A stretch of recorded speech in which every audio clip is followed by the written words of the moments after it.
Chapter 569, Frenzied Attacks. Chapter 569, Frenzied Attacks. Translator, Endless Fantasy Translation Editor, Endless Fantasy Translation. It was not just a boss, it was a large group of bosses. Unless it was a legendary quest, it would be very hard to imagine dozens of bosses charging at you in such manner. There was a total of 13 Zergerd beasts with wings on their backs, hovering in the sky.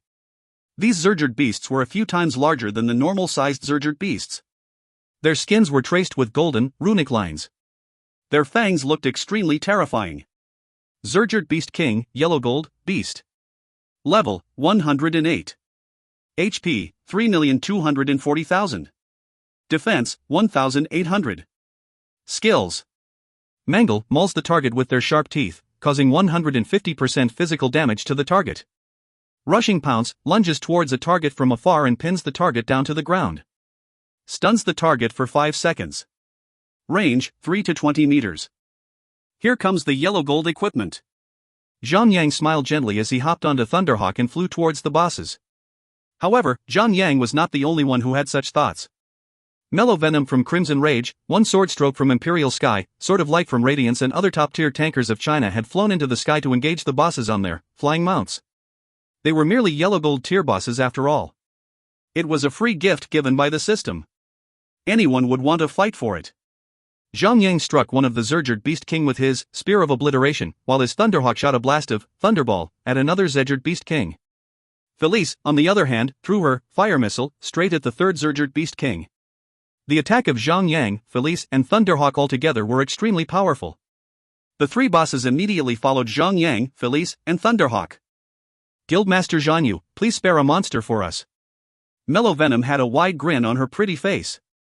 Other than Zhang Yang, everyone was only able to get one boss to follow them. Some even came back with nothing. Although they were envious of Zhang Yang for getting 3 bosses to follow him, this was Zhang Yang's territory, literally. Who would dare to defy him? However, the bad girls from Crimson Rage had been a bad influence on Mellow Venom ever since Zhang Yang last saw her. She was used to be honest and decent, but now she was just as rotten as them. Mellow Venom threw a Provoke on one of the bosses as she attempted to snatch that boss from Zhang Yang. Unexpectedly, the boss actually fell for that woman's Provoke. It immediately turned its *SS around and charged towards Mellow Venom. What the hell? A sexy wink can actually secure the aggro of a yellow gold boss. Zhang Yang reacted promptly as he countered Mellow Venom's attempt at stealing his boss by throwing his own Provoke at it. Immediately, the boss turned back to him. Guildmaster Zhanyu. How can you hog it all? Mellow Venom bit her sexy lip as she spoke. She sounded a little grumpy. Because the cooldown for Provoke was 10 seconds long, she couldn't do anything within that period of time. She could only bring back the boss that she lured earlier on back to the large Crimson Rage unit that awaited her. Zhang Yang did not bother about the piteous eyes that Mellow Venom threw at him at all. He knew that she was trying to make him feel guilty for trying to snatch the boss back from her. She hoped that if any new bosses appeared again, he would be too embarrassed to snatch the bosses from her again. However, Zhang Yang was a totally different type of man compared Fatty Han and Endless Starlight. He was basically immune to any form of seduction from a woman. Endless Starlight had also managed to get a boss to follow him back. Along with that boss, Lone Desert Smoke had managed to secure the aggro of 4 bosses in total. It was like smacking the other players from other guilds right in their faces, saying that they were noobs. However, they couldn't say anything about it, because Zhang Yang was the owner of the territory. Zhang Yang had absolute control over everyone in the territory. Anyone who gets on Zhang Yang's nerves would risk being listed as a blacklisted person, never to use the teleportation circle of Morningtown ever again. That would be extremely troublesome for any player, losing access to the only teleportation circle in the Chaos Realm. Witnessing Zhang Yang and his guild taking on the 4 bosses, other than Crimson Rage trying to steal a boss from Zhang Yang once, no one would dare pluck at the whiskers of a sleeping tiger. The 4 yellow gold bosses were considered a bonus for Lone Desert Smoke. With ease, the bosses were brought down, one after another. However, the bosses did not drop any loot, other than a few pieces of golden insect shell. Woo, why didn't these bosses drop anything valuable for us? These bastards. They're actually stingier than the noob tank. Wei Yan Air complained grumpily. Although they took out the bosses with ease, there were still some casualties. After all, the monsters were like a suffocating tidal wave. Fortunately, the dead players could just run all the way back here to resurrect themselves. As long as they did not die more than 10 times, the durability of their equipment should not hit zero just yet. They should be able to fight the battle that is yet to come. However, the city wall of the territory was soon completely destroyed by the horde of monsters as they began to gush into the interior area of the territory. There was no way of repairing the destroyed city wall. So Zhang would have to reconstruct the facility from scratch all over again. The number of player casualties began to rise tremendously as they were starting to lose their ground. There is an old saying, a large number of ants could kill an elephant. Furthermore, these were not ants.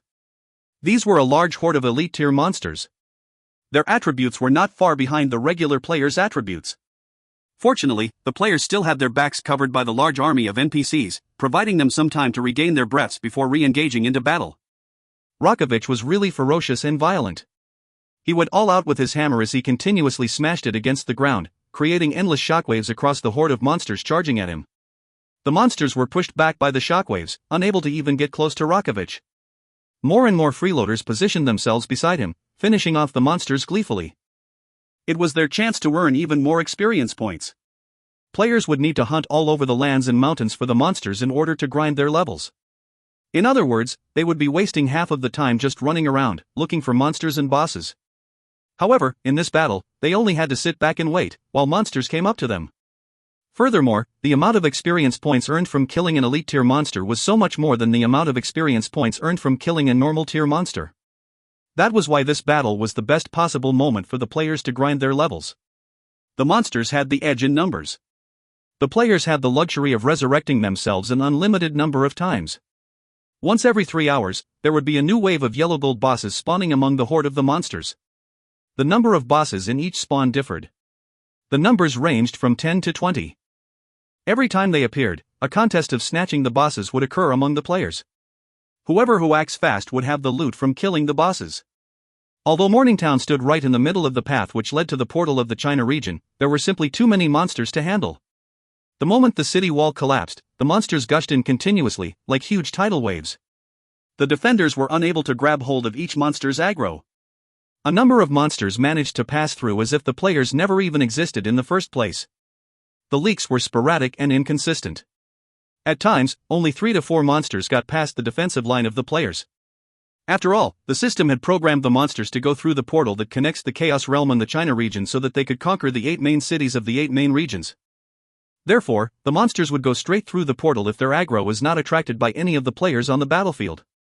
Zhang and the others could not possibly stop every single monster from getting past their defense line. It was humanly impossible for them to achieve that.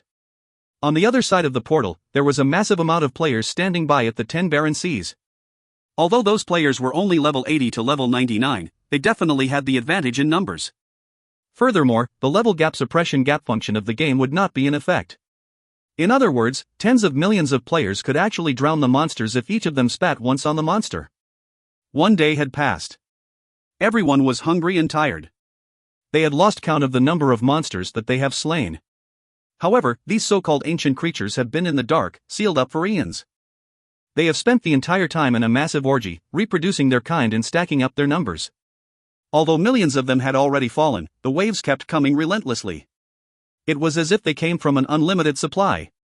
Zhang let the Haning Shui and Wei Yin Air take turns in going offline for their break and having some food. No one could predict how long the battle would last. It would definitely affect the performance of the players in battle if one was to starve. Server announcement: the first wave of the ancient creatures invasion is about to come to an end. However, their leaders are greatly displeased. They have decided to send a stronger and vengeful wave of ancient creatures in the next wave. Upon the announcement, the monsters stopped coming. Half an hour later, only piles of dead monsters were seen all over the Morningtown.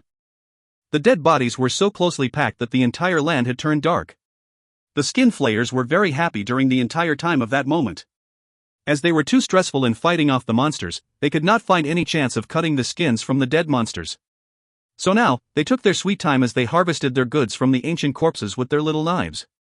That was just the first wave? Are you kidding me? Zhang tensed up, his face dead serious. Although players could repeatedly move back to their dead bodies and resurrect themselves as many times as they wanted to, players would only start off with 20% HP and 20% MP. They would be very vulnerable. That was merely the first wave of the monsters. If they did not have Rakovich as the center pillar of their defensive line which held off most of the monsters, the players would have drowned in the massive wave of monsters. Meanwhile, the system had stated clearly that the second wave of the monsters would be even more powerful. Inversely, the army of NPCs had sustained great losses, so they wouldn't be able to provide any effective support for the players in the upcoming wave. It was fortunate enough that Rakovich was still mighty and powerful. Although he had taken up so much damage that he had only 24% HP left when the first wave ended, he was different compared to normal NPCs.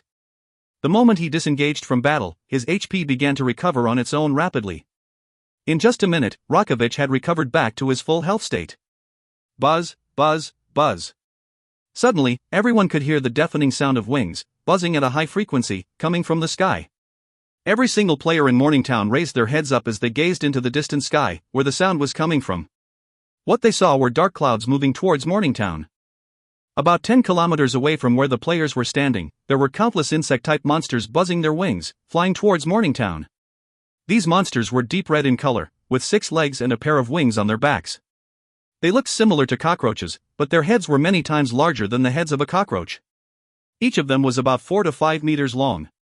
As the monsters were about to descend from the sky into Morningtown, the entire sky was blacked out by their shadow.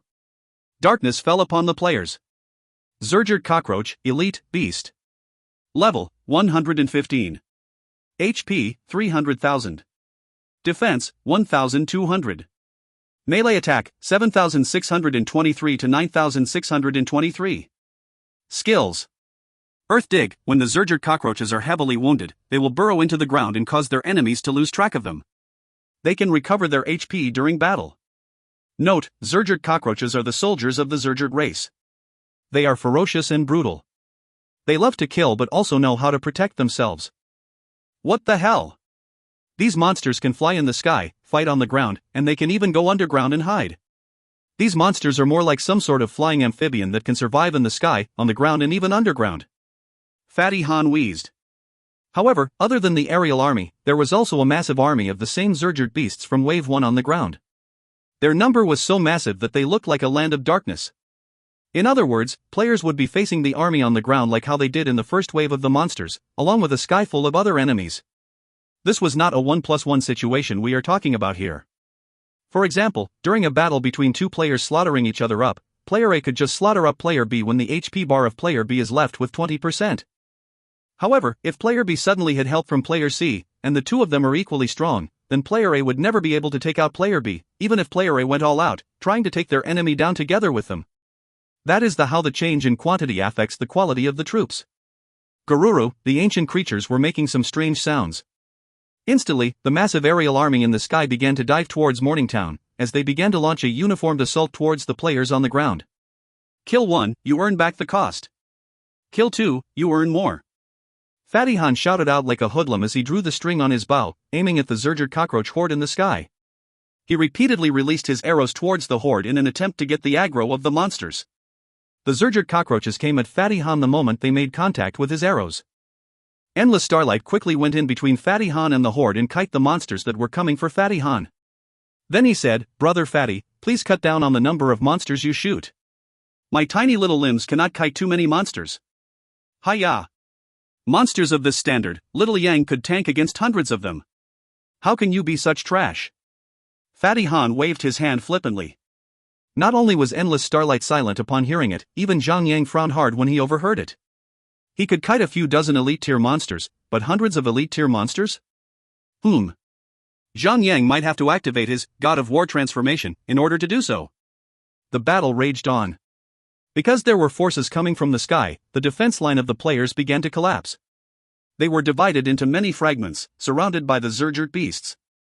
Furthermore, the cockroaches were also bombarding them from the sky. Several players were sent to the graveyard with each volley. The massive army of the monsters began to cover both the land and the sky. They were basically unstoppable. No player could hold their ground against the horde any much longer. This is outrageous. It's just too difficult. Everyone sighed as they could no longer see any hope of winning the battle. Yes, why would the battle be so difficult? Zhang Yang thought about it. After pondering over it, he finally understood. When the first legendary quest was triggered back in his previous life, it would be 10 more months from now. By then, there would be many more capable players. The players should also have acquired better tier equipment by then. Upon activating the legendary quest by 10 months earlier, the number of players eligible for entering Chaos Realm was minimal. There were only about 100,000 players from China region who were capable of entering the Chaos Realm at this point. Furthermore, the equipment levels and tiers of several players had yet to be updated to the standards of the map. Only a few players had managed to acquire some Violet Platinum tier equipment which they had earned by taking down the first 5 bosses in the hardcore mode of the Dragon Throat Fortress. Under those circumstances, it would be natural for the monsters to triumph over the players. Zhang and all other players had managed to pull through because they had Rokovich and his army of 200,000. Without that additional support, the players might have already been overwhelmed. Little Yang, should we be using our inheritance transformations now? Fatty Han asked Zhang Yang. Zhang Yang thought about it, then he shook his head. The duration of our inheritance transformation skills is only 2 hours, no more, no less. That wouldn't be enough for us at all. Furthermore, even if we transform, that would only increase our individual power levels. It would still not be enough to take on so many monsters. Then what should we do? There are too few of us. Everyone, fall back to the castle for now. We shall take the terrain and buildings to our advantage to avoid the assaults of the monsters in the sky. We shall focus only on the monsters on the ground. Let's leave the monsters in the sky to the players guarding back at the 10 barren seas. Zhang Yang informed. 100 Shots gave a command and all members of Lone Desert Smoke began to move into the buildings all across Morningtown to avoid the cockroaches in the sky, preventing their backs from being scratched by the monsters. The players from other guilds had also realized that and they began to follow suit as well. The cockroaches in the sky did not dive down to stop the players. Instead, they continued to fly for the portal that led to the 10 barren seas. Their numbers were so abundant that they looked like dark clouds blotting out the sun. However, there would be tens of millions of players waiting for their arrival. As the total number of monsters was still the same as the total number of monsters in the first wave, half of the army was basically flying over the Morningtown, leaving the other half down on the ground. In other words, the number of monsters Zhang Yang and all players had to face was only half of the number of monsters that they had to battle in the first wave of the horde. Therefore, the pressure on Morningtown was reduced tremendously, and the players were able to fend the army off without much trouble. If you find any errors, ads pop up, ads redirect, broken links, non-standard content, etc., please let us know. Report chapter so we can fix it as soon as possible. Chapter 570, All-Out Attack. Chapter 570, All-Out Attack. Translator, Endless Fantasy Translation Editor, Endless Fantasy Translation. Some 10 hours later, Sun Xian finally joined in. When she had logged off at the Territorial Hall teleportation points. It was the place that Zhang Yang and the guild had been protecting with their lives. So, when she logged into the game, she was not attacked by any monsters. She would have been shredded into pieces if she were to appear on the streets. Server announcement: Edo Castle, Japan-Korea region, has been overwhelmed by the ancient creatures. The server announcement popped out, 38 hours into the battle. The first major city had fallen. Zhang Yang and his teammates shared a look and smirked. The main reason why the main city of the Japan-Korea region had fallen was due to their lack of, or rather the total absence of their primary defense line, Winst Castle. Due to the fact there were no fortified defenses whatsoever in the Japan-Korea region, the cockroaches were able to waltz into the mainland. The first wave was still bearable, as only foot soldiers marched in the first wave. However, the second waves had those flying cockroaches joining in. Due to the enemy dominating both the sky and the land, the perfectly guarded 10 barren sea was breached. The ancient creatures were able to directly swarm their city. Zhang Yang. I think the Japan-Korea players are cursing your name to the high heavens by now, said Lost Dream happily. Noob Tank. People say, when all fingers are pointed at you, even if it is for nothing, you are a dead man. I think you should go to the temple and get yourself a lucky charm from the head monk, said the little girl. Zhang Yang had expected it since the little girl had never been nice to him. We might need to try harder on our end too. The creatures are too strong, said Zhang Yang as he activated a blast wave and stunned more than 10 creatures. The sword procced its effect and struck them again. Sigh, when will this battle end? Hey. Think about it this way. The longer we fight, the more experience points we get. We won't have to look for EXP comes to you. Plus there's a ton of gray-silver insect shells. The experience points gained from this battle were tremendous. After one whole day and night of fighting, Zhang Yang had gained enough experience points to reach level 107, while the others had already gained whole new levels. The main reason that Zhang Yang was able to gain such an amount of experience points was due to his sword. The sword's passive effect was so strong that it could clear waves of monsters with a horizontal sweep. Zhang Yang sighed heavily. You know, I have a bad premonition that the Sword of Purging Devourer will be nerfed after this battle. It should have been nerfed much earlier, the little girl snorted. All you have to do is to cast Horizontal Sweep, and you could kill a wave of monsters in a few seconds. I would have taken several minutes to do the same. It's too unfair. Humph. Zhang Yang grinned sheepishly. He realized that his sword had indeed given him a massive advantage compared to anyone else in the game. The echo effect of the Sword of Purging Devourer would produce a power that rivals that of a nuke when paired with the Heat Blast Wave, AoE attack. Might as well use it till I'm satisfied before the system nerfs it. 100 Shots and Fatty Han were in charge of kiting the monsters around. Their job was to lure monsters to the entrance of the hall to allow Zhang Yang and Endless Starlight, the two door guardians, to block them, while the attackers kill them all with AoE skills. The strategy was by far the best and most effective method to ensure minimal death and a high kill rate. Server announcement: Anong Castle, Japan-Korea region, has been overwhelmed by the ancient creatures. Server announcement: Jelma Castle, India region, has been overwhelmed by the ancient creatures. As the battle went on, many other major cities of other region were overwhelmed by the ancient creatures. While Japan-Korea region had lost 2 of their major cities, other regions had only lost, at most, 1. On the other hand, Europe, North America, and China had not lost any cities for now. At China's end, Lone Desert Smoke had stationed many of their own members in the Ten Baron Sea to help Zhang Yang relay news about the situation back there. So far, players had the advantage in numbers. Since they were not being held back by their levels, the troops were able to defeat them without a hitch. That being said, players dying was a hindrance as well. The graveyard was located rather far away, hence, the time taken to run back to their bodies took a while, allowing the monsters to gain a temporary advantage. If prolonged, or if the number of monsters rose, both the player's side and the monster's side would be evenly matched. The moment the players fail to stem the flow of monsters, they would be overwhelmed. Server announcement: Takeshi Castle, Japan-Korea region, has been overwhelmed by the ancient creatures. The little kid Galileo started cracking up. Japan-Korea have just lost another major city. Right now, they should be struggling to keep the last one up. If they lose another one, all of them will lose a level as well. Imagine the pressure and stress. Even I would pull all my hair off my head. Everyone humored him and laughed along. The main purpose of a territory or a major city was not to reduce the forces of the ancient creature. It was to divide the incoming force into several smaller groups to share the burden and reduce the total attack force.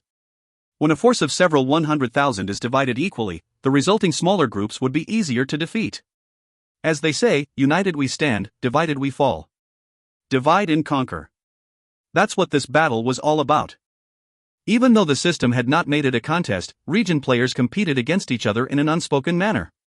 The first one to crumble would be the one to face the greatest shame. The fire of war was lit up, and like wildfire, it continued on raging. After 10 hours, the number of monsters that were invading had started to show signs of letting up. It was the ending of the second wave. However, right then, a loud battle cry was heard coming from the front line. It was the final burst of battle cry, which led to the fall of Rokovich, the great general. Unfortunately, he had fallen to the monsters. The general had a simple principle. Defending Morningtown was as good as defending White Jade Empire itself. Even with his last breath, the NPC had taken a step back. He had shown the utmost bravery any soldier could ever have. However, despite having 100 million HP, the poor general was unable to face the attack from both the air and the ground. The brave general's death was not in vain. He had tanked several of the monsters for innumerable players to finish off. Without him, the DPSers would have already been overwhelmed, and their death rate would have been much higher. Your death shall be remembered, and your deeds shall be passed on. Rest in peace. General Rokovich, for you, are the bravest general of the White Jade Empire. Fatty Han saluted the man as he gazed into the distance. Roughly half an hour later, the second wave of monsters was wiped out. Several minutes later, reports came in from Ten Baron Sea stating that all of the monsters had been successfully killed. And so, the damage suffered by all regions were as such: Japan-Korea region, 3, India region, 2, Africa region, 2, Australia region, 1, South America region, 1, North America region, 0, Europe region, 0, China region, 0. Server announcement: the ancient creatures will start their final attack. After the system notification had ranged for several minutes, the earth rumbled as tiny pebbles on the ground started to dance around. The sound of a stampede could be heard from afar. As the creatures got closer, the earth trembled wildly like an earthquake. Here it comes. Players with flying mounts had jumped on their mounts to zoom into the sky. Their jaws dropped at the sight that greeted them. 800 huge elephants, as measuring roughly the size of a mountain, were making their way to the fortress. Imagine an entity the size of a mountain, galloping on their megaton feet towards you. Multiply that by 800. That was the fear the players were experiencing. Several seconds later, all the players, even the ones on the ground, could see the incoming giants as clear as day. A single of them would already be a huge problem to deal with. However, 800 though. Each of them was at least 1 kilometer tall. That sort of size would hardly require any explanation as to how powerful they might be. With 800 of them were stampeding towards you, earthquakes would be the least of your problems. Zergerd Mammoth, Violet Platinum, Beast. Level, 125. HP, 50 million. Defense, 3,300. Melee attack, 15,246 to 21,236. Skills. Earthquake, shakes the ground and deals 30,000 physical damage to all targets within 40 meters. Causes the targets to fall and unable to engage in any action for 5 seconds. Stomp, tramples a target, deals 150% melee physical attack to the target and all nearby targets. Thick Hide, increases 100% defense for 30 seconds. Note, the Mammoth is the strongest infantry of the Zergerd. Massive power and brute force are enough to trample their enemies. 800 Violet Platinum Boss. The players were either lucky or extremely unlucky. Without a doubt, even Zhang would be killed, even with the God of War transformation. The boss was not alone. Being shadowed by the massive mammoth, there were countless of leaping Zergerd beasts on the ground and swarms of Zergerd cockroach in the sky. If Rakovich was revived back to full health, he wouldn't be able to stand for any longer either. The earth rumbled as the sky was blown away by the cries of the creatures. The sky was completely separated into two sides, the light of players and the darkness of the Zergerd. No wonder the battle had been classified as a legendary quest. As the mammoths approached, a new boss appeared behind them. The best way to describe them would be octopuses. Giant, slimy octopuses. They were walking on 8 tentacle-like legs, each of them measuring close to a few hundred meters in diameter. Their appearances were outstanding enough, but since they had been eclipsed by the giant mammoths, players could only see them once they got much closer to the base. The number of those monsters was much lesser than the mammoths, roughly 80 of them. They were much stronger, however. Zergerd Cthulhu, Mythical, Beast. Level, 130. HP, 100 million. Defense, 5,560. Melee attack, 30,653 to 38,654. Skills. Mind control, forces all beings within 40 meters of the caster to attack each other. Sunder, severs the life force of a Zergerd creature, killing the target to restore 20% HP of another Zergerd creature. Note, Cthulhu are the brains of the Zergerds. All of the Zergerds are controlled by the Cthulhu. Oh Lord! 800 Violet Platinum tier bosses and 80 mythical tier bosses. The stress and pressure was enough to send weaker soldiers frothing in their mouths. How would they fight? Zhang almost folded his face into two with a frown. For the lack of a better plan, Zhang had no choice to give up Morningtown. Everyone! We are retreating. Retreat to 10 barren seas. Move. Now! Zhang cried. He had switched his chat mode to shout mode to relay the message to everyone around him. The little girl had quickly acknowledged the threat and followed Zhang command. Every player rode their mounts and flew to the teleportation point. Those without flying mounts had used their scrolls to teleport to White Jade Castle. It would be useless for them to run on their regular mounts. By the time they were only 30% to the teleportation point, the monsters would have caught up to them and turned them into mincemeat. Everyone had evacuated the town and within a few minutes, the stampede arrived. Within seconds, the town was completely flattened to the ground, with no buildings left standing. Luckily, the town was already damaged, to begin with. It matters not if the town was destroyed or not. The problem now was, how does Zhang plan to fight such a massive force? If you find any errors, ads pop-up, ads redirect, broken links, non-standard content, etc., please let us know. Report chapter so we can fix it as soon as possible. Chapter 571, Fallback. Chapter 571, Fallback. Translator, Endless Fantasy Translation Editor, Endless Fantasy Translation. Albeit having died countless of times, players in the 10 Barren Sea had obtained a luxurious amount of experience points and a number of insect shells. Some of them who were luckier had managed to haul in a good number of yellow gold insect shells. As a result, they had only died and lost 10% of their equipment durability. It was a worthwhile trade. Hence, everyone was prepared to face the monsters. They had set camp outside the portal and were attacking all the monsters that came out of the portal. Just when the atmosphere was reaching its boiling point, dark rays blasted out of the portal. Players who were camping all around the portal were startled and attacked the spot without giving any second thoughts. There were more than 100,000 players camped outside the portal. Behind the front lines were more than 1 million of them. Since the monster's pathway was only limited to the portal, they were bottlenecked into it. When a monster pops its head out, it would be killed instantly.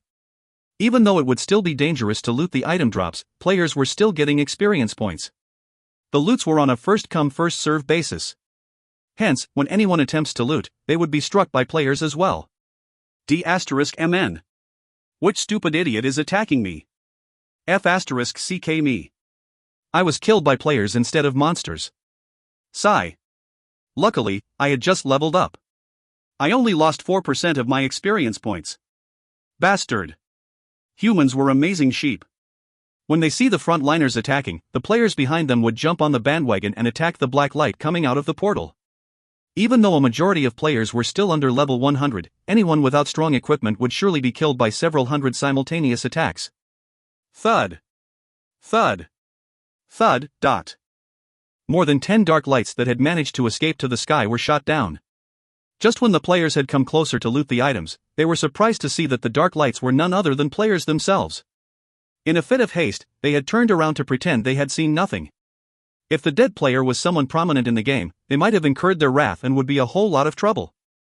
However, even if the player would want to have his revenge, how could he search for the one guy who killed him? It was a sea of players, there was close to 1 million of them. Once the news spread out that the dark lights were players from outside the portal stopped attacking blindly. In truth, Lone Desert Smoke, Crimson Rage, Imperial Sky, and other guilds who were still in the portal had spread the news of the oncoming third wave of monsters. However, since the start of the game, there were a total of 2 billion players worldwide. China alone had taken up to 200 million players. Even though half of that colossal number were players lower than level 50 and were ineligible to participate in the legendary quest, there were still close to 80 million players in 10 Barren Sea. With such a large number of players, it would take a supercharged megaphone to deliver a single message. While many pairs of eyes were locked onto the portal, the public channel was filled with constant scolding and chitter-chatters. It was as noisy as a night market. As a result, the first batch of players who had tried to escape was unfortunately killed. When Zhang Yang's crew had arrived at the portal door, the sea of mega monsters was only less than 1 kilometer away from them. Zhang Yang tried his luck. He jumped onto the Thunderhawk, turned on his name tag and all the titles and switched to the public channel and shouted, "Brothers and sisters of China! The monsters are coming now! This wave of monsters is extremely strong. Please work together. We must stop the monsters here and now. We will take the level +4 reward as well as be the greatest nation amongst all others. Let the bastards of Europe, North America, and India eat our dust." In the beginning, his voice was completely overwhelmed by the noisy environment. However, when players had spotted Zhang Yang's name was coming up in the public channel, they kept quiet, stopped their argument, and listened. Within half a minute, the entire area around the portal, as well as the islands around, fell silent. It was so quiet that you could hear the sound of everyone's beating pulse, not to mention their ragged breathing. Zhang Yang repeated his words over and over until all players were responding with a burning vigor. One Swordstroke, Greensleeve Prince, Snowseeker, and the rest of the guildmasters nodded their heads as they acknowledged Zhang Yang's position. If someone else were to speak, people would not even care about you. Zhang Yang was someone. He was the idol of everyone in China and the level of admiration towards him was unrivaled. Roar! 1 kilometer might seem far for a normal person. However, for mountain-sized monsters that could cover 100 meters with each step, it was merely a few strides away. A gigantic head emerged out of the portal. The portal adjusted its size to match the entity that was moving through it. Judging from the size to which the portal had enlarged, the monster that was passing through it was frightening. My lord, just how big is this monster? The portal just keeps on growing. F*CK. It's a violet platinum boss. Crap. What level is it? I can't see it. When the creature appeared in 10 Barren Sea, everyone started throwing their opinions into the public channel. There was even someone who was standing on the other half of the island could spot the monsters. Arg! The Zergered mammoth growled deafeningly and stomped its gigantic furry legs to the ground. Wham! A massive quake struck the land and a sea of players was dealt with 30,000 damage. The ground cracked and many players fell to the ground. After only 1 second, there were countless of white lights floated away. Those were players that had been instantly killed by the boss stomp attack. 30,000 damage was nothing but a scratch for Zhang Yang. However, level 70, 80 players that had equipped themselves with top-tiered violet platinum or yellow gold equipment had trouble pushing their maximum HP to 30,000. Kill. Still, death was nothing to them. All they had to do was to revive, repair their broken equipment and come back to the spot again and again. After the first attack from the ancient creature had ended, countless of wooden arrows, frost arrow, fire missiles burst into the air and shot down towards the boss. Berserkers and thief class players had no choice but to charge into the wave of monsters bravely. As long as they land a single hit, they were eligible to claim the loot. If they were lucky enough to land the killing blow, it would be 50% experience points for them alone. It was, after all, a violet platinum boss. For players under level 100 who had not even managed to enter the Dragon Throat Fortress, fighting a violet platinum boss was a rare attempt. Hence, when a sea of violet platinum boss appeared to them, everyone got hyped up and fight on like a mad dog. There was a saying, an elephant can squash an ant effortlessly, but falls to a sea of ants. Even though the mammoth boss was as large as a mountain, the number of players that could attack it in close range was close to 1,000. In the same time, the players that could attack it afar could reach 100,000 and more. Even if 99% of all the players there could only deal 1 damage, one wave of attack would be close to 100,000 damage. The amount of accumulated damage was not to be looked down upon. Sadly, even though there were many players around, as many as 1,000 players had perished with one boss attack. Zhang Yang locked its gaze to the mammoth and commanded Endless Starlight. Go and kite that boss. Do not let it roam around freely. Fantasy, take care of Endless. Endless Starlight had a flying mount. Kiting the boss from the sky could help reduce the death rate by a large number if he could control its aggro properly. Boss, that's just one boss. There are still hundreds of them still inside the portal, cried Endless Starlight as he rode his giant hornet towards the boss. It won't matter. If it's too much for you to handle, run. You'll be fine even if you're killed. As long as the killing blow is not from a player. Come on, the repairing fee is nothing but a few gold coins. Zhang Yang laughed. Dummy, could our people hold the line? Asked Han Shui after Endless Starlight has left with Fantasy Sweetheart. Obvious not. Zhang Yang said with a straight face.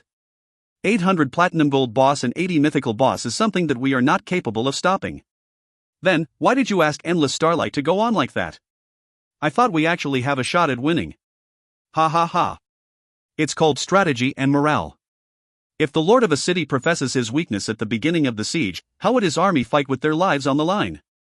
Right now, we should try to reduce the enemy's number as much as we could. After the front line is breached, we can still rely on defensive strategies to wipe them all. As I recall, isn't there a celestial boss in the main city?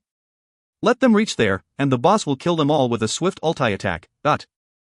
Zhang Yang shook his head. In this kind of story-based quest, NPCs will provide help, but we cannot rely on them as the main force. Back then, when Princess Serena dominated all 7 kingdoms, why didn't the so-called celestial bosses come out to defend their cities? I strongly feel that the battle has been left to the players. Only when victory is at hand, the NPC will come out to clear the dust for us. That doesn't make any sense, said Daffodil Daydream. Sigh, if you want a more logical explanation, gimme a sec. If there are too many monsters, the strong would not want to waste their soldiers. They would try to do something sneaky like assassination or poison work to reduce the enemy forces. All in all, this is just a game. Let's just strap in and survive this. Zhang Yang shrugged and everyone else had no choice but to accept his reasoning. Undoubtedly, there were many players attacking the boss.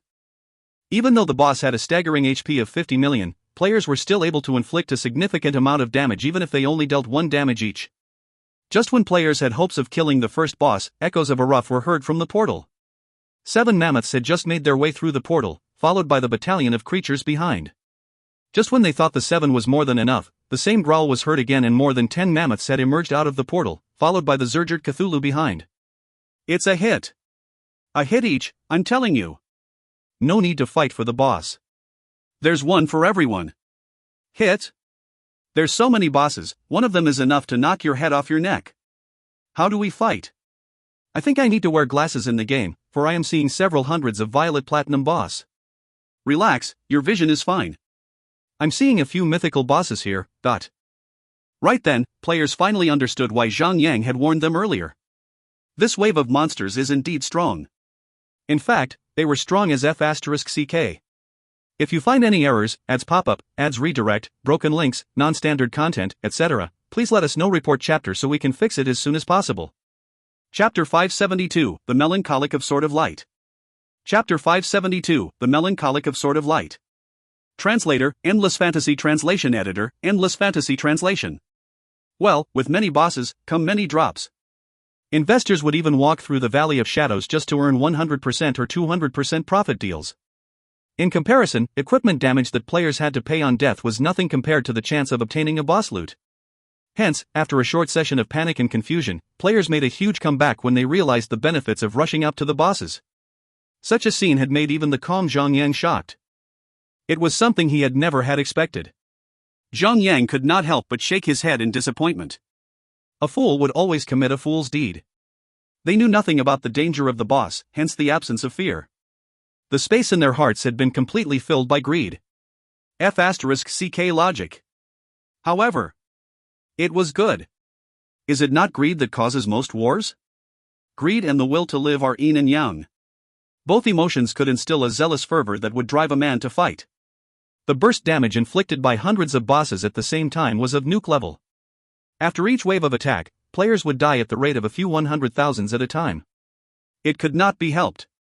The Zergered Mammoth AoE attacks were too strong. One stomp could kill as many as 1,000 players. Note that there 800 of them were spread across the islands, enhancing their overall killing power. Dive. Dive into the sea. Fan out. Try not to group together. The damage dealt by the mammoth would be reduced by half in the water. Zhang soared into the sky and bellowed to everyone around him. One man's voice is nothing but his tiny pop in the midst of an explosion. However, when 40,000 players screamed their lungs out, it was an explosion above another explosion. Their voices could even dampen the noisy cries of the monsters. During times of war, soldiers would be extremely receptive to one man's voice, their commander. Instantly, players around ran into the water and forced the attacking monsters to split up. Zhang smirked and switched to the party channel. Follow me. We're going to kill a straggler. His party members nodded. Zhang had taken this time, while many players were still alive and kicking, to sneak away to kill some bosses. It was to pick off the strong ones to lighten the load. In a way, it was doing the other players a favor. Zhang original plan was to hunt the boss himself so that other would be able to snatch his loot. The few bosses that had died previously had only dropped silver gray, yellow gold, and violet platinum insect shells. Since the officials had revealed that the highest tier equipment available for trade was the violet platinum, a mythical boss would drop a mythical insect shell. In that case, those higher-tiered bosses would be dropping mythical equipment. Zhang did not want to hunt for insect shells, so he had led his team of 27 Lone Desert Smoke members with flying mounts to search for stragglers. There, cried Sun Xinu as she raised a jade white hand towards the corner of an island. There was a Zergered Cthulhu that had wandered far off from its original position. Zhang had guessed that a party of players must have thought that they could kill it once they had successfully lured it away from the bulk of the swarm. So much for their smart idea. Let's go, Zhang shot down to the boss as quickly as he could. The Cthulhu boss was already on its way back to the swarm. If it makes it back, it would extremely difficult to draw it out again. Pew! The violet thunderhawk zoomed across the sky, leaving a trace of blue light trails, and brought Zhang to the boss. Once he was in range, Zhang threw a spear of obliteration at the boss, successfully inflicting it with a wound that it spewed grayish-brown blood out. The spear had dealt close to 26,000 damage to it. A split second later, an axe flew past Zhang and struck the boss. Even though Zhang had not observed the resulting damage value, he knew that it was lower than Zhang since the boss was not provoked by it and charged towards Zhang instead. Zhang turned his head and glared at the axe thrower. It was Sword of Light, the guild master of Radiance. Others had already spotted this fat piece of cake. With the overall success of the war, one must have no civil war in one's nation. Zhang stopped his attack and said, "Sword dude. I propose that we fight the boss together. As for the loot, let us compete with our total damage dealt. The winner shall have the first pick. If it's an even number, we shall divide it equally. If it's an odd number, the one with the higher number shall have one equipment extra." I agree. Sword of Light was not stupid, he too shared the same view, and neither of them should be fighting each other for a boss loot. He had a team of around 30 members, hence, he should have the upper hand. The two guilds parted ways, each heading to either end of the boss, and started their attack. Even though only their guild masters had spoken, there was a burning sense of competition brewing in the atmosphere. Neither of them wanted to lose to the other guild. Especially the guild Radiance. They had always been eclipsed by lone desert smoke and had never gotten the chance to stand out. Even if they win the boss fight, it wouldn't prove anything. Still, at the very least, they would not want to lose to lone desert smoke in DPS fight. Both guilds divided their own members into different positions. Naturally, the tanks stood in the front and the healers heal from behind, while the attackers attack from the sidelines. After fighting for a short period, Sword of Light felt that something was off. His rage was not adding up normally. It was something that had never occurred to him before. He realized the reason behind the odd situation. He had not been attacked by the boss. A warrior has 3 ways to regenerate rage points. The first being time. Rage will regenerate slowly over time. If that was too slow, a warrior could also inflict damage via their normal attack. The stronger the damage inflicted, the more rage points he will recover. Lastly, a warrior has to receive damage to restore their rage points. The higher the damage inflicted on them, the higher the rage point regained. A successful block could also restore rage points, but it required a warrior to be targeted in the first place. The active skill, Blood Rage, can also restore rage points, however, it had a 1-minute cooldown period, hence one shouldn't rely on the skill to restore rage points.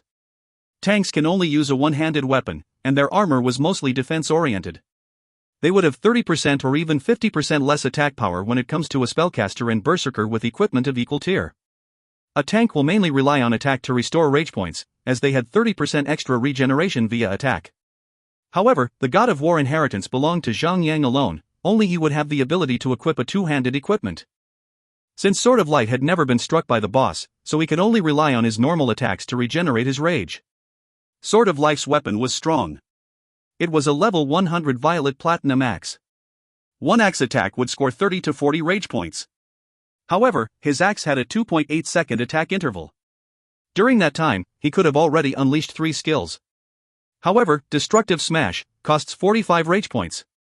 Thunderstrike and Cripple Defense could be cast, but only the 2 of them could be cast. He would not have any more rage points to cast the 3rd skill. It was a waste of global cooldown time, which led to lesser aggro gain, and the boss would never attack him. With such a derailed cycle, the aggro value would only drop lower and lower, which would lead to the boss completely ignoring him. The gap would only widen. Sword of Light started to panic.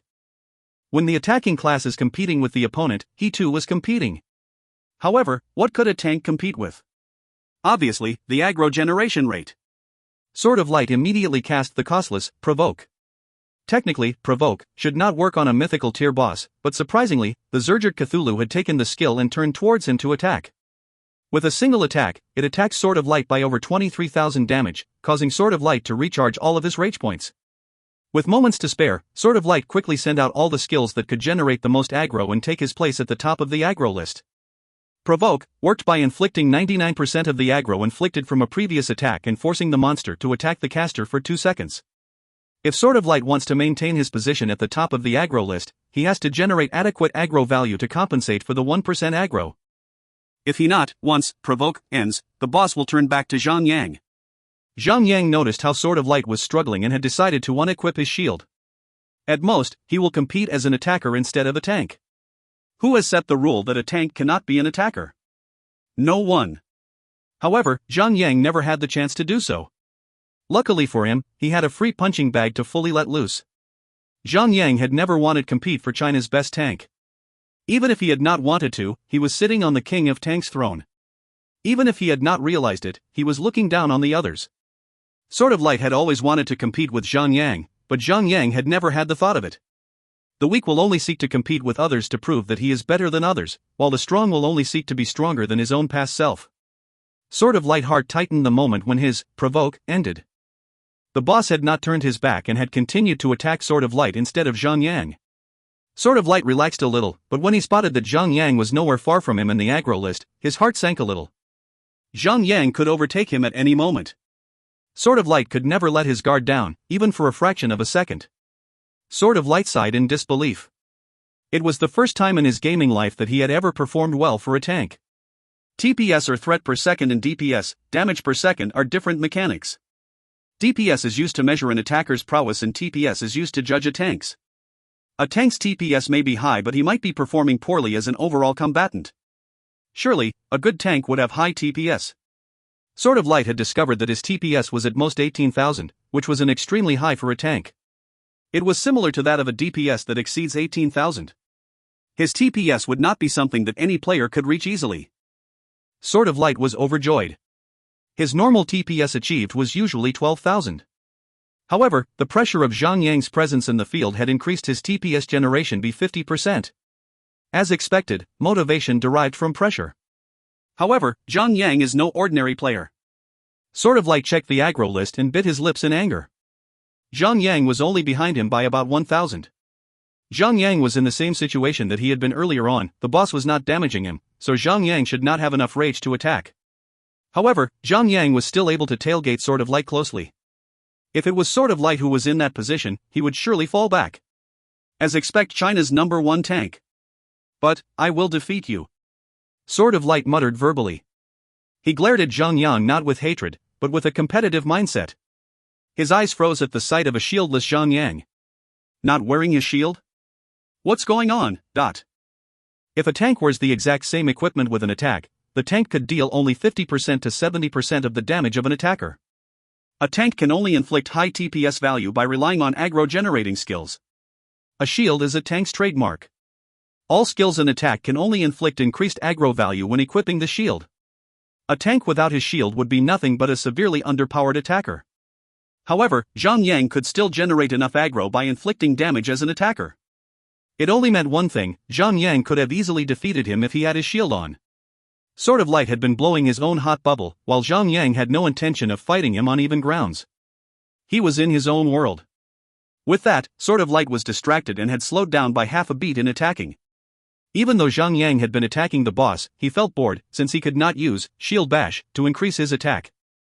His DPS was around 25,000, while Sword of Light had been fighting with 100% concentration but only could cough out 18,000 TPS.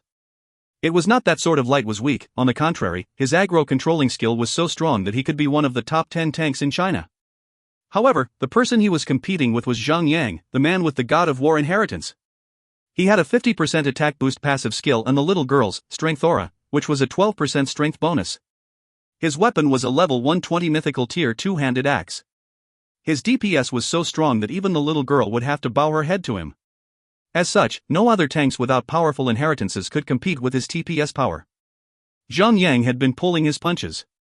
If he had gone all out with the boss, Sword of Light would have been facing the boss arse all day long.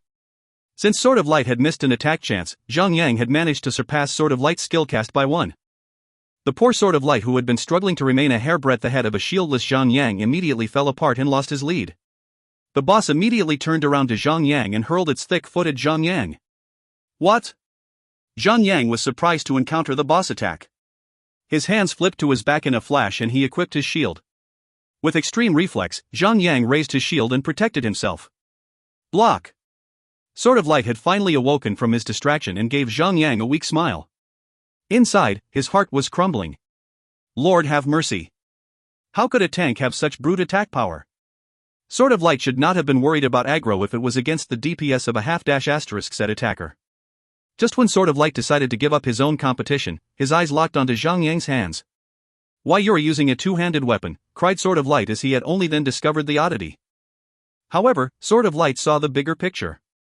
How could a tank use a two-handed weapon? He had always thought that Zhang Yang's sword was a little too big. However, he had realized that if it was a one-handed sword, it should have a lower attack power.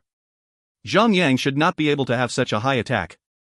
Well, yeah, said Zhang Yang as he blocked the boss attack. In his shielded status, he had the attack from blocks, reflect damage, and shield bash, which could increase his attack power. Furthermore, he could fully focus on the boss and had nothing need to be distraught about. Sword of Light lost his mind. All this time he had been fighting beyond his limits, and Zhang Yang was not even trying. Just when he had thought of something and asked Zhang Yang, "Did your inheritance give you the ability to use a two-handed weapon and increase your damage? If so, how much bonus damage does it give?" Both. I have a passive skill that adds 50% attack damage. Zhang Yang had no intention of hiding his secrets. All kinds of inheritance will be explored thoroughly, sooner or later. Zhang Yang was not afraid of his secrets being leaked out. It was not something to be so secretive about, to begin with. If you find any errors, ads pop-up, ads redirect, broken links, non-standard content, etc., please let us know report chapter so we can fix it as soon as possible. Chapter 573, Sharing the Loots. Chapter 573, Sharing the Loots. Translator, Endless Fantasy Translation Editor, Endless Fantasy Translation. S-Class Inheritance. Sword of Light cried out loud as he sucked in a deep breath. Sword of Light would not have much trouble obtaining a C-Class inheritance. He had done his research all about inheritance. Although the information he obtained from the official site was not adequate, the official had released a few notices about the bonus attack that each inheritance would provide. For example, the bonus attack passive that Zhang had just revealed. According to official database, only an S-Class inheritance could provide such a staggering amount of attack boost. An A-Class inheritance would only provide a 45% attack boost, B-Class 40%, C-Class 35%. Deduct 5% for each descending tier, and Z-Class inheritance would only have 5% attack boost. Hence, the lowest inheritance Sword of Light had allowed himself to obtain was a B-Class inheritance. Sword of Light was pretty lucky himself. He had managed to obtain pieces of the Gaia's Warrior inheritance fragment, which was a Class B. However, his fragments had been sitting in his inventory since Sword of Light had failed to defeat the last boss to obtain the last piece. He wanted to finish the quest and proceed on with the inheritance quest as soon as possible to obtain the inheritance upgrade and further strengthen himself. However, there were only around 2,500 level 100 players in Radiance. Even though he had sorted a large group of level 100 players, he had never once succeeded in killing the boss. It could not be helped, the level difference between the boss and his guild members was too great. Like Zhang case, without a forbidden scroll to reduce the boss attack or to increase the defense of the party, it would be impossible for Sword of Light and his guild to defeat the boss. If they had problems with a B-Class inheritance, what about an S-Class inheritance? As such a thought suddenly crossed over his mind, Sword of Light had great admiration for Lone Desert Smoke. Someone had already defeated the boss for an S-Class inheritance while they had trouble even defeating a B-Class inheritance boss. That was the difference of strength between the two guilds.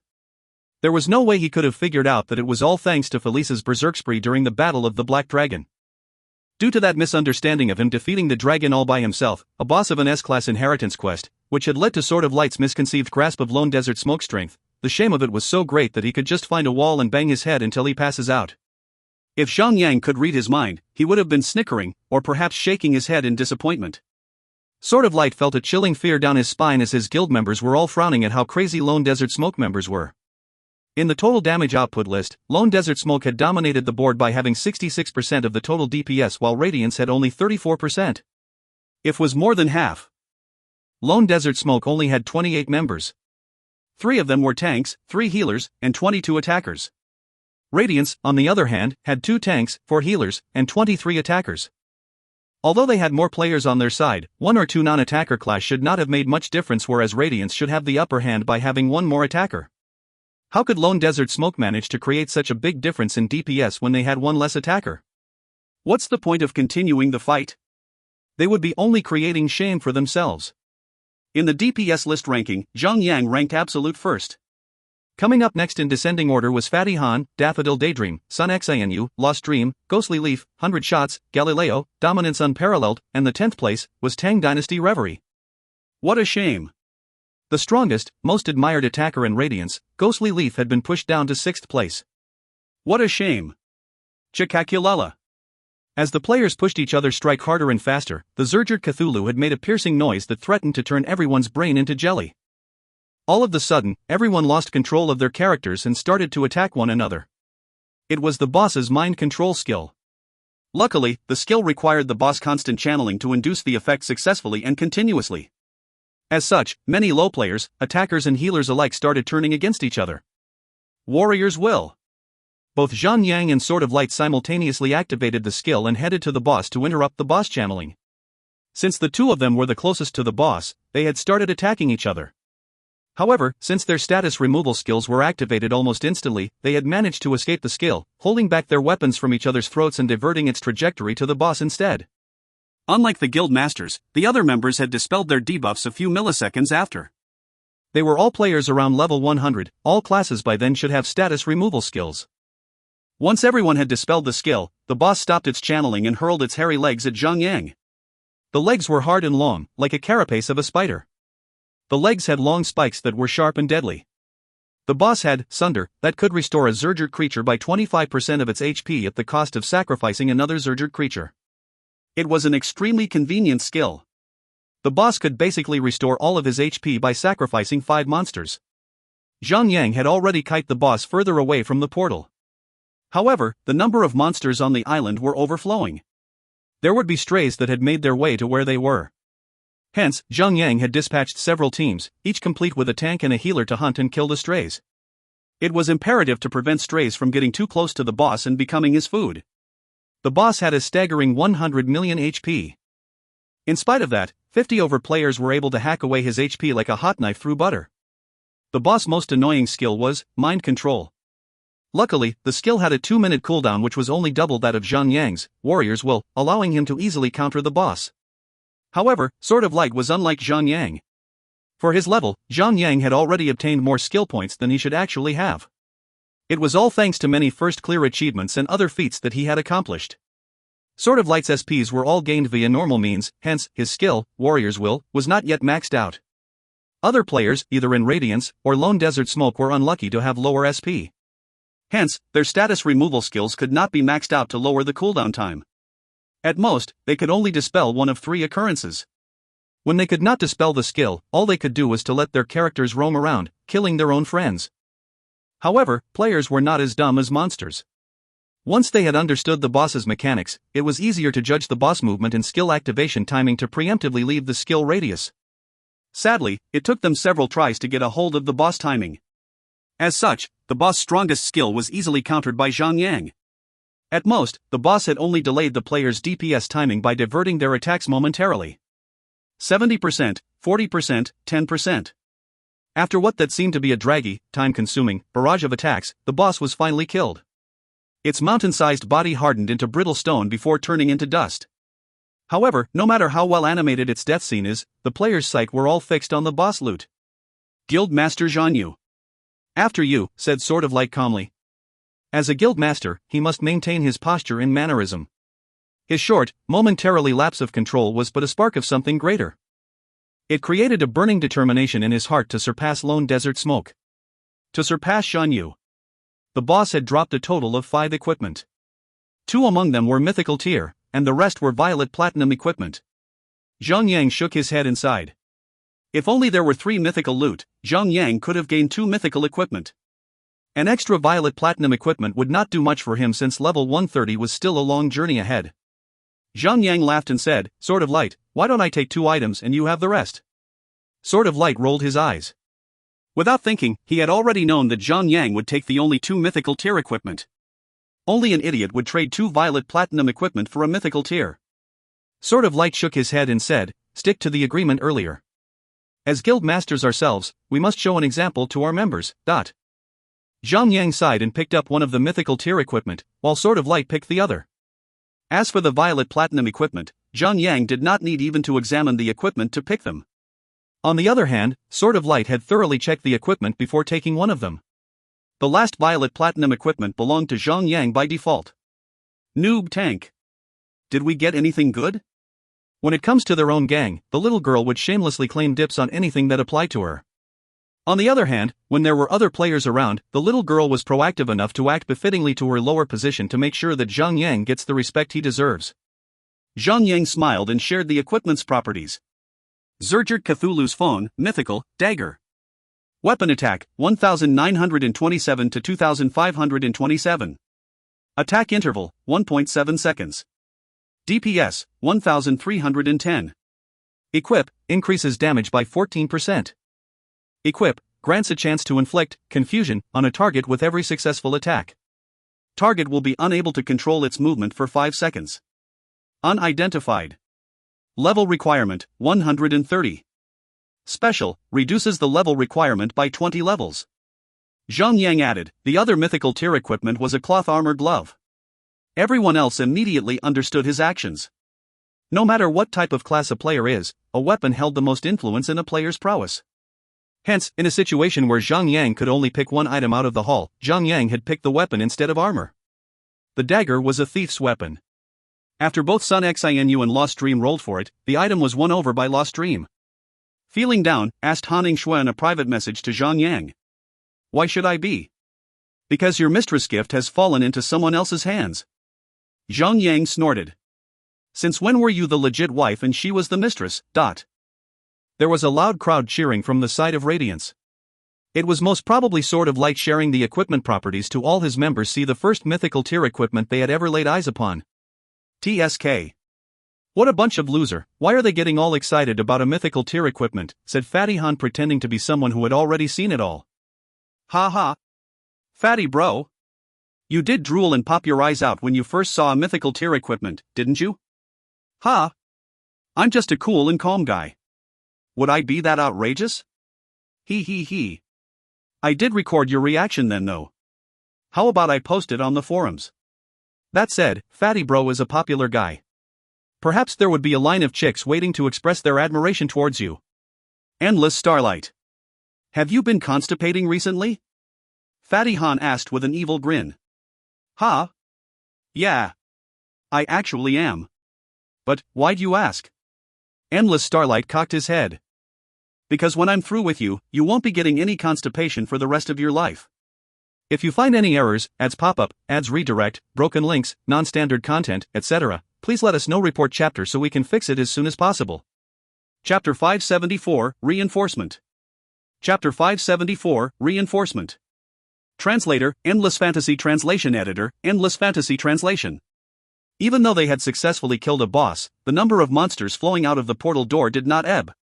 Sadly, the players' killing speed was not as fast as the monster spawn rate. Hence, players had beginning to lose their advantage even though the monsters were bottlenecked through the portal. Slowly, yet surely, the monster had gained the battle superiority and had pressured the players to the edge of retreat. For better or worse, the monsters had made their way to the mountains and deeper into the lands. The players' death rate had far exceeded the revival rate. Players who had just revived themselves were immediately torn to shreds. The problem was the mammoths. Its powerful stomps were killing players who had just revived themselves. It was a complete bloodbath.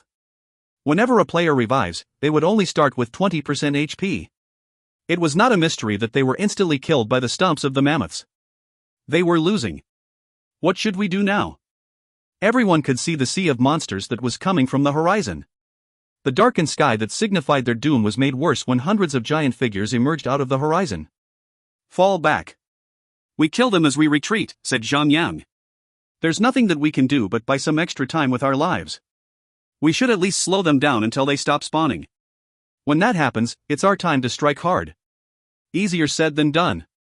Monsters were an issue. Several players could still manage to hold it up by a thin line.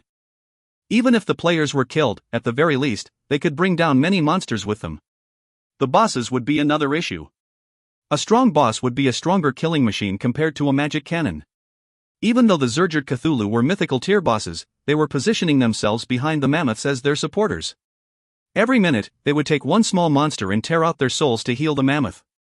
It was Sunder, and it could grant the mammoths an ever-regenerating body. The previous Cthulhu that Zhang had managed to kill earlier was only by luck. No way that they could kill the Cthulhu if it was paired up with a mammoth. In a strategic formation, the Zergert army had crossed the Ten Barren Sea and left behind a mass of dead bodies of both monsters and players. Right after the border of Ten Barren Sea, the monster army split into 8 smaller battalions and made their way to 8 different directions. Each battalion of monsters still contained many monsters and bosses with them, but they were far more manageable now. Each major city will face an attack of 100 Violet Platinum bosses and 10 mythical tier bosses.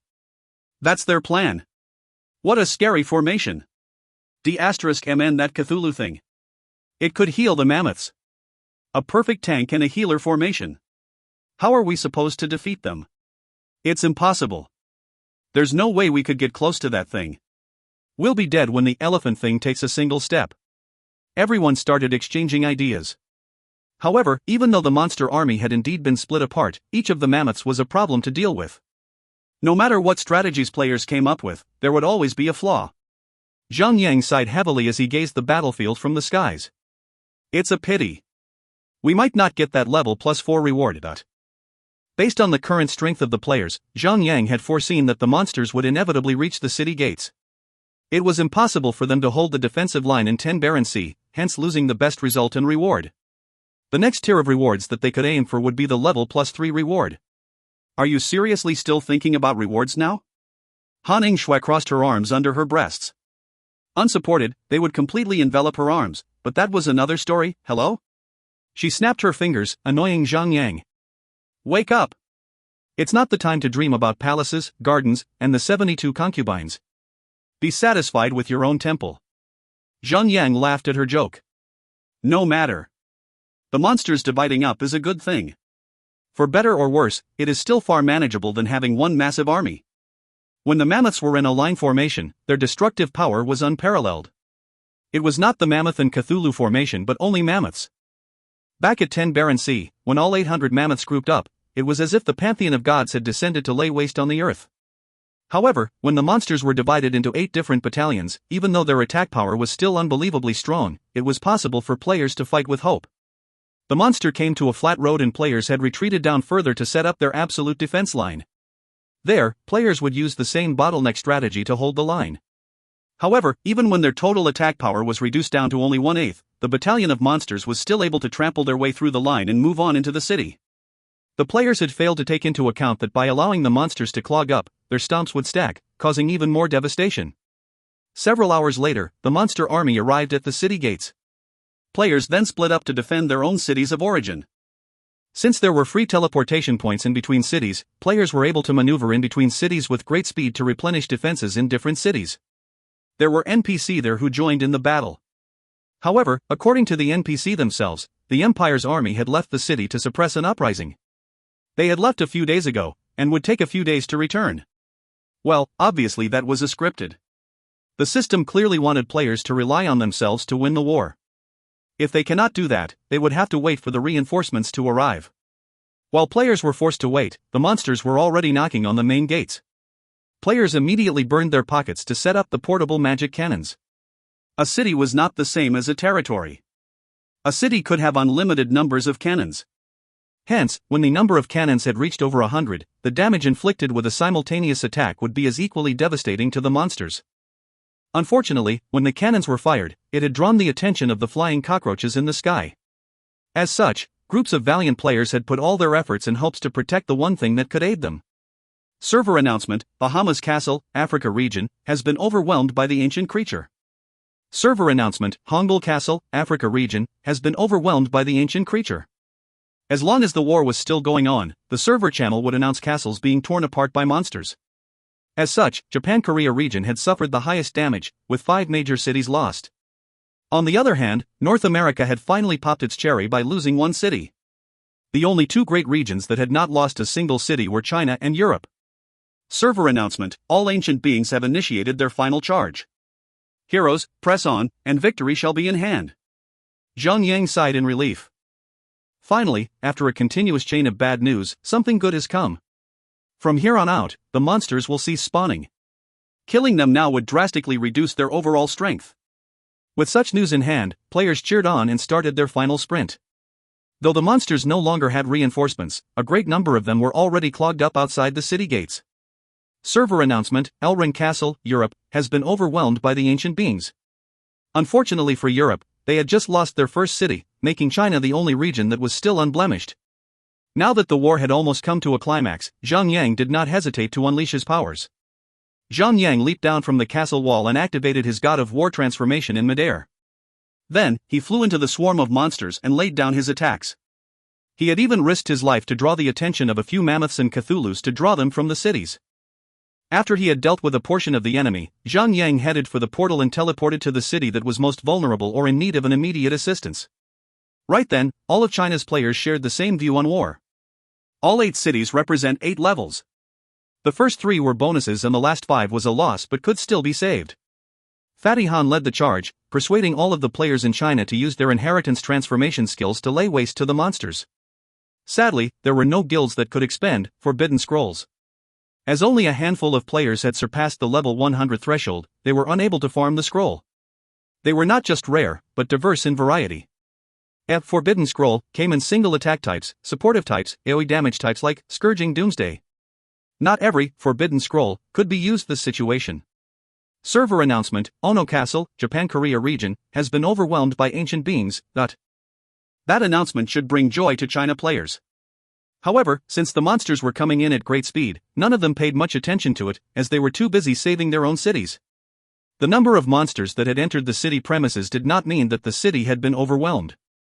Instead, the entire city could be flattened to the ground and remain alive, as long as the main palace still stands.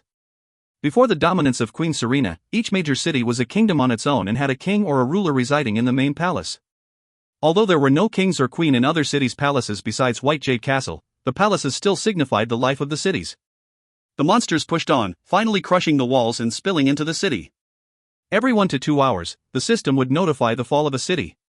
The region that had suffered the worst damage was Japan-Korea. They were left with only one city.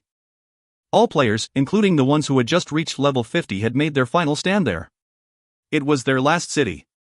The last piece of fabric to protect their dignity. The best region that had all cities still standing was China.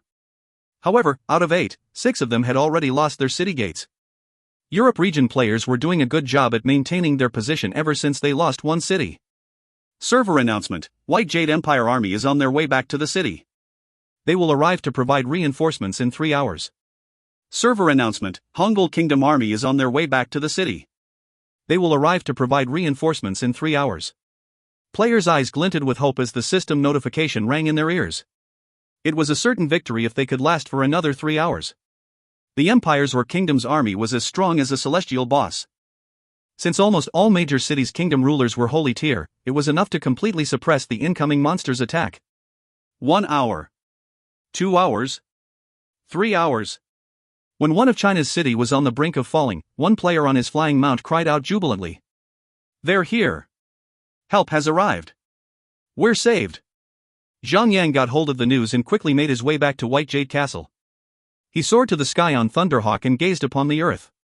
There were rolling clouds, followed by tiny dots, coming at great speed from the horizons.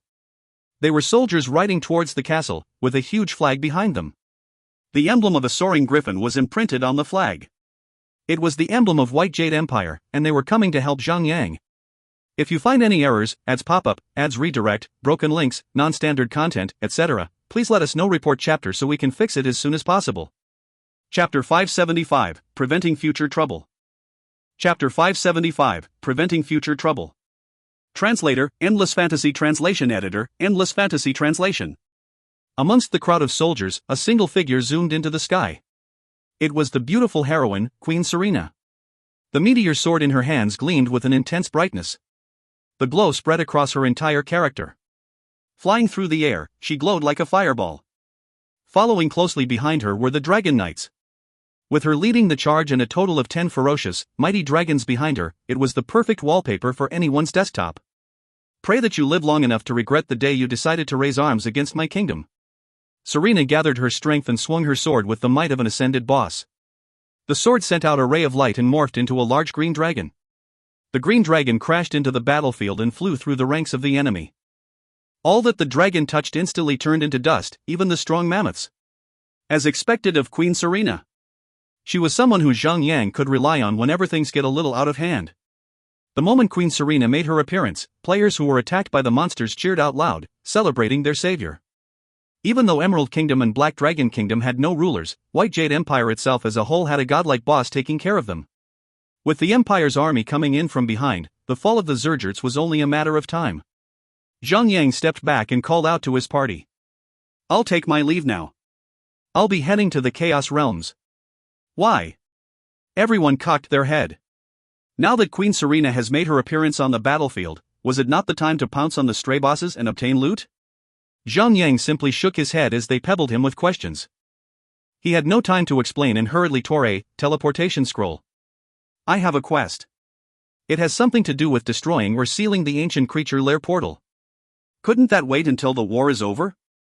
"Sure, it can. By the time the war finishes, the system would announce the same quest to everyone else in the world. However, we have the advantage of knowing this. I will head to the Baroque Islands first.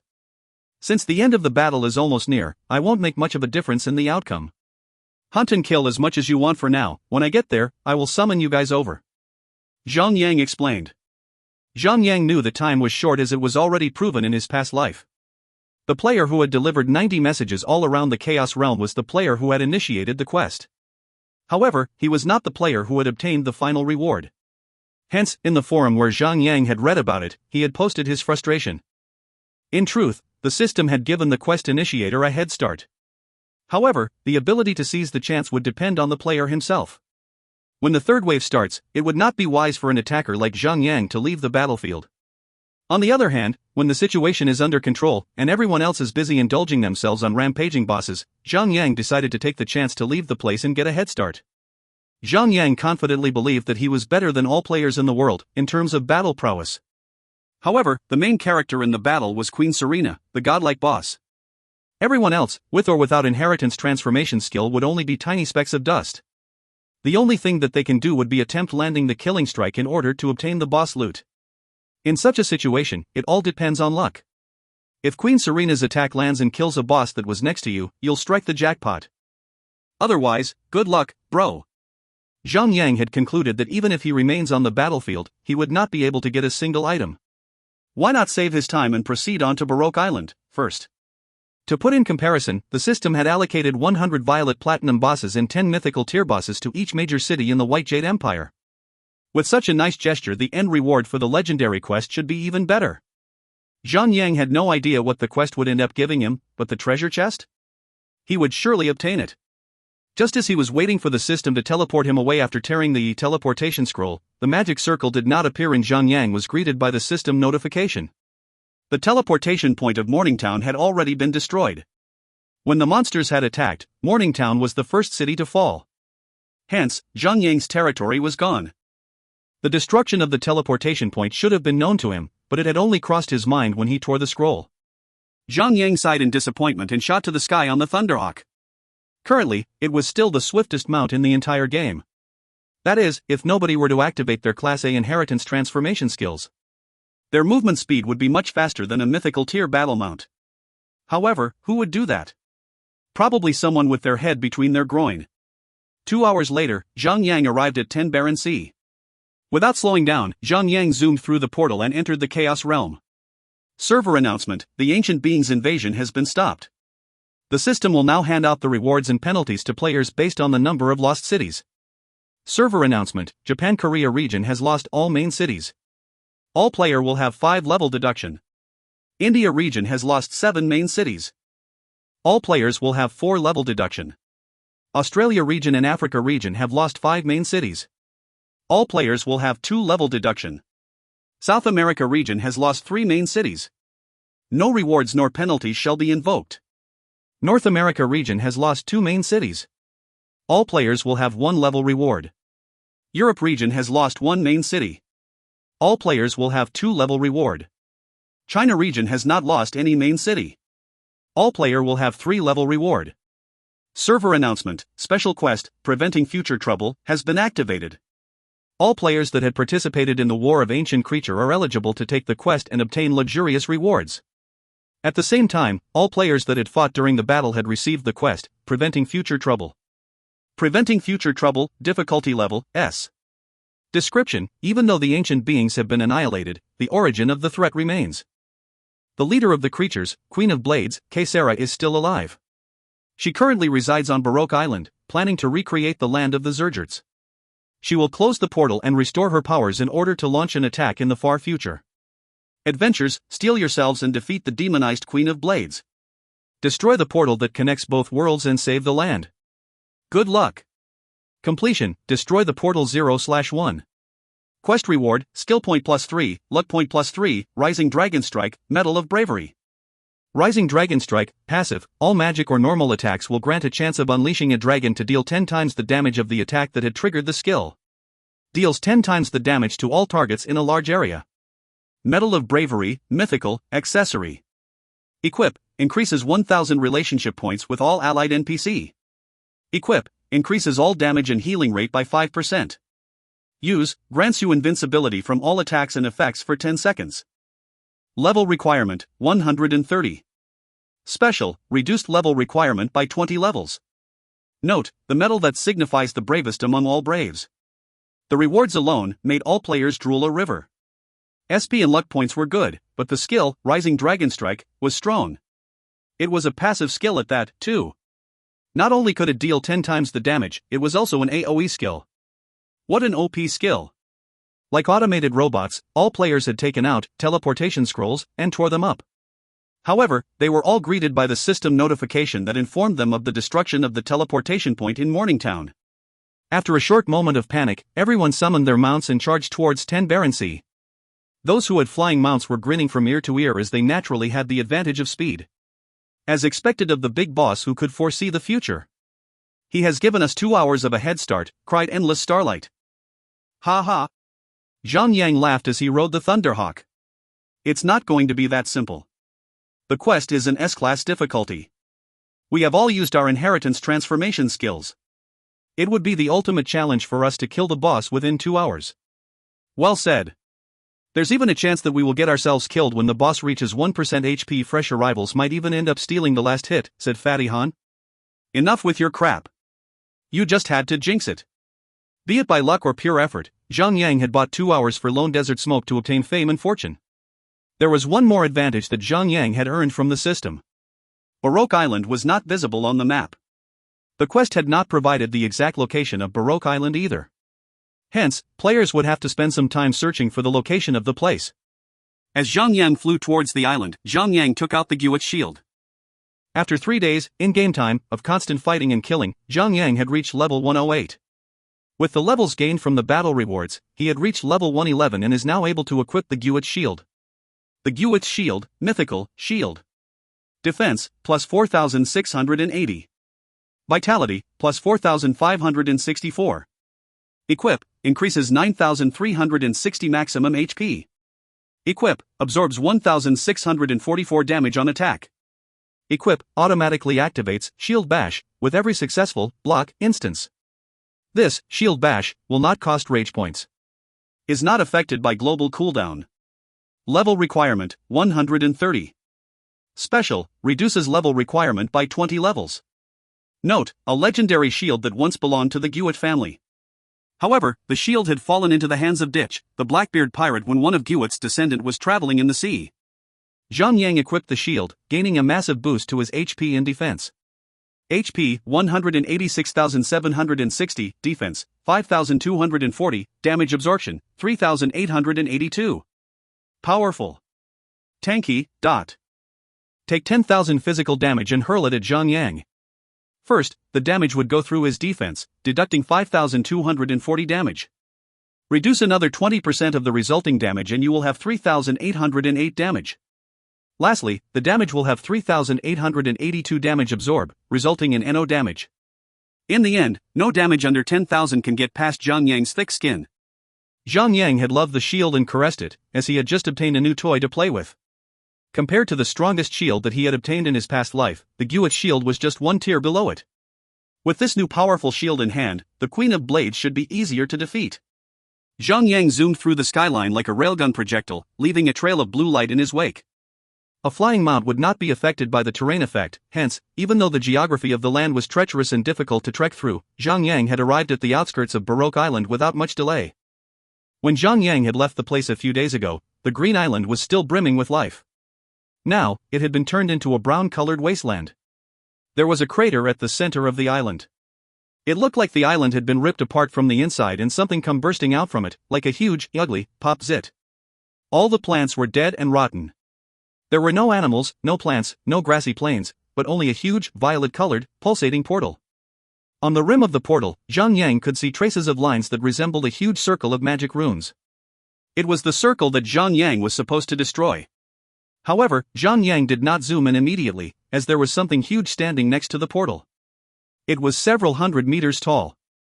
The thing had a female humanoid face and a woman's upper body and a serpent's lower half. Its hands were not hands, but long mantis-like blades that were sharp enough to gleam in the air. Although no clothing covered her upper body, her carapace-like skin was enough to censor her well-developed chest.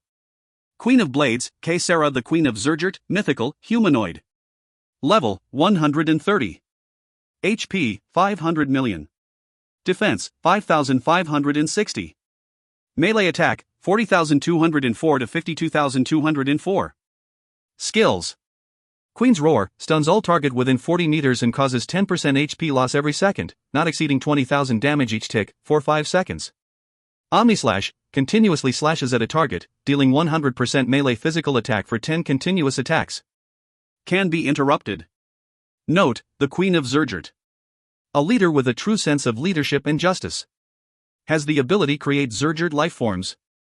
Zhang Yang sighed heavily. 500 million HP would be a drag. Furthermore, her attack was just too strong. The skill, Queen's Roar, was a skill specially created to counter a sea of players, while the skill, Omnislash, was meant to instantly kill a single tank. Zhang Yang had equipped a new shield and gained massive defense capabilities. However, since he had surpassed level 110, the effect of the Titan's chestplate had been weakened. En route to the island, Zhang Yang had run some tests and found that the shield wall's recovery rate was only 2% HP per tick. He had also removed the Titan wall shield. Shield wall's extended duration was reduced down to only 10 seconds. As a conclusion, shield wall would only last for 10 seconds and only restore a total of 20% of his HP, which was a total of 828 HP if he was mounted with a battle mount.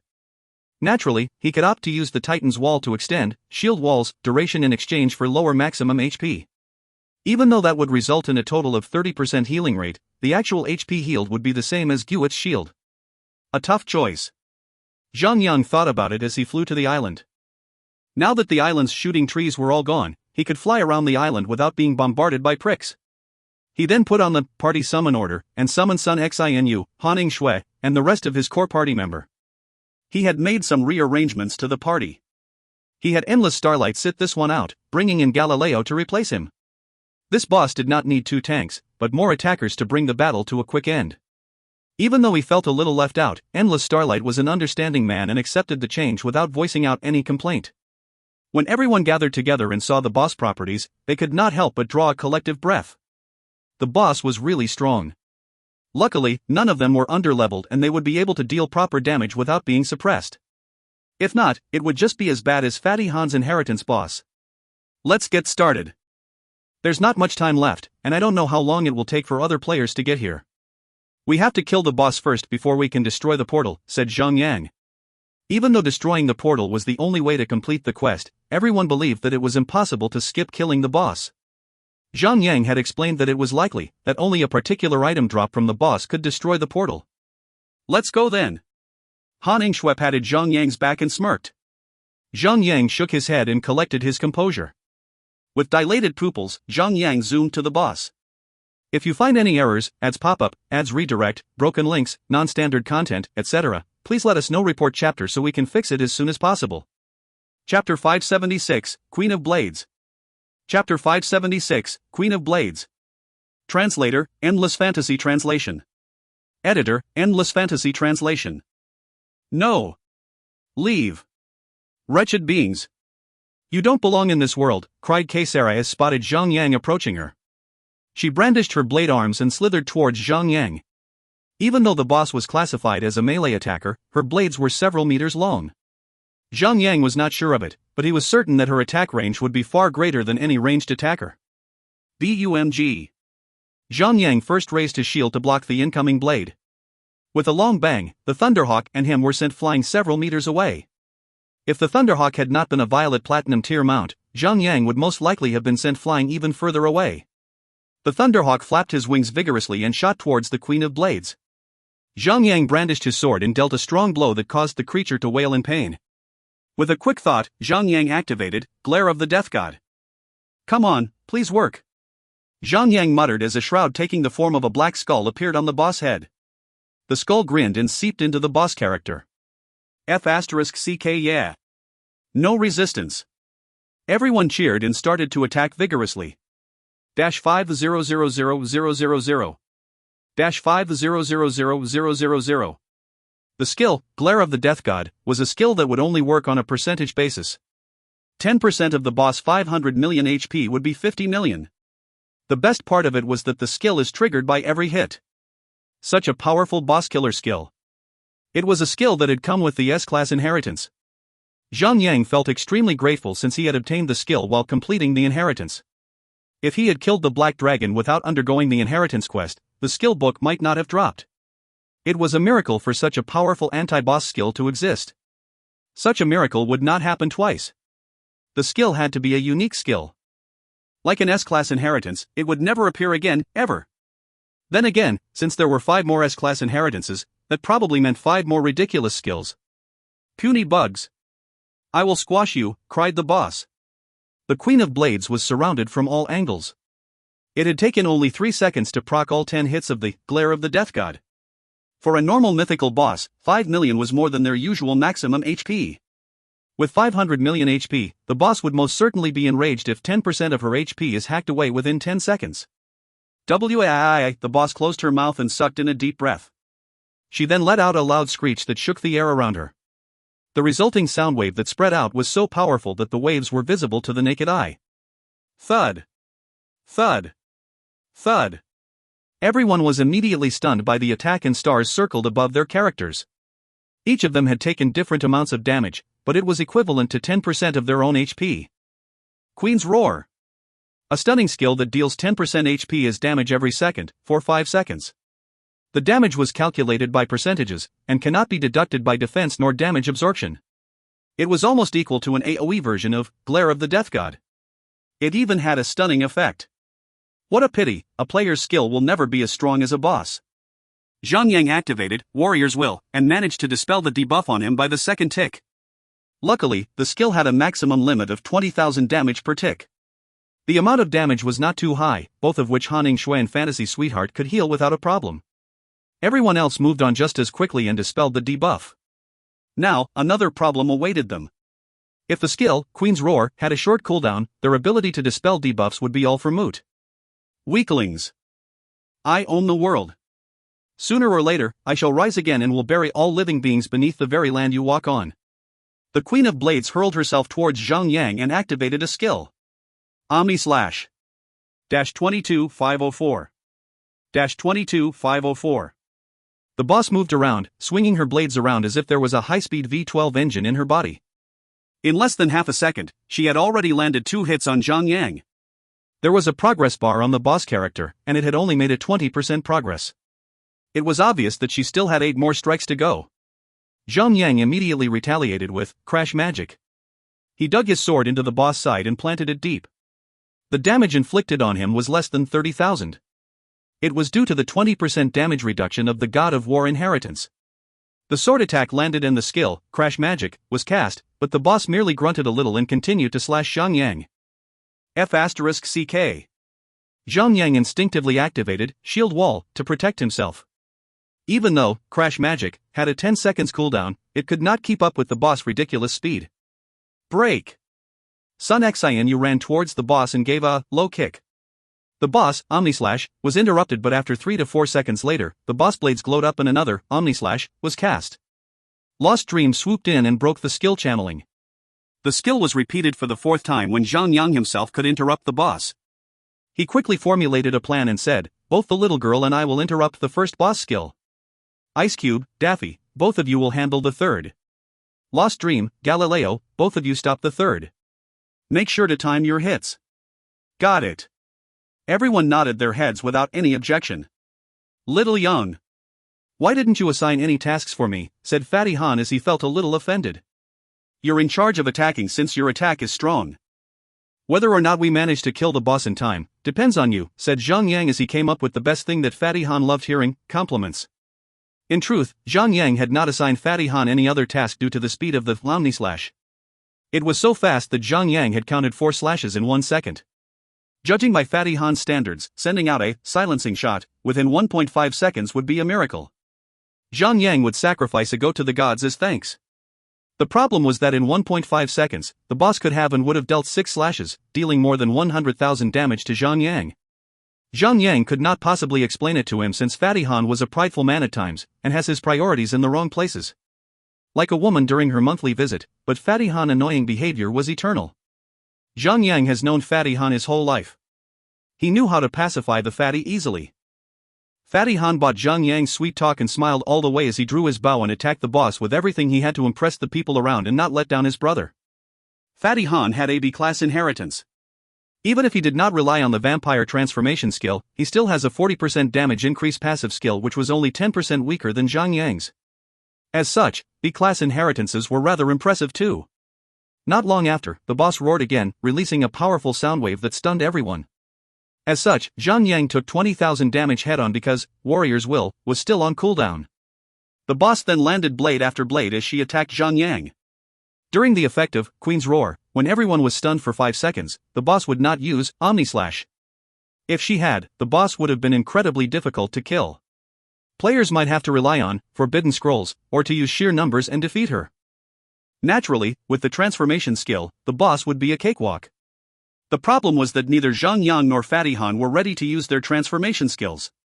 They had used it to defend their cities back then. If they had not, China might have already lost 1 or even 2 major cities. After the 5-second stun, Zhang Yang HP had speedily dropped below 200,000 HP. Both Han Yingshui and Fantasy Sweetheart were startled by it and had immediately prioritized on healing him instead of others. Han Yingshui had a level 6 life aura, which increased everyone's recovery rate by 18%. Daffodil Daydream had her recovery aura to heal both the HP and MP of everyone in the party. With countless of HP recovery bottles and bandages, the team's healing power was strong and could keep the party alive for some time. The battle continued on sluggishly for another 10 minutes when Zhang Yang's skill, God of War's Shield, that provides 20% damage reduction ended. The amount of damage he took increased from over 20,000 to as high as 29,000. The increase of damage taken had Han Yingshui and Fantasy Sweetheart crying for help. Luckily, the two of them were the guild's top healers. They had equipment that had been fully catered to increasing their healing powers, and a skill tree full of powerful healing skills. Zhang Yang had to activate Shield Wall at every possible moment to allow the healers to catch their breaths. After a brutal 1 hour, the boss HP had finally dropped below the 50% threshold. Zhang Yang prayed hard as he cast Glare of the Death God. Fush! A black light zoomed towards the boss character, but it bounced off the boss character. The light turned into a cloud of black smoke and dispersed. Resist! Crap! This boss had been designed to take on the efforts of entire regions. Even though she only had 2 skills, they were strong enough to keep herself alive while killing everyone in sight. The problematic Queen's Roar can only be countered by players' own status removing skills, but if those skills were left on cooldown, there was nothing else that they could do but to take it head-on. On the other hand, while Omnislash was a skill powerful enough to instant kill a tank, it could be interrupted with sharp reflexes. If Zhang Yang misses his timing, the skill might end up killing him before Zhang Yang could even cry for help. The situation had never been so intense before that it was mentally taxing. If either one of them accidentally messes up the interruption cycle, the whole team will inevitably be killed.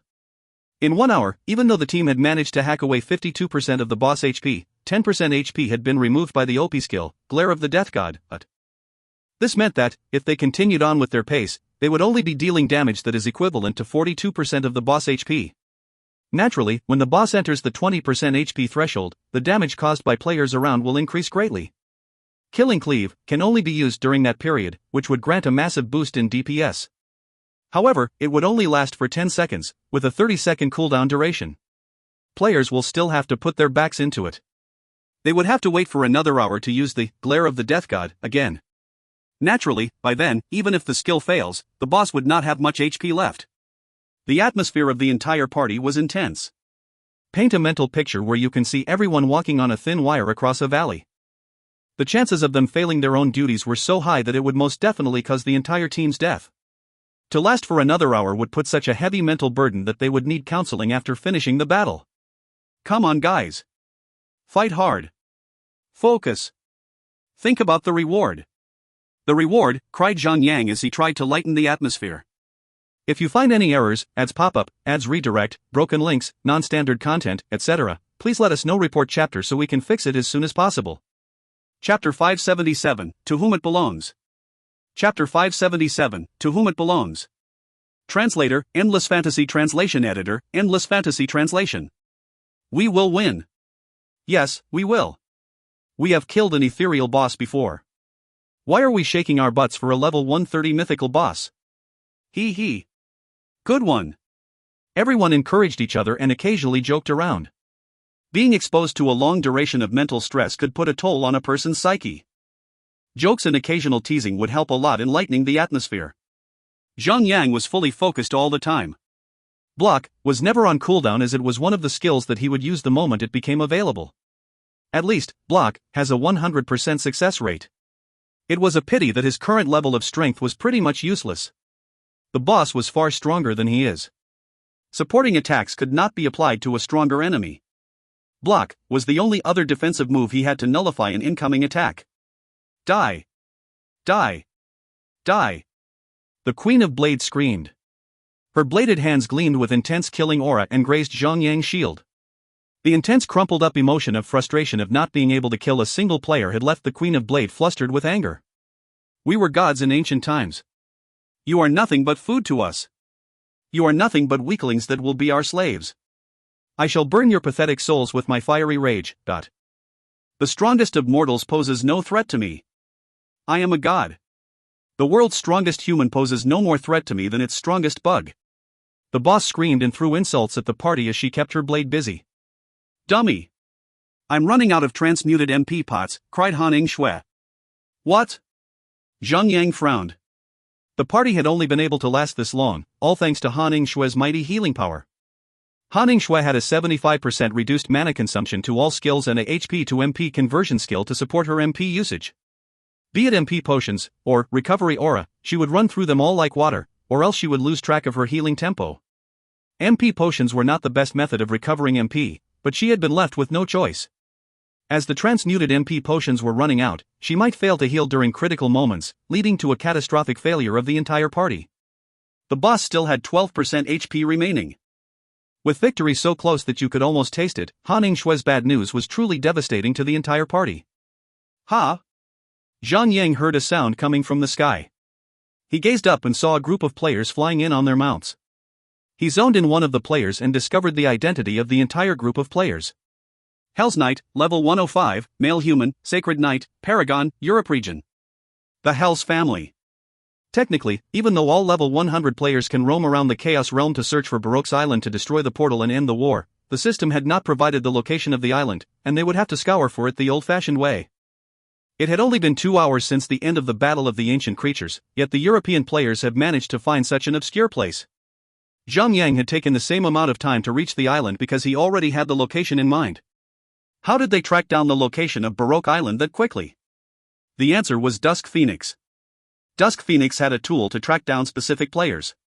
She had a hunch that it was Zhang Yang who had initiated the legendary quest, and by tracking him down, she would be able to catch up to him. Zhang Yang scanned over all the players in the area and did not find Dusk Phoenix among them. Was she truly that traumatized when it comes to him, or was she sneaking about? The situation had taken a turn for the worse. The group of European players arrived at the scene. Ha ha! I remember a certain phrase, ask for Chow Chow and he shall arrive on time. What a coincidence, cried Hell's spellcaster, sitting atop on a giant snow condor. There was a trace of hatred embedded in his voice. The group had lost the S-class inheritance milkmaid deity to Zhang Yang, and now truly hated Lone Desert Smoke. Now that they were in a huge pinch, it would be the best time to strike them. There were over 30 of them there. It should be all available members of Paragon who possessed flying mounts. Lone Desert Smoke had a similar amount of flight-capable players in his guild, but since the party summon order could only bring in 9 players at a time, it was all he had with him at the moment. Radiance, Crimson Rage, Imperial Sky, and other strong guilds had their eyes on Lone Desert Smoke. Hence, if Zhang Yang had led all the players of Lone Desert Smoke to Baroque Island altogether, he would be leading them to the treasure trove. Zhang Yang had purposefully brought in the team, silently and discreetly, to make sure that the strong guilds could not track them. However, he had carelessly forgotten about the European woman, Dusk Phoenix. She could track him down. 10 from Lone Desert Smoke, against 30 from Paragon. There was a boss then as well. How does Zhang Yang plan to solve the mess? Zhang Yang was thinking furiously in his mind and came up with a plan.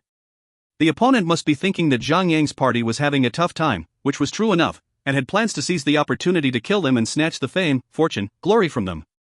Zhang Yang grinned to himself and calculated the timing of the boss attack. In one fluid motion, he leaped onto the Thunderhawk and zoomed towards Paragon's party. The boss aggro was locked to Zhang Yang.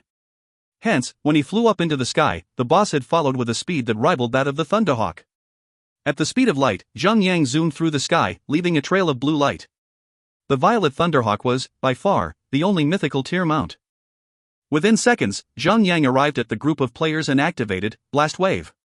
He had only managed to stun 5 of the enemy. The sword had unfortunately remained silent and did not trigger its echo effect. However, it did not matter. Zhang Yang was not here to take them on. Hell's priest eyes narrowed and widened immediately when he understood what was going on. Stop. Do not dispel the stun. He was too late. 3 out of them had already instinctively dispelled the skill and had swung their weapons, chanted their spells, moving around Zhang Yang. Only 2 of them had obeyed Hell's Priest and had remained motionless in their original positions. By that time, the Queen of Blade had already arrived at their position. After a swift attack, the creature shrieked. Queen's Roar! A blast of intense sound wave spread all around, stunning everyone including Zhang Yang, for 5 seconds, while reducing their HP by 10% a second. Those of them who still had available status removal skills had quickly removed the debuff right after the first tick. However, those who have used their skill to dispel Zhang Yang's stun would have to eat the skill head-on, losing 50% of their HP as a result.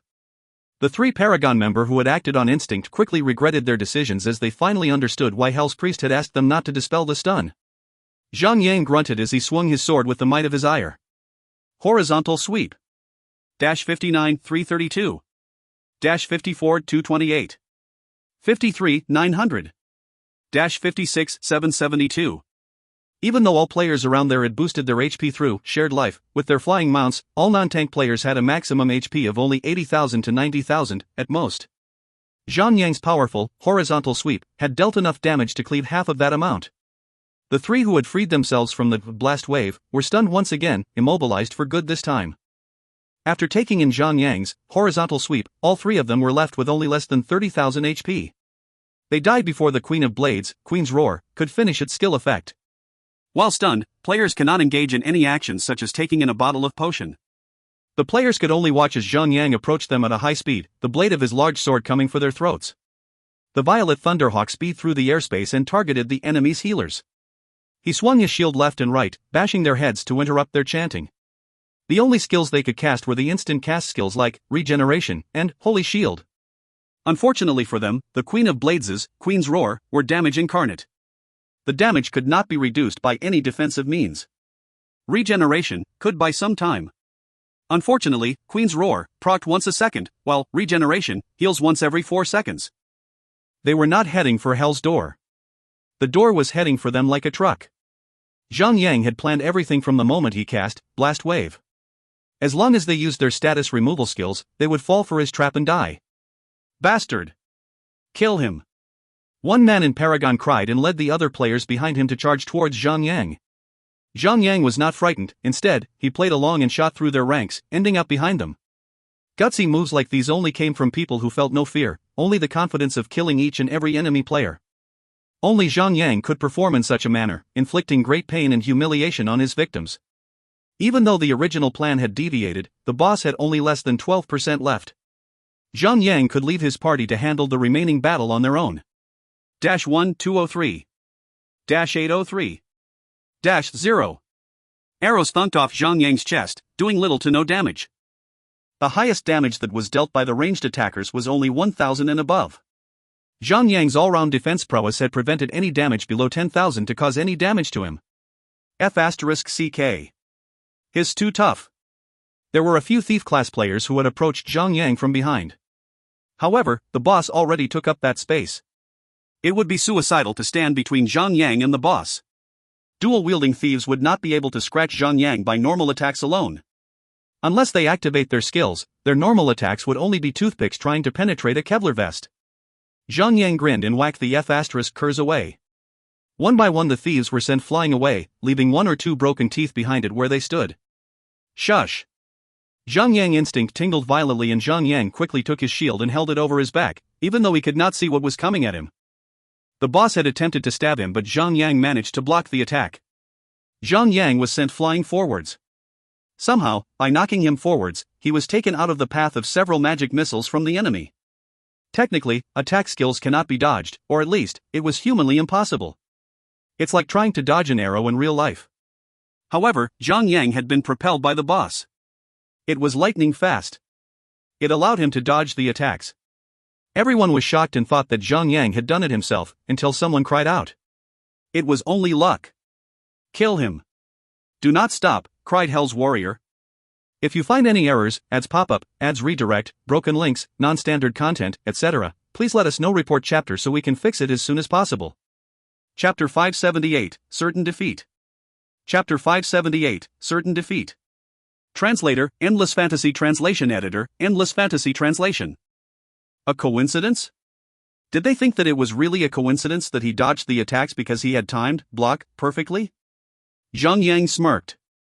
Although he could not deny that the dodge was completely unintentional, the fact that he could sense danger without even looking behind should be proof that he was not an ordinary player. Another blade came and he borrowed the boss knockback effect to flee from 2 berserker and 1 thief. This time, he did not use block and took the damage directly. Was it another coincidence? Sun Xianyu and the rest of the attacking team did not wait for verbal orders from Zhang Yang and proceeded to counterattack. Sun Xianyu, Lost Dream, Wei Yin Air, and Galileo made up the melee team. 100 Shots, Fatty Han, Daffodil Daydream formed the ranged team. Both teams targeted one player at a time and started wiping them out with deadly efficiency. Even though the ranged team had one member less than the melee attacker, their damage was still overwhelming since Fatty Han had a B-class inheritance. Fatty Han took the lead while 100 Shots and Daffodil Daydream followed closely. Their combined damage was strong enough to kill anyone off unless they activate their emergency skills. Thud. The 3 players from before who were tricked to use their status removal skills had died and fallen from the sky. Both the melee and the ranged team had managed to kill 1 player at the same time. Lone Desert Smoke's side had taken only 5 seconds to kill 5 members of Paragon. Ignore Zhang Yu. Kill the weak ones, cried Hell's Knight.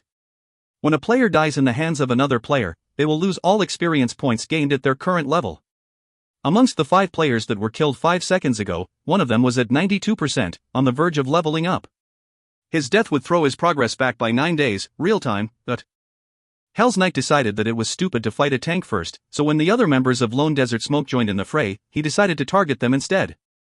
It was the 3-sided chaotic battle. Zhang Yang had unleashed his full potential.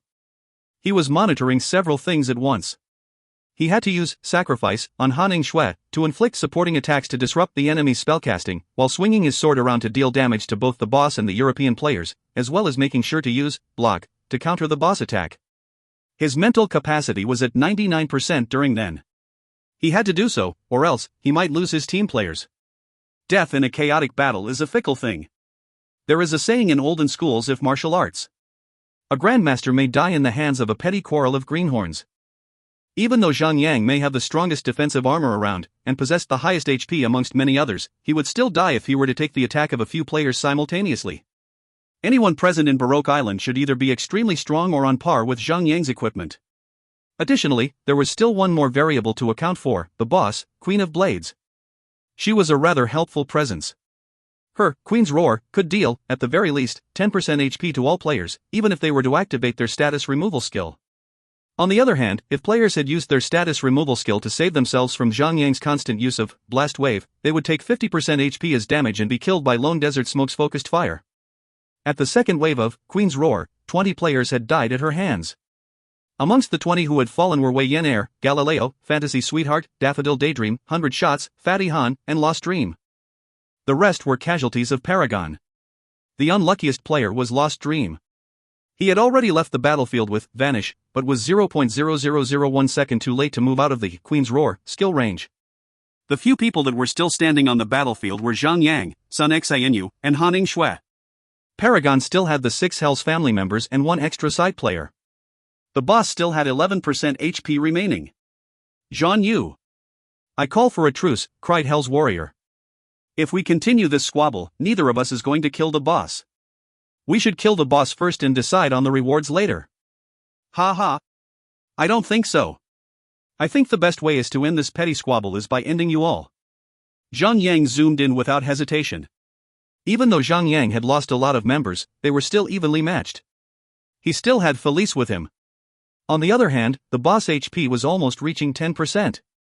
His Glare of the Death God was almost ready to be used. If the skill is not resisted, killing the boss would be as simple as nailing a nail down her head. Humph. Cocky bastard. Hell's Knight scoffed. So be it. If you want to die together, I shall deliver your wish. It'll be my pleasure. Hell's Knight zoomed towards Zhang Yang and immediately banked hard to target Haning Shui.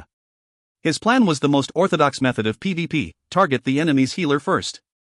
In this situation, after losing Haning Shui, Zhang Yang would have no means of restoring his own HP and will be taken down, either by the boss or by Paragon. All surviving Paragon members swarmed in and surrounded Haning Shui. Zhang Yang bumped into the boss and forced her to follow him like a dog on a leash. With rock speed, Zhang Yang then shot towards Haning Shui and cried, "Woman, it's time for our show." All right. They reached out to grab hold of each other's hands. Blizzard Sky. Lunar Stew. Shring. The entire battlefield was instantly covered with a thick layer of snow. A big moon emerged behind Zhang Yang and Han Shui, illuminating the area, around 30 meters from where they stood. Immune. Immune. Immune. Zhang Yang and Han Shui had gained 30 seconds of invincibility and would not take any form of damage from either the boss or Paragon. Blizzard Sky, Lunar Stew, could only deal 5,000 chaos damage per tick. It was barely a tickle to post-Chaos Realm players. However, it totaled up to 150,000 damage, which was still something that no one could ignore. All 7 Paragon members quickly ran out of the skill's radius, however, before they could, the boss had used Queen's Roar. Everyone, besides Zhang Yang and Han Shui, was stunned for 5 seconds. If they had only taken the boss skill, they would only lose 50% of their HP. Fortunately for Zhang Yang, they were stunned within the range of Blizzard Sky and Lunar Stew. After taking 5 seconds of the paired skill damage and the boss, Queen's Roar, damage, the total attack that they had received per person was around 70,000 to 80,000. Right then, as Paragon was about to leave the paired skill attack radius, Sun Xianyu swooped in and carved them up. Lone Desert Smoke had been fighting the boss for more than 2 hours. It was not a mystery if they had a better understanding of the boss mechanics than Paragon. Sun Xianyu had only appeared after all Paragon had been stunned and proceeded to kill them. As such, they were all sitting ducks, waiting for their deaths. After spamming her blade, there were still 2 survivors remaining. The 2 of them quickly retreated. Sun Xianyu quickly gave chase and Zhang Yang stopped the paired skill immediately to attack the other player with a Spear of Obliteration. Ugh! Arg! 2 loud grunts were heard, followed by the 2 of them falling off their mounts. Such a waste of life. Humans will always be despicable, the Queen of Blades scoffed. Dummy! Use the glare thing, cried Han Shui. She had just only consumed a bottle of MP potion. Without Fantasy Sweetheart to help with the healing, Han Shui would only last for half a minute before her MP is drained. Alright then. Zhang Yang flung out his arms and cast Glare of the Death God. A cloud of black smoke floated above the boss character and morphed into a grinning skull. Success! Hell yeah! Everyone cheered. The boss still had 11% HP left. Without the help from Glare of the Death God, they would not be able to kill the boss in time. The success of the skill was truly a lifesaver. Even the Ice Queen, Sun Xianyu, could not contain her happiness and she smiled a little. Kill it, quick, cried Zhang Yang frantically. 3 players, with their own battle companion, and battle mount attacked with everything they had. Han Shui was well within the danger zone, healing Zhang Yang with all her might, praying hard that the boss would not use Queen's Roar during this intense moment. Since the boss had just only used it, it would be another 10 seconds or so before she uses it again. -500000. -500000. Lines and lines of powerful damage texts ticked up on the boss character, greatly pleasing Zhang Yang and Sun Xianyu. Little young. Hold on for a little longer. We're coming back. Fatty Han shouted at the top of his lungs in the party channel. Zhang Yang frowned. Fatty Han is coming back now. The Paragon members should be coming back at the same time. We have to be faster. We cannot allow them to take advantage of the situation. Zhang Yang kite the boss as far away as he could from the dead bodies of the Paragon members. It would be most unfortunate if the boss death happened at the same time as their revival. They might have the opportunity to snatch the loots. They had the qualifications to loot since they had attacked the boss. No! No, cried the Queen of Blade as she knew death was approaching. Still, her cries and constant mockery would do nothing to stall her death. 7 seconds later, all of the Glare of the Death God trigger hits were used and the boss still had over 1,300,000 HP left. Zhang Yang and Sun Xianyu bit down their frustration and went crazy. They were able to kill all 30 members of Paragon because of their carelessness and the boss assistance. If all of the enemies returns, the same method would not work again. The chances of Lone Desert Smoke winning a 10v30 PvP match would be extremely slim. After all, Paragon was the top guild in Europe. Their prowess was not something that Lone Desert Smoke could shrug off lightly. However, it would not be the same if Sun Xianyu or Wei Yin Air had inheritances. 1,100,000. 800,000. 500,000. 200,000. When the boss HP has reached below 200,000, the first 5 players of Paragon had just revived in time. With haste, they took a bottle of healing potion and quickly made their way towards the boss. 100,000. 30,000. 0. RGH, the Queen of Blades wailed as she fell to the ground, creating a powerful tremor and dropping a heap of loot next to her dead body. Ice cube. Take. Take. Pick. Quick. Zhang Yang was so nervous that he could not even finish his sentence properly. His hands were busy sweeping up the loot as well. Not a single item must fall into their hands. By the time the 5 players of Paragon had arrived, Zhang Yang stopped looting and quickly cast Heroic Leap. Unfortunately, he only managed to stun 3 of them. At the same time, he quickly cast Brutal Smash to stun the 4th player. Felice quickly morphed into her human form and stunned the last stray player with Dragon Spear Barrage. Ha ha! Good job, Felice, cried Zhang Yang. Sun Xin, you seized the opportunity to loot all of the drops and left nothing but the dead body of the boss for Paragon. By then, Fatty Han, 100 Shots, and the rest of Lone Desert Smoke had revived themselves and joined the team. Zhan Yu. Hell's warrior snarled angrily and bellowed. Hand over the loot. Please, don't be childish. You're not a 3-year-old little kid. If our positions are reversed, would you hand over the loot if I ask nicely? Zhang Yang scoffed and shrugged. Bastard. Kill him. Spare no one. We will kill them until they drop all their equipment. Kill them. Everyone gripped their weapon tighter. The boss Zhang Yang had just killed was a legendary quest-type boss. The item drops from the boss had to be powerful. Now that the boss was gone and all the loot was secured, Zhang Yang could relax a little. However, when he heard that all Paragon members wanted to kill him, he directed all his frustration that had been built up since the beginning of the Ancient Creature War, all the rage and wrath towards the Paragon. If you plan to attack, you should have said so earlier. Now, I'm afraid you have absolutely no chance to win. Boss. We're back, cried Endless Starlight. As if fate had dictated his destiny, just when Zhang Yang needed help, the entire battalion of Lone Desert Smoke had arrived from all corners atop their flying mounts. Back when Hell's family had arrived at the island and started threatening Zhang Yang had Endless Starlight to gather all Lone Desert Smoke members to come to his rescue. At the same time, Snowseeker, Greensleeves Prince, and other guild master had noticed the guild's sudden sortie and had followed them as well. Right then, the entire island Baroque was filled with top players of China. Run! Run now! All the European members' faces turned white at the scene. They had all been killed once and had lost all of their hard-earned experience points. If they were to be killed again, they might drop their equipment, which will be of an even greater loss. However, it was futile to escape now. Endless Starlight, Snowseeker, One Sword Stroke, and other powerful players had rushed into the battle and turned all members of Paragon into burger patties. The portal. Since the battle loot had all been taken, the body of the Queen of Blade had disappeared away. There was no evidence of a boss battle ever happening here. The other guild members knew nothing. All they could see was the bright, pulsating portal. Shush. Pew. Bam. All newcomers launched their attack on and on, however. Immune. Immune. Immune. All attacks dealt on the portal had not made a tiny scratch. Zhang Yang grinned. If you find any errors, ads pop up, ads redirect, broken links, non-standard content, etc., please let us know. Report chapter so we can fix it as soon as possible. Chapter 579, Shadow Dancer Inheritance. Chapter 579, Shadow Dancer Inheritance. Translator, Endless Fantasy Translation Editor, Endless Fantasy Translation. Snowseeker frowned in annoyance and stopped attacking. The only way to break this is to use a special tool, am I right? Mr. Guildmaster Zhan Yu, said Snowseeker with a forced smile. Zhang Yang shrugged and looked the other way. Beats me. I just got here not too long ago and was fighting the European bastards.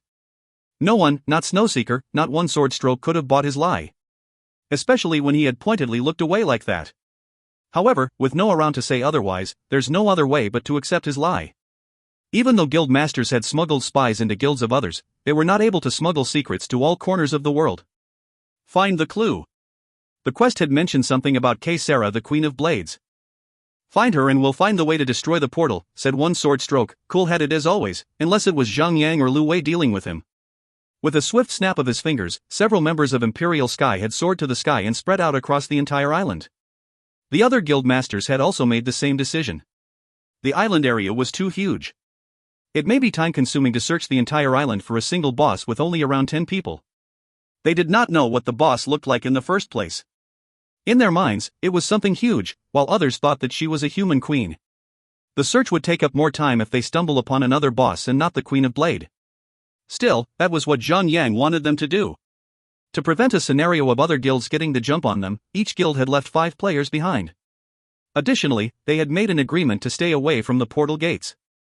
If either one side breaks the agreement, that guild would face the wrath of 55 players of 11 different guilds.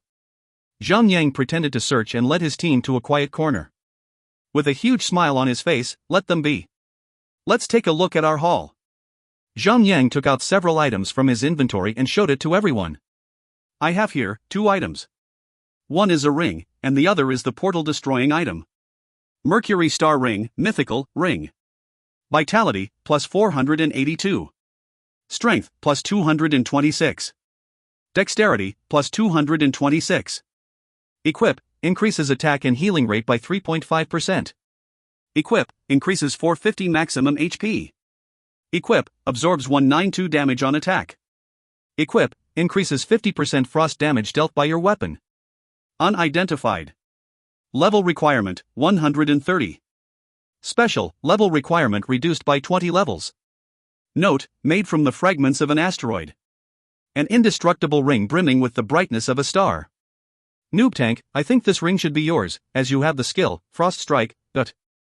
Wei Yan Air was the first to voice out. Based on the ring's properties, the ring would suit a knight, a warrior, a thief, or a hunter. The ring's effect was good since it increases attack and vitality. Any class would benefit from the ring, but not as much as Zhang Yang, since he had the skill, Frost Strike. Although Zhang Yang could benefit from the ring's effect, Frost Strike had a 60 seconds cooldown rate. Although raising the attack by 50% would increase the average DPS by a significant amount, it was only good for PvP. In a battle with players, Frost Strike could then be used as a nuke attack to deal heavy damage in a short amount of time. Lost Dream, 100 Shots and other members who suited the ring nodded to agree with Wei Yan Air. I'd say, only Guildmaster has reached level 110. You're the only person in the guild who can immediately equip the ring. We would have to grind for a long time before we can reach your current level, said Daffodil Daydream. Zhang Yang was level 111, the highest leveled player in Lone Desert Smoke and in the world, while the second would be level 107. However, to gain 3 levels and reach level 110 would take as long as 1 whole month. Real time. That would take 90 days in the game, and if an equipment takes that long to equip, it would be a waste, as it would be gathering dust in the inventory. Zhang Yang smiled and took the ring for himself. He would only equip it after identifying it in the city. The second item that he had found was the most important item. A small, palm-sized, black-colored bomb. Goblin H.E Bomb Mark III, quest item. Use, destroys the portal and perhaps maybe, the entire island itself? The bomb was made to be extremely powerful but was accidentally created to be slightly stronger than it should have. If calculations are correct, the bomb would turn everything within a 10 kilometers range into a pile ash. You are strongly advised to run away as far as possible during the activation of the bomb. Tick-tock goes the bomb, you should run or lose your dome. Note, product of the Globan Tech Engineering. Quality that you can trust. Bound. Ha? Bound? Zhang Yang was left speechless. He had not paid attention back then when he picked the item. However, if he had not picked the item, the European players might have picked it up instead, and all of Zhang Yang's efforts would be for naught. Now that we are in the same party as Little Yang, would the system count us in the completion of the quest if Little Yang is the one setting the bomb up, said Fatty Han. No one could have predicted that the bomb will be bound. Now that it has come to this, Zhang Yang had no choice but to be the bomberman. As it seems, no one in the party had any objections to it. After all, Zhang Yang was the person in charge and the leader of their party. Without his guidance, none of them would have had a chance to stand here. Sun Xianyu and Han Shui had nothing to say, since Zhang Yang was their man. Anything that is his, would be theirs as well. I don't think so. The skill, Rising Dragon Strike, is too strong to be made available for everyone. I think that is why the bomb has been made to be bound to only one person, said Zhang Yang dejectedly. What a shame. Zhang Yang had taken out the items he had looted, and the next few items were all in Sun Xianyu's inventory. Sun Xianyu casually took out 3 items and showed them to everyone. They were a white, silvery gown, a grayish-white glove, a necklace with an emerald stone, and a fragment of what seemed to be part of a weapon. Is that an assembled weapon fragment, or an inheritance fragment?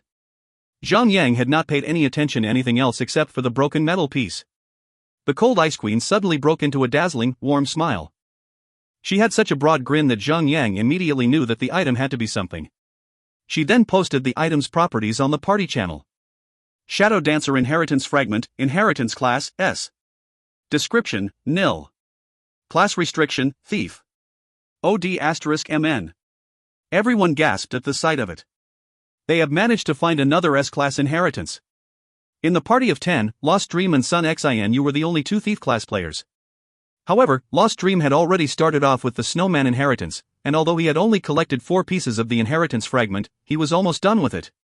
If he had not chosen to undergo the Snowman inheritance, he could still voice out and roll the dice against Sun Xin for the S-Class inheritance. However, things were difficult, now. "Let Frost Knight have it," said Lost Dream as he swallowed his pride hard. He consoled himself that a B-Class inheritance was only 10% weaker than the S-Class inheritance. As for the transformation skill, it would be the same 3-day cooldown duration for both B and S-Class. If that was not the case, he couldn't have held it in. Sun Xin nodded politely and took the inheritance fragment for herself. Zhang Yang never knew much about the Shadow Dancer inheritance and had only just found out that it was dropped by the Queen of Blades. Sun Xin must have had hidden close by the battle back then. When the boss was killed, she must have instantly swooped in and picked all the drops, including the S-Class inheritance, thus becoming the only player in China to obtain an S-Class inheritance. In this lifetime, as destiny would have it, Sun Xin would still be the same player obtaining the S-Class inheritance. Lone Desert Smoke has now amassed a total of 3 players with S-Class inheritance. Even though the 2 of them had not yet completed their quests, the team could be strong enough when all 3 of them reaches level 120. Bosses would crumble beneath their feet when that time comes. A guild with 3 S-Class inheritance holders. If it was in Zhang Yang past lifetime, people all over the world would be laughing their butts off at that very idea. To have more than one S-Class inheritance player in a single region was already a ridiculous idea, lest even mention about having 3. Now, what if all of them happened to be in the same guild? Imagine BMW making 6 super limited edition cars, and half of them ends up being owned by the same family. Zhang Yang was so happy that he could fly. Han Shui and Sun Xin were his women. Even though both of them still had their internal strife as they were still fighting over him, Zhang Yang strongly believed that even the toughest walls can be brought down with time, as long as that wall doesn't fall when all 3 of them are in bed. The 2 female monkeys would rip his banana to shreds, in that case. Sun Xin did not stop posting more descriptions on the party channel. Queen's attire, mythical, cloth armor. Defense, plus 32.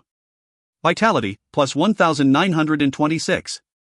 Intelligence, plus 905. Spirit, plus 393. Equip, increases maximum MP by 1810. Equip, increases maximum HP by 3850. Equip, increases all damage and healing rate by 3.5%. Unidentified. Level requirement, 130. Special, level requirement lowered by 20 levels. Note, an attire befitting that of only a queen. A dress brimming with the aura of a royalty. Without rolling for the item, the dress was taken by Han Shui. It could not be helped, she considered herself queen and found no reason to give the equipment away to anyone else. However, as a compensation, the next mythical tier equipment that the party found would be given to Daffodil Daydream and Fantasy Sweetheart. The last 2 equipment were Violet Platinum, Battle Companion specific only. The items were rolled for and distributed accordingly. After all drops were distributed, it was time to end the quest.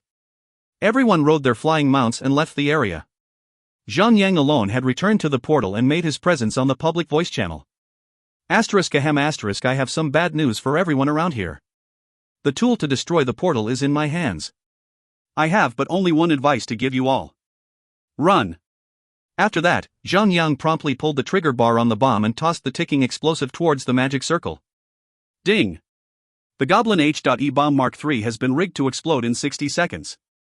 Based on the calculation of the Globans, the blast radius will reach an area of 60 kilometers. Please get to a safe place to avoid being vaporized. Ding. Time left to detonation, 59 seconds. Ding. Time left to detonation, 58 seconds. If you find any errors, ads pop-up, ads redirect, broken links, non-standard content, etc., please let us know. Report chapter so we can fix it as soon as possible. Chapter 580, The Devastating Assault of the God of War. Chapter 580, The Devastating Assault of the God of War. Translator, Endless Fantasy Translation Editor, Endless Fantasy Translation. The moment Zhang Yang flung the bomb, every single player on Baroque Island received the same system notification. Everyone hopped onto their flying mounts and ascended into the sky as possible as they could and flew towards the direction away from the island while cursing Zhang because Morningtown had not been reconstructed yet. Everyone still did not have access to the teleportation circle of the territory. Zhang laughed out loud as he hopped on his Thunderhawk and fled like the others. What the F***ck? These goblins had such shoddy handiwork. With 11 seconds still remaining on the counter, a sudden loud bang that shook the heavens went out far into the surroundings. The next thing happening was a gigantic mushroom cloud, rising from the center of Baroque Island, blooming straight up towards heaven. Then, a powerful shockwave, as strong as a level 13 hurricane spread out from its central point. The powerful impact shot right through every single player who was still in the blast radius, reducing everyone's HP bar down to 1 HP. Zhang quickly activated his Radiance of the God of War to recover his HP bar back to full. If anyone were to jab at him with a needle at that moment, Zhang would be dead, and that would be a devastating blow to his progress. Ding! You have completed a quest, Preventing Future Trouble. Acquired 10 million experience points. Ding! You have received a reward, Lucky Attribute +3, Skill Point +3. Ding! You have learned a new skill, Rising Dragon Strike. Ding! You have received an item, Warrior's Honor, Medal, ... After a series of sweet system notifications rolling across Zhang ears, he became the person to have benefited the most in the legendary quest. He acquired 1 skill point upon reaching level 110. Furthermore, he was rewarded with 3 additional skill points. Zhang added all of the skill points that he had just earned into his Eagle Eye, raising the level of the skill up to level 8. Now, Zhang could ignore 85% defense of his targets. He also equipped the Warrior's Honor medal up the moment he got it. The item gave him a boost of 5% to his attack. Heart of the Death Knight could only provide 3 seconds of invincibility after the player holding it reaches level 110. However, the player could clear out any negative effects upon activating the Heart of the Death Knight. The 3-second invincibility was more like a bonus power up to the player.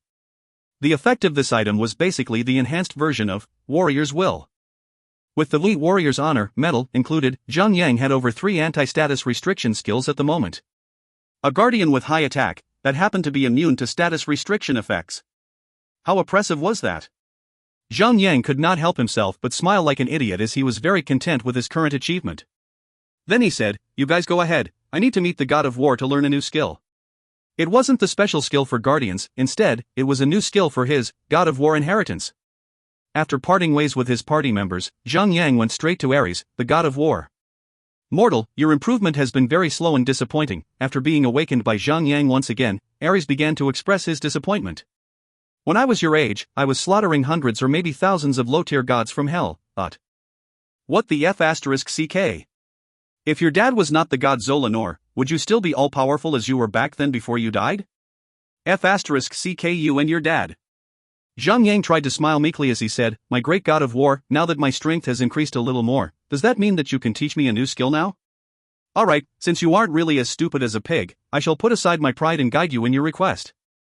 Ares gave a gentle touch on the forehead of Zhang with one of his fingers.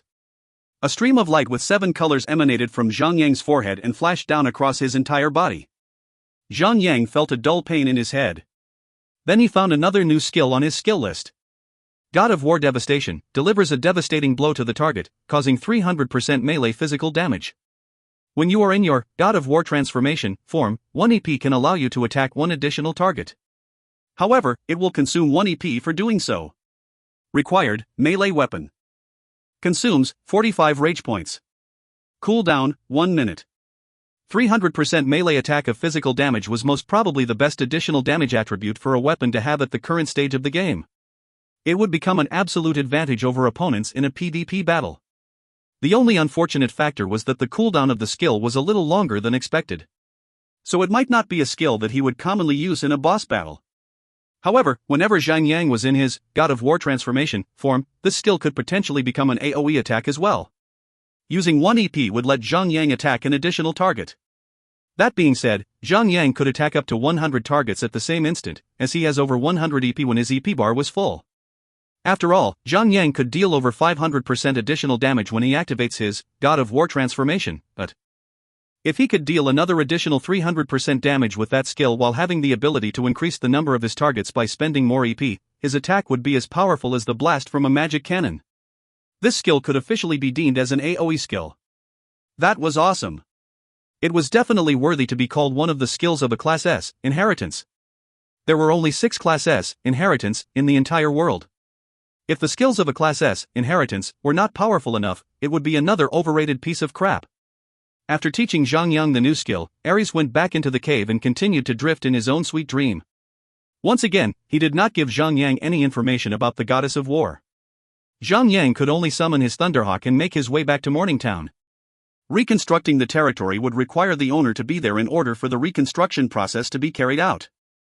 Zhang had to take out a total of 20 million gold coins in order to reconstruct the territory back to its former glory.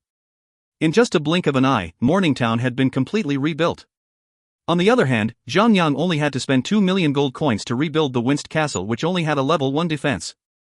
After the incident of the ancient creatures invasion, the players from Japan-Korea region now hated Zhang to their cores. A few high-tier guilds from Japan-Korea region had provided the best thieves they had to offer to form a special party called the Lanakiri. The purpose of this party was to assassinate Zhang at any possible, appropriate time. Well, if they were going to assassinate him, why would they be advertising their goal of assassinating someone, then? They even posted a challenge on the forums, saying that they would kill Zhang over and over again. Zhang could not help but frown at their stupidity. All they wanted to do was to cover up their incompetency. Now that all crosshairs of the Japan-Korea players were aiming at Zhang, the incompetency of their own players would be overshadowed by the current happenings, and they would not feel too embarrassed at the very least. So that concluded the legendary quest. The main focus of the 8 main regions had been diverted back to clearing the hardcore mode of the Dragon Throat Fortress. This time, Crimson Rage accumulated all their best forces and took down another 6 bosses in a row, scoring themselves October 15th on the progress of clearing the hardcore mode of the dungeon. They overtook the sub-guild of Lone Desert Smoke by 3 places as the top 10 achievers on the dungeon progression. Zhang only found out about it later. It seemed that the main tanker, Mellow Venom of the Crimson Rage, had completed the quests for her Class B inheritance. She had acquired the Petrification inheritance. The strength of an inheritance could not be judged by its class. It could only be judged based on how compatible it was with a player. If a spellcaster went on to get a Class B physical type inheritance, it would become worthless to the player. It would be even better if that player had a Class D magic type inheritance. Although this Petrification inheritance was just a Class B inheritance, after considering the power-up that this inheritance could provide to a tanker, it could even be worthy of a Class A inheritance. Without the transformation, there would already be a passive skill that increases the defense of the player by 100%. For the DPS type players, even if a Berserker is equipped with a full set of heavy armor, a level 100 Violet Platinum tier equipment would only provide about 420 basic defense. It would only provide 840 basic damage even if the defense was doubled. It wouldn't affect the player much at all. However, for a tanker, because tanker could hold a shield, a level 100 Violet Platinum tier equipment could provide 2820 defense. With the inheritance doubling her defense, she would gain over 5640 defense. That amount of defense would be even higher than that Zhang had when he is equipped with a level 130 mythical tier shield. More importantly, this would be a passive skill that could maintain its effect all the time, unlike the God of War shield, which would only last for 10 minutes. She could just use the passive skill without even having to transform. Therefore, the Crimson Rage had no trouble in clearing 6 stages of the dungeon in a row. If they had to rely on the inheritance transformation skill, they would have only cleared out the monsters and 1 boss in the period of 2 hours. They would be lacking endurance. Crimson Rage have done a very good job of hiding their secret. They actually completed the quests for the Petrification inheritance underground. Now, they have managed to strike an impression. Zhang smiled vaguely. Meanwhile, Han Shui rolled her eyes backward at Zhang. She complained, as the number 1 tanker, "You haven't even joined the dungeon clearing." "Not even once. If you did join back then, we might have taken out at least 10 bosses by now." Zhang shook his head and said, "I don't want everyone to rely on me all the time. A powerful guild requires everyone to work together, not relying on 1 or 2 powerful superhumans." However, the Crimson Rage must have given up a lot just to take down the final boss of the Class B inheritance. That may be true. Since they do not have Class S inheritance in their guild like us, they must have used some powerful items like a Forbidden Scroll. Zhang gave some thought on it, then he smiled and said, "Sigh. If I have known better, I should have gone over there and helped Crimson Rage out myself. Then, I should be able to claim the Forbidden Scroll as my reward for helping them." "Yeah, right. Dream on." After that, Zhang did not join his party in clearing the hardcore mode of the Dragon Throat Fortress. Other guilds have only managed to clear out the first 10 bosses at the moment. The last 5 bosses were the real pain in the asterisk. SS Zhang did not see any urgency in going all out to clear the dungeon just yet. On the second day, the special effect of his Sword of Purging Devourer was nerfed, as expected. Zhang had actually foreseen it, as he had overdid it with the sword during the battle with the ancient creatures. The official only added one restriction on his sword: the replicated attacks will not trigger further replicated attacks. In other words, the special effect of the sword would not be triggered 2 times anymore and so forth. Zhang could only cause 2 times of damage on his targets, at most. Well, he really did overdo it during the battle with the ancient creatures. There were many players who were so envious of him that they had flooded the officials with complaints. Zhang was on his way to the Plagued Land. The Plagued Land was basically the source point of where the Spectre was created. Although the level gap of the map was only level 150 to level 18, deep within the map, there was a sacred lair for the Spectre Malevolent Tower. It was the sacred lair where the Wraith King of Death, Madrovich, leader of the 7 Wraiths, rested. It was a celestial tier boss. In Zhang previous life, 7 top-tier guilds had joined hands in attempting to bring down this boss. By the end of it, they could not even enter the Malevolent Tower. None of them survived the slaughter of the skeleton army right before the entrance of the tower. Of course, Zhang was not there to challenge the celestial tier boss.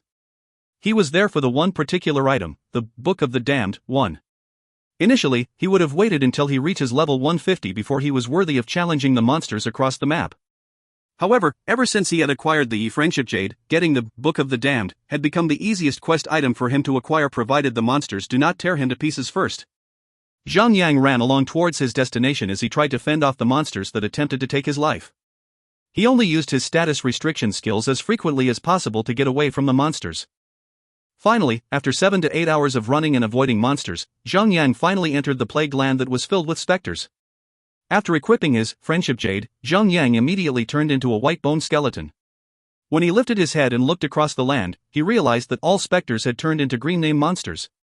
It meant that he had become one of those skeletons.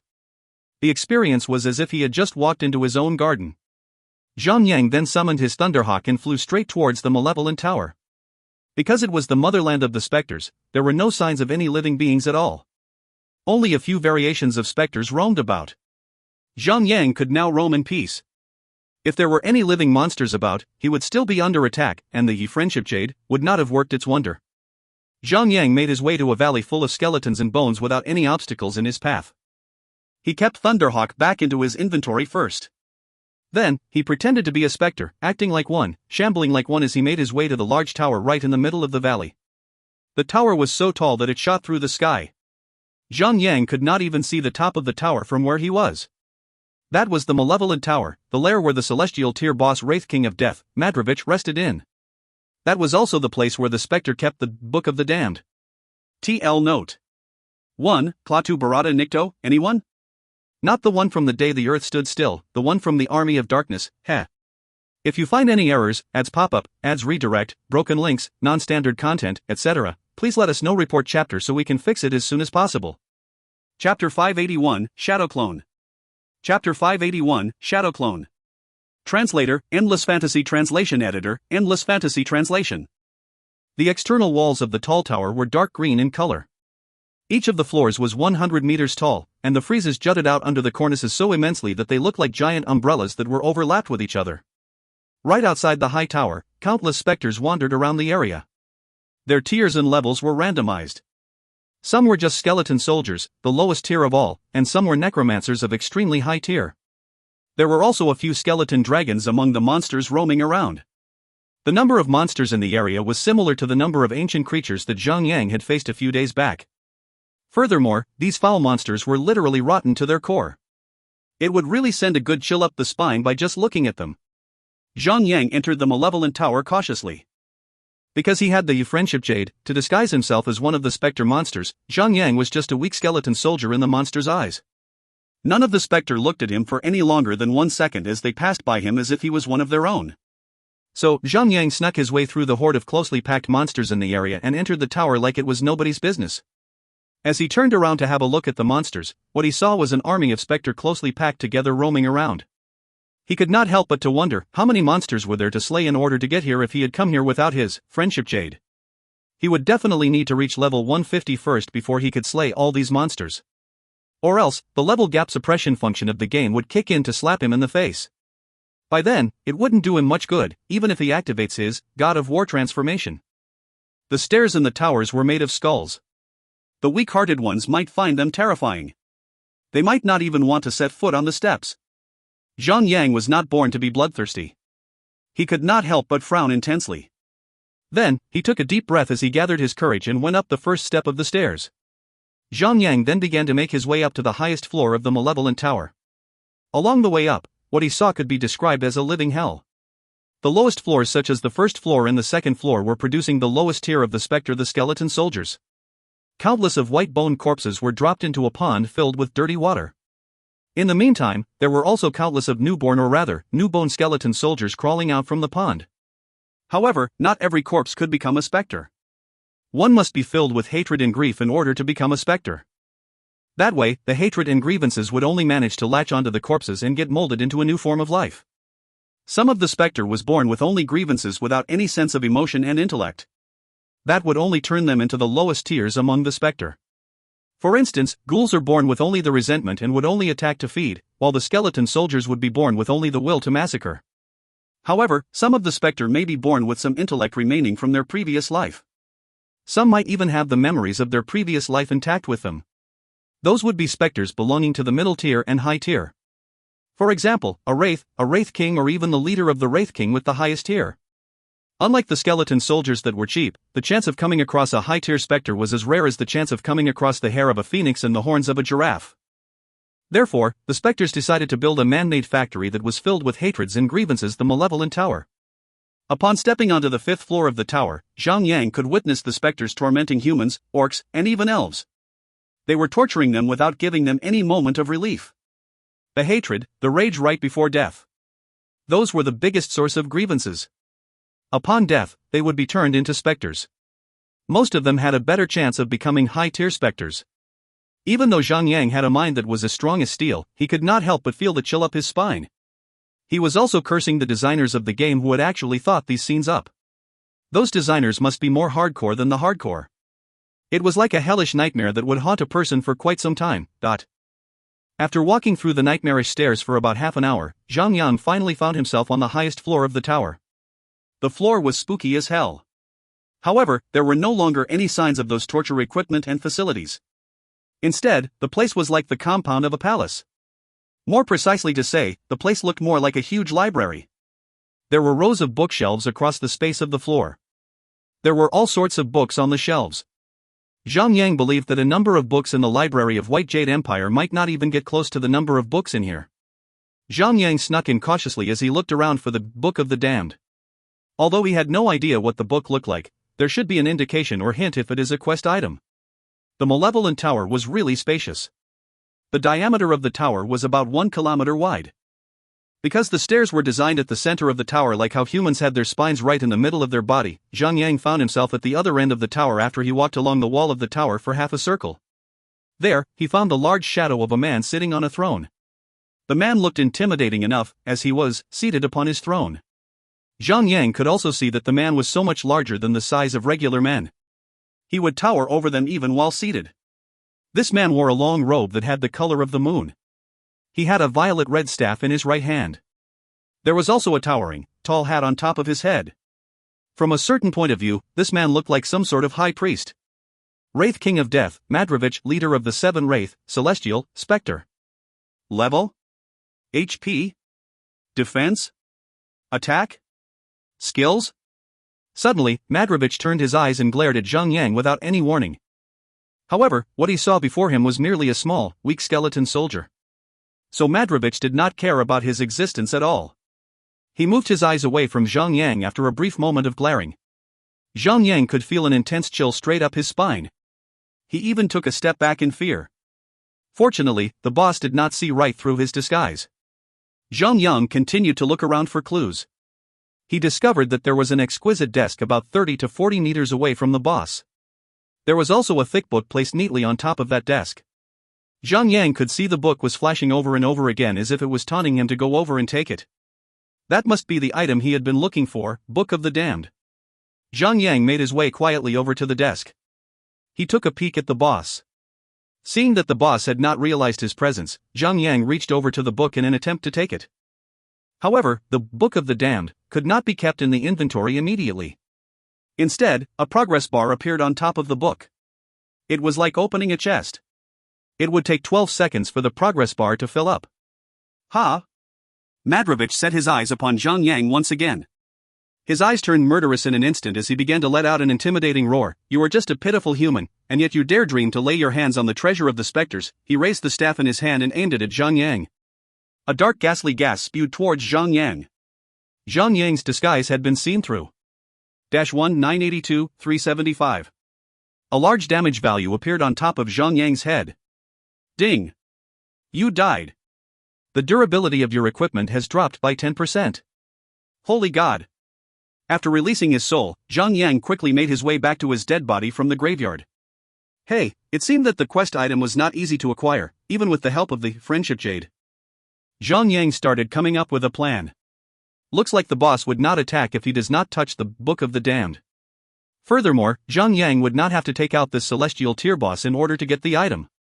As long as he stays alive for 12 seconds, Zhang Yang would be considered to have completed his quest even if he dies after getting the Book of the Damned. Theoretically, both Warrior's Honor and Heart of the Death Knight could provide Zhang Yang with 13 seconds of invincibility. However, the two items could not be used at the same time. So Zhang Yang would have to choose Warrior's Honor over the other one. So, how about the 2 seconds that is not covered by the invincibility? Should Zhang Yang let Felice activate her absolute defense and tank against the boss?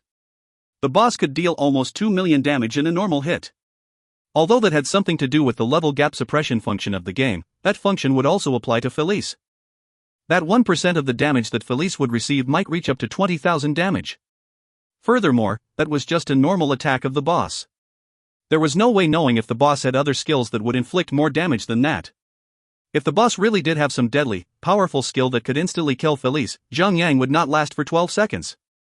The cooldown period of absolute defense was 12 hours long as well.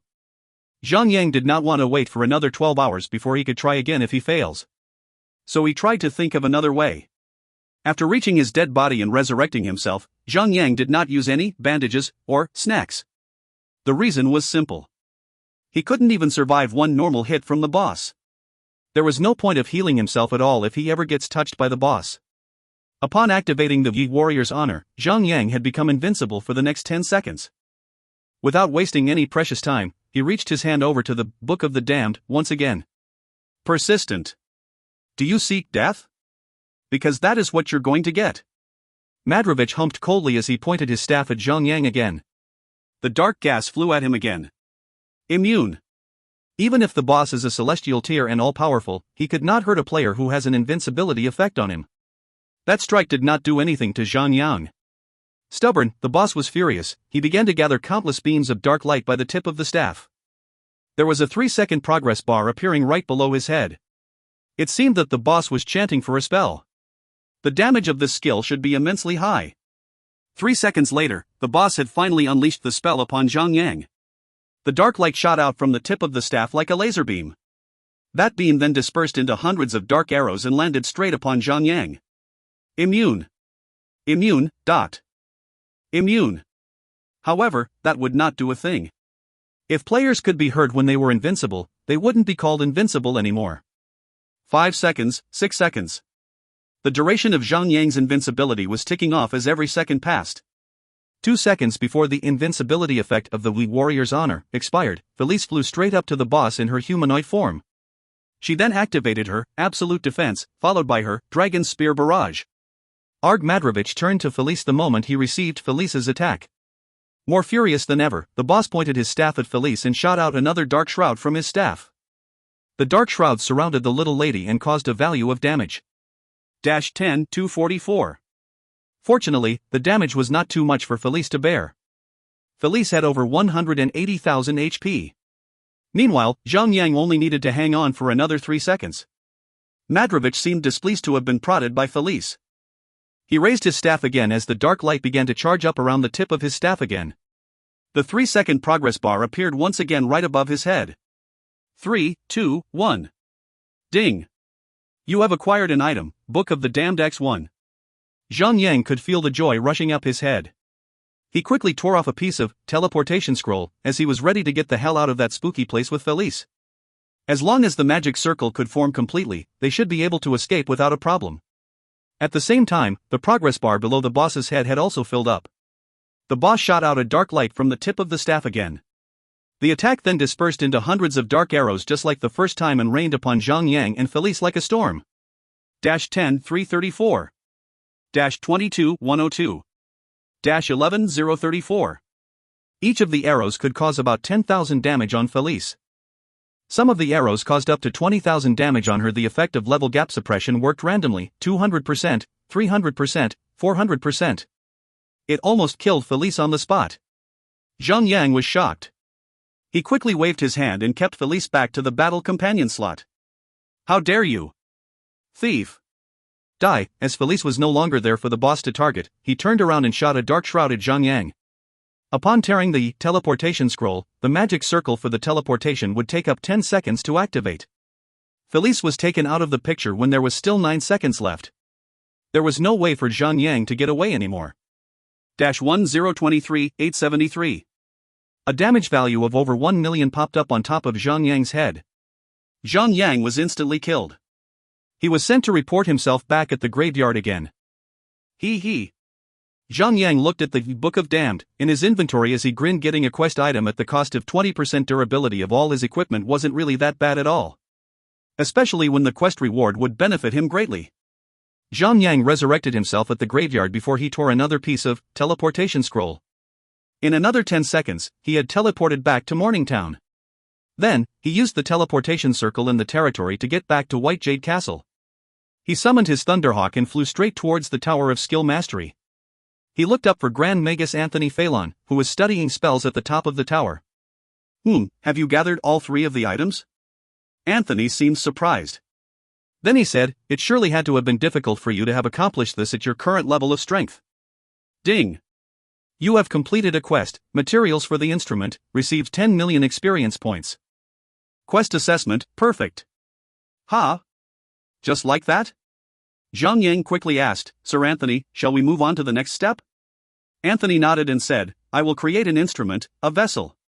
We shall attempt to cleanse Kalina's soul of her resentment. However, I have no confidence that this would work.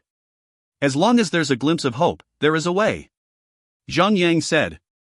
Anthony nodded as he was persuaded by Zhang Yang's words. Then he began to move his hands around the 3 items. Countless rays of light began to gather around the items. In just a brief moment, a staff that was milky white in color was formed in the air. Looking at the shape of that staff, Zhang Yang could not help but have some dirty thoughts in his mind. A vibrator. Hold this. Anthony was speaking in a weak voice as he seemed to have strained himself a little in making the staff, find a way to infiltrate and get close to Kalina. Use this on her and try to rid her of the anger that rages within her heart. Ding! Grand Magus Anthony Phelan has a quest for you, Calm the Rage. Do you accept? This quest is linked to a huge arc of the main story quest. Complete the main story linking quest to obtain a luxurious reward. Zhang Yang took the vibrator from Anthony and said, I shall try my best. However, Kalina is so powerful. It would be very difficult for me to get near her. Then I shall teach you a spell. When you have mastered it, this spell shall increase your survivability. Anthony touched Zhang Yang on the forehead as he spoke. The scene was just like how Ares had touched Zhang Yang's forehead. Ding! You have learned a new skill, Shadow Clone, level 1. Well, this was more like it. So, this was supposed to be the actual reward of the quest that had put him through so much hardship. Zhang Yang quickly brought up his skill list to take a look at the skill description. Shadow Clone, level 1. Summon an illusion of your exact copy. The illusion will support you in attacking your enemies and repeat every movement of yours. The illusion will have the same amount of HP as you. However, it can only deal 10% of your initial amount of damage that you can deal. Upon each level up of this skill, the number of illusions that you can summon will increase by 1. The illusion can last for 2 minutes. Cooldown, 2 hours. What an incredible skill! If any opponent ever sees 11 Zhang Yangs in a PvP battle, the opponent would surely be pissing in their pants. Zhang Yang could not help himself but smile in joy. Unfortunately, he had already spent all his newly acquired skill points on Eagle Eye. So he had no skill points left to level up his Shadow Clone for the moment. Hence, it did not really matter that much, as long as his guild could take the first clear for the hardcore mode of Dragon Throat Fortress. They would be able to get one additional skill point upon achieving that. Furthermore, there were numerous main story quests and hidden side quests all over the game. Some high-tiered bosses might also drop rewards that would give skill points as well. So high-tiered players should not have to worry about not having enough skill points to spend, at all. If you find any errors, ads pop up, ads redirect, broken links, non-standard content, etc., please let us know. Report chapter so we can fix it as soon as possible. Chapter 582, Warlord Hatcher. Chapter 582, Warlord Hatcher. Translator, Endless Fantasy Translation Editor, Endless Fantasy Translation. In this quest of delivering the vibrator to Kalina, Zhang Yang's friendship jade would not be able to work its wonder. This would be due to the fact that this fallen Wind Ranger was a demonic baron. Zhang Yang could only put the quest aside for now. On the other hand, Zhang Yang was also unable to complete the other quest where he would have to send a letter to the Spider Kingdom. Both quests involved traveling into maps that would be too highly leveled for him to set foot in. Therefore, Zhang Yang's focus should only be on leveling himself up, nothing more. During the day, he would just grind for higher levels. During nights, he would join his guild in clearing the Dragon Throat Fortress. For most of the players, the time between 10 p.m. to 7 a.m. was the best time for playing. After all, most of the players were social workers with normal jobs. Not many of them earned their income through playing the game all day, like Zhang Yang and his gang. They were unable to do that because it would be very difficult and inopportune for players to pick up gold coins in the game. If players ever wanted to earn extra money, they would have to slay some monsters and earn some equipment. However, they wouldn't be able to get high-tiered equipment without a high enough level. Of course, it would benefit them a lot if they ever want to be crooked businessmen. Even then, they would require a good IQ and mind to be able to swindle money. Not everyone is born to be a trickster. Fortunately, because the in-game time and the real time has a ratio of 3 to 1, one night in real time was equivalent to one full day in the game. That amount of time was enough for players to clear dungeons for quite a while. Zhang Yang trained Felice and Thunderhawk to level 111 during his daytime. Pet mounts and battle companions would basically increase in tier once in every 10 levels. So, when the both of them had leveled up to level 110, these two had gone through a process akin to switching their level 100 mythical equipment with level 110 mythical equipment. Their attributes had shot up by a notch. Currently, the total HP of Felice was 237,590, with Vitality Aura, when she is in her humanoid form. Her defense had reached up to 4,840, and her attack had a range of 30,531 to 36,531. When she is in her Dragonhawk form, her total HP would be 179,830, with Vitality Aura, her defense would reach up to 4,840, and her attack would range from 17,777 to 21,777. In her humanoid form, she had far more HP than Zhang Yang, even when he's mounted. It could not be helped. Felice's strength, in her human form, was all due to her complete set of mythical tier equipment along with the addition of a shield. Zhang Yang, yet to have found himself a complete set of mythical tier equipment, was far weaker than Felice. However, thanks to the identified and equipped Mercury Star Ring, he had pushed his maximum HP to 194,150, allowing his HP to be almost, but not too close to Felice's. After all, there was only one advantage that players had over their battle companions. Players could put on equipment that had special attributes which lowered the required level by 20 levels. The attributes of the Violet Thunderhawk were rather high as well. With Iron Build, which increases its maximum HP by 30% in the boost from Zhang Yang's Vitality Aura, the HP of Thunderhawk was a total of 233,780 HP. The only reason for it not being able to exceed Felice's HP was merely because Felice had an extra shield equipped. Judging from that point of view, Felice was basically like Zhang Yang. She could also be considered as another holder of God of War inheritance. Not only could she equip a two-handed weapon, she could also wield a shield. Her apparent relationship with the Goddess of War included, it wouldn't be any surprise if she could do all that. Agitated by the previous performance of Crimson Rage, Fatty Han and the other guild members went all out, with their explosive potentials and took out the 8th boss of the dungeon. After being stranded there for a few days, they finally broke through the boss blockade and was August 15th to completing the dungeon. However, they were still 2 bosses behind the Crimson Rage. That was the first time Lone Desert Smoke had been ditched so far behind by other guilds in a contest of killing bosses. Therefore, the forum went into chaos as many people discussed the matter. There were topics like, the new tide is rising, the new dynasty is coming, Crimson Rage. Cheers for the strong roses. And Lone Desert Smoke, are you guys no longer the best? All over the forum. The arguments were rampaging across the forum pages. Zhang Yang could not help but laugh at their antics. After all, most of them were not even regular players, they were just there to put a comment in. The contest on clearing the hardcore mode of Dragon Throat Fortress was not just merely based on the number of bosses one guild could slay. As the Chaos Realm had just recently opened up to the players, it would be the best opportunity to obtain inheritances. Those who understood the flow of the game would know the classes of inheritance that a guild has would define their strength. The more powerful inheritances they had in their guild, the more powerful the guild would become. Well, when Mess Up Your Mama was leading on the progress of clearing the dungeon at the beginning, they only had 2 players with Class C inheritances. With the inheritance transformation skills supporting them in battle, they managed to obtain the first clear of hard mode for the dungeon. Furthermore, they were able to stay ahead of others during the early stages of the hardcore mode contest. They had stayed as the lead until Fatty Han managed to get his Class B vampire inheritance. Together with the rest of the guild members of Lone Desert Smoke who were eager to clear the dungeon, they finally overtook Mess Up Your Mama's progress. Meanwhile, Crimson Rage was experiencing a similar situation. They relied on the Class B petrification inheritance of Mellow Venom to clear out 10 bosses in total.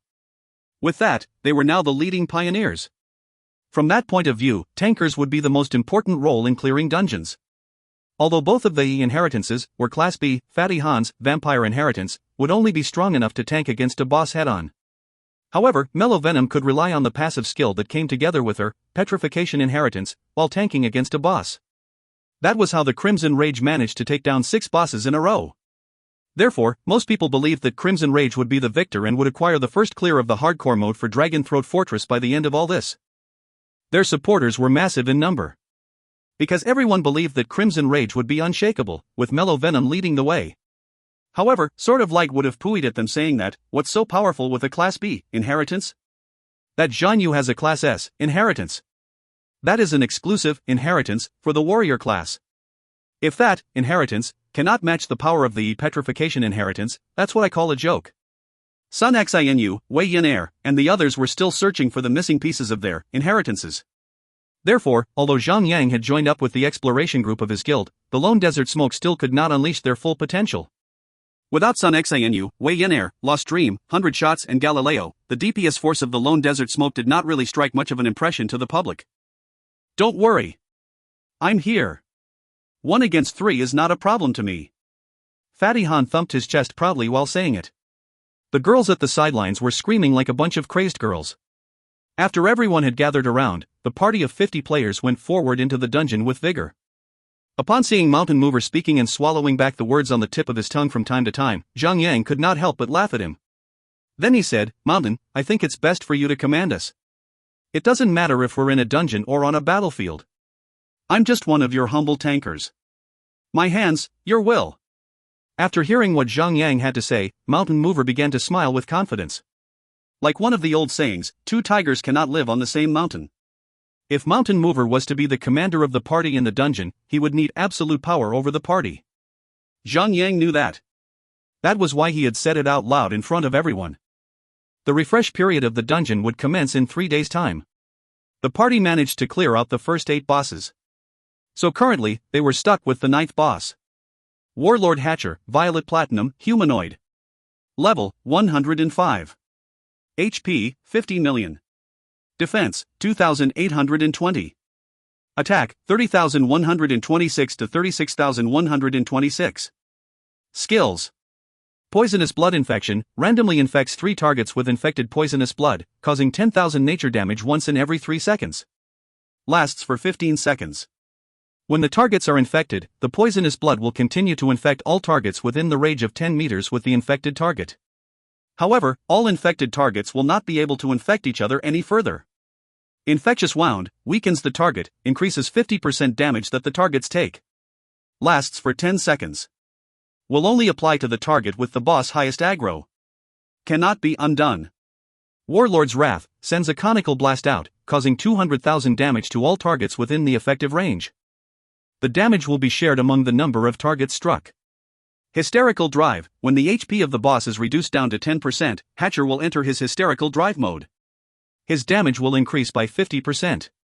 His movement speed will increase by 100%.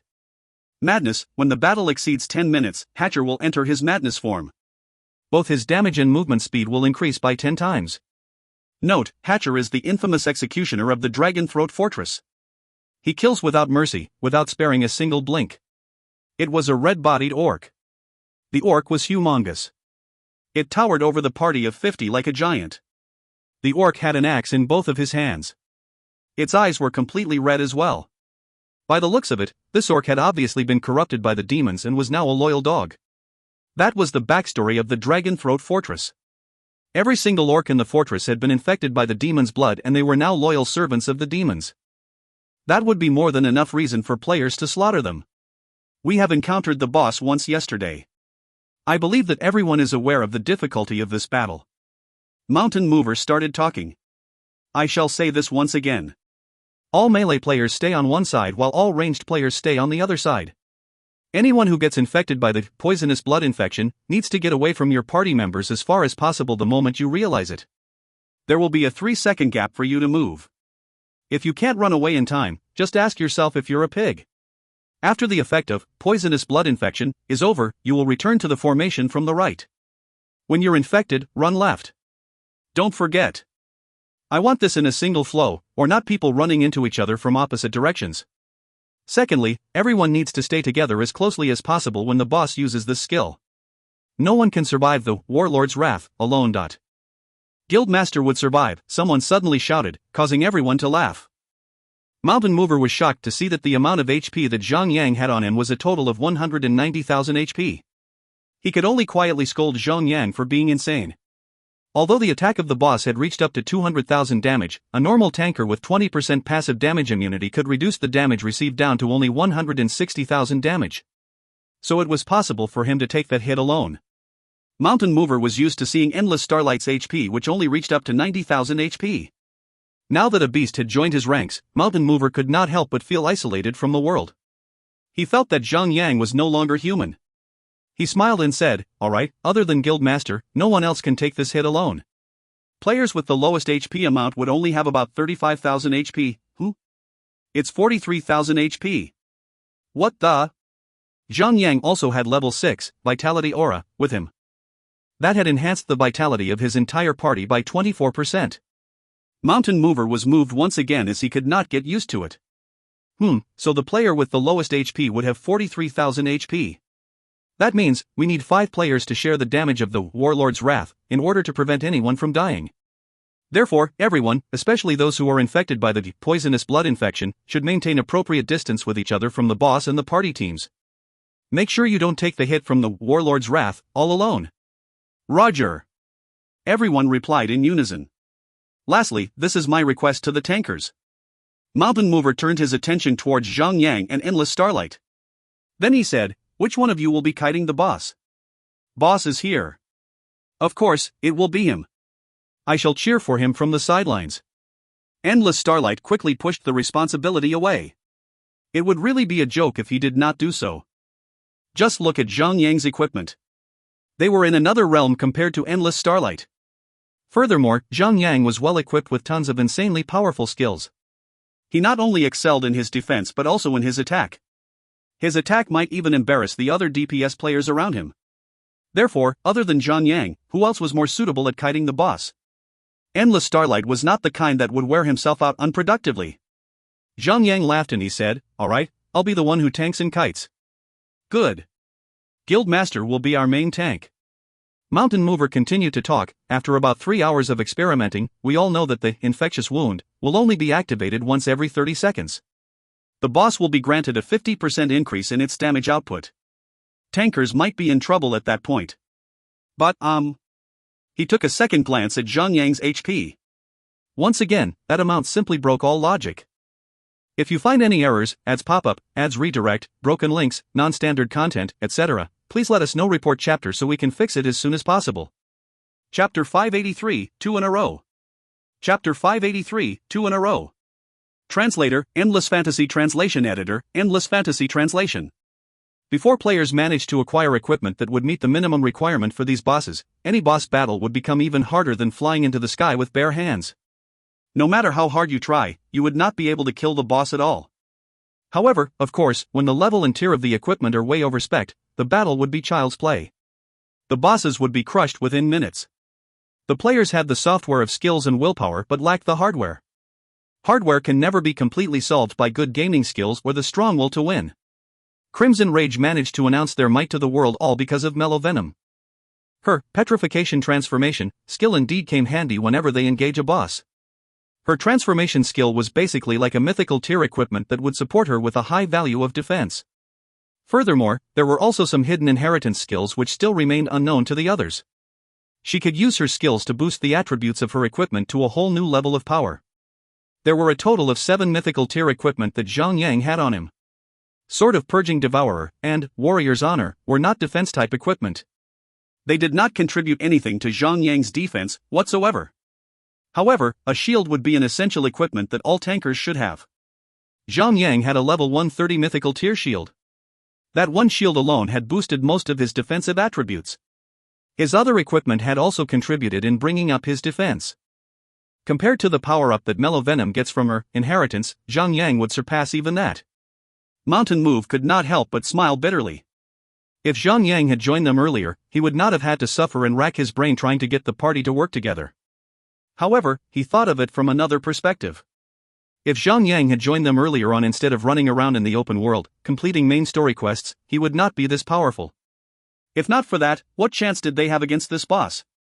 Alright, everyone. Time to get in position. We shall take out a boss today. Mountain Mover said.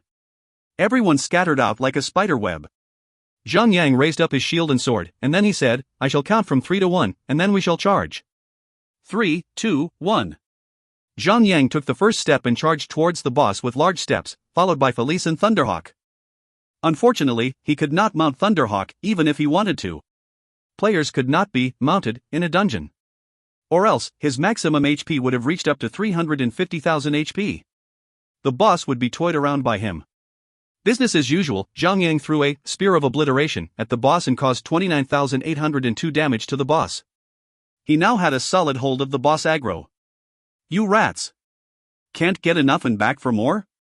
The boss let out an intimidating roar as he charged at Zhang. With the axe in hand, the boss aimed at Zhang's neck and attempted to hew it off. 14:113. Zhang did not use block in order to see how much damage he takes. It would give him a good estimation. Just about 14,000 damage? Are you kidding me? The boss caused about 20,000 damage to Starlight. This is our guild master we are talking about. He's all-powerful and mighty. Everyone went on about it while Endless Starlight slumped over. Then he said weakly, I'm also quite powerful, alright? The battle has begun. Everyone went to their own position as they started carving up the boss. Zhang did not have to care so much about holding back anymore, as he needed to lock the aggro of the boss to himself. All he needed to do was to steadily attack the boss and maintain the boss's aggro. After looking at the top DPS list, Fatty Han would need to double the damage he was dealing with the boss in order to catch up with the damage Zhang did. What the hell? How can Guildmaster deal so much damage to the boss? That's terrifying. That's right. Brother Han used to say that if anyone exceeds the damage he deals on monsters or bosses, he would pay 10,000 gold coin to the person. Now, Guildmaster left him in the dust. Yeah. His face is pale, alright. Fatty Han could no longer take it all in silence. He attempted to defend his dignity, as he said, Little Yang is my brother. I'm just letting him. If I activate my vampire transformation, no one will ever match me. I shall be able to kill anything that stands in my way. Repressing Little Yang would be a walk in the park. Everyone laughed. After a brief moment, Hatcher began to activate his skills. He threw out his Poisonous Blood Infection and Warlord's Wrath at the party. Fortunately, although it caused them to panic momentarily, they all had experience in handling such situations. They moved around, as briefed by Mountain Mover. The worst threat came from the Infectious Wound of the boss. The skill would increase his attacks by 50% additional damage on the tankers. As players that were afflicted by the side effect of the Infectious Wound would keep bleeding, they would require a healer to take care of them. They also had taken out the boss within 10 minutes. Or else, if the boss ever gets the chance to activate Hysterical Drive, even Zhang would be instantly killed by the boss. It made perfect sense that not everyone could deal high damage like Zhang, Sun Xanu, and Wei Yan Er. Therefore, taking out the boss within 10 minutes proved to be a little more challenging than expected. Under those circumstances, the party had to focus more on dealing damage to the boss rather than healing themselves. It heavily depended on the part of the tanker. If the tanker is tough enough, they would be able to lash out without much worry. If they were more focused on healing, the tanker would have no pressure at all. However, if the DPS of the party was not strong enough, it would be impossible for the party to take out the boss within 10 minutes. By then, the party would be wiped out by the boss upon activating its hysterical drive. Meanwhile, if they did not focus on healing, the tanker would be having a hard time kiting the boss. Either way, would lead them to perish by the end of the battle. Now that they had a super tanker Zhang, the problem has been solved. With his defense, even if Zhang was affected by infectious wound, the boss could only deal about 25,000 damage to him. Zhang would only receive a total of 130,000 damage without using block. After all, he had over 190,000 HP. Upon solving the worst problem and battling this boss, everyone only needed to focus on dealing as much damage as possible to the boss, according to plan. The DPS of the party was not weak at all. With Zhang joining in, the boss lasted about 8 minutes before it let out a miserable roar, collapsed onto the ground and stayed dead. Of course, upon the death of the boss, tons of loot dropped from the dead body of the boss. Lone Desert Smoke had progressed to September 15th. Just that simple, after clearing the 9th boss, everyone was having a hard time believing it. They had been busting their butts, trying to bring down that boss. Past attempts had ended up with wipeouts after 10 minutes, or before the boss even activates hysterical drive, or madness. Why were things so different now? The boss went down like there was no difficulty at all. Some of them even suspected that they had selected the wrong mode of the dungeon. Was it hard mode? The boss dropped a total of 3 Violet Platinum tier equipment. One of them was an exclusive equipment only for the battle companions. Zhang did not try to fight his party members over the equipment. The equipment he had was already more than enough to clear out all of Dragonthroat Fortress. It would be wiser to let others upgrade themselves so that they would become more powerful in order to support the guild. After all, one could not just rely on himself to make a guild powerful. He should look at the bigger picture and take the path that leads to the guild getting powerful as a whole, rather than himself. That being said, the guild members were the key to making the entire guild strong and powerful.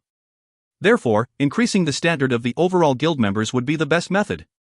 After distributing the loots among themselves, the party continued to push on. They killed every single monster that got in their way as they made their way to challenge the 10th boss. Zhang was not interested in tanking against weak monsters. He left them to endless starlight. After all, this second-in-command tanker would want to shine once in a while. He would not be willing to sit on the bench like a backup. The monsters were not as numerous as there were in the open world. However, each of the monsters was extremely powerful. They must be the elites of the elite tier. They were basically as powerful as mini-bosses. It took about 1 to 2 minutes for the entire party to take down one of them. Zhang was slicing and dicing the monsters in front of him when he struck out with his destructive smash. He suddenly felt his right arm getting a little hot. A strange feeling shot straight up his chest right after that. A large figure of an Eastern-style dragon burst right out from Zhang sword and attacked 2 of the elite tier monsters right before him. 289 930. 317 820. 2 extremely high damage values popped right on top of the 2 monsters. Everyone stared wordlessly at them. That was the Rising Dragon Strike. Although the damage of the skill was quite terrifying and it could deal 10 times of the player's normal damage within a long range, the rate of it activating was extremely small. It only got triggered once after Zhang entered the dungeon and went through many battles, but the most tragic part of it was that Zhang had no control over when to trigger it. It was such a waste for the skill to trigger on weaker monsters. After a small, intriguing incident, the party continued to push on. They took about another 2 hours to cross over some twists and turns before they finally arrived at the boss stage for the 10th boss. Although they had defeated the boss in normal mode and hard mode before, the boss in hardcore mode could not possibly be as simple.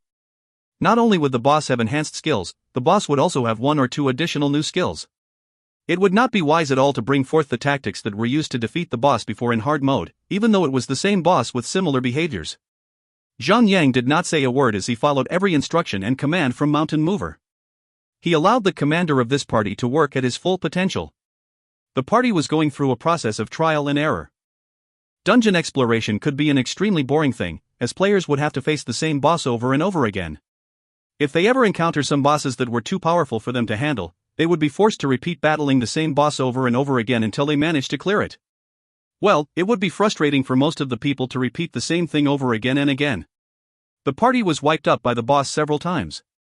As everyone began to feel exhausted, they sat down and took a break by a safe spot. They cracked some jokes and laughed to ease some tension. A few of the girls on the party came up with songs and dances to cheer the boys up a little bit. After just a while, everyone was refreshed. After a few more attempts, the party had a clearer picture of the boss. With Zhang as the main tanker in suppressing the assaults from the boss, the party had nothing much to worry about except getting the right tactics for bringing down the boss. As long as they applied the appropriate tactics and methods, bringing down the boss would not be an issue at all.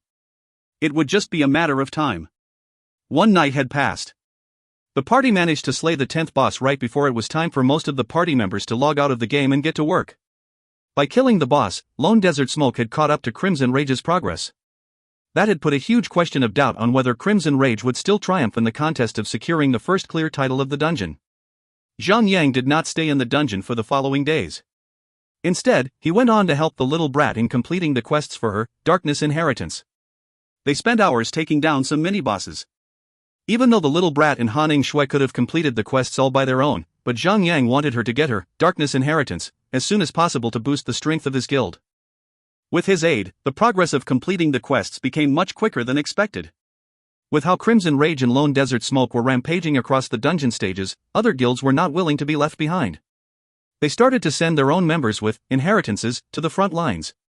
It did not matter if it was Nihilum, Mess Up Your Mama, and Paragon from Europe region, or Blood Legion and Exodus from the North America region, these top-tier guilds had caught up with the China region's progress. As the contest in clearing the dungeon drags on, more players would acquire inheritance. Even though anything lower than Class C, inheritances, did not provide players with inheritance transformation skills, but they still gained a certain amount of power-up. Furthermore, they would also acquire some new skills from their newly acquired inheritances as well. Surely, they would become significantly more powerful. With the addition of players with inheritances, every guild that took part in the contest in clearing the hardcore mode of the dungeon had managed to progress up to October 15th in no time at all. However, the difficulty of the boss battles in Dragonthroat Fortress would become entirely different after 5 bosses. That being said, the difficulty of killing the last 5 bosses would increase drastically, compared to the previous boss battles. After breaking through an extremely difficult situation, they were forced to face another even more difficult situation where they had no way of breaking through just yet. The 11th boss had become their new obstacle in clearing the hardcore mode of the Dragonthroat Fortress. Since many players had used their inheritance transformations during the battle with the ancient creatures, when the cooldown for their inheritance transformation skills are over, the contest would take place on a whole new level. If you find any errors, ads pop up, ads redirect, broken links, non-standard content, etc., please let us know. Report chapter so we can fix it as soon as possible. Chapter 584, Frost Lord Marin Curse. Chapter 584, Frost Lord Marin Curse. Translator, Endless Fantasy Translation Editor, Endless Fantasy Translation. After accompanying the little brat and slaying a few mini-bosses, the 3 of them had to stop at the quest where they were required to slay the Lord of Darkness Mordok. The final boss for the Class A inheritance quest was much more powerful than Vampire Count Farah. They could not take on the boss just yet. Over the next few days, 100 Shots, Galileo and Sun Xinu had already completed the preliminary quests before the final quest for their inheritances. Now, each of them only had to kill the final boss of their own inheritance quest lines before they could acquire their inheritances. Zhang could only choose to leave Sun Xinu in the basket as the boss she needed to kill was a Class S inheritance boss.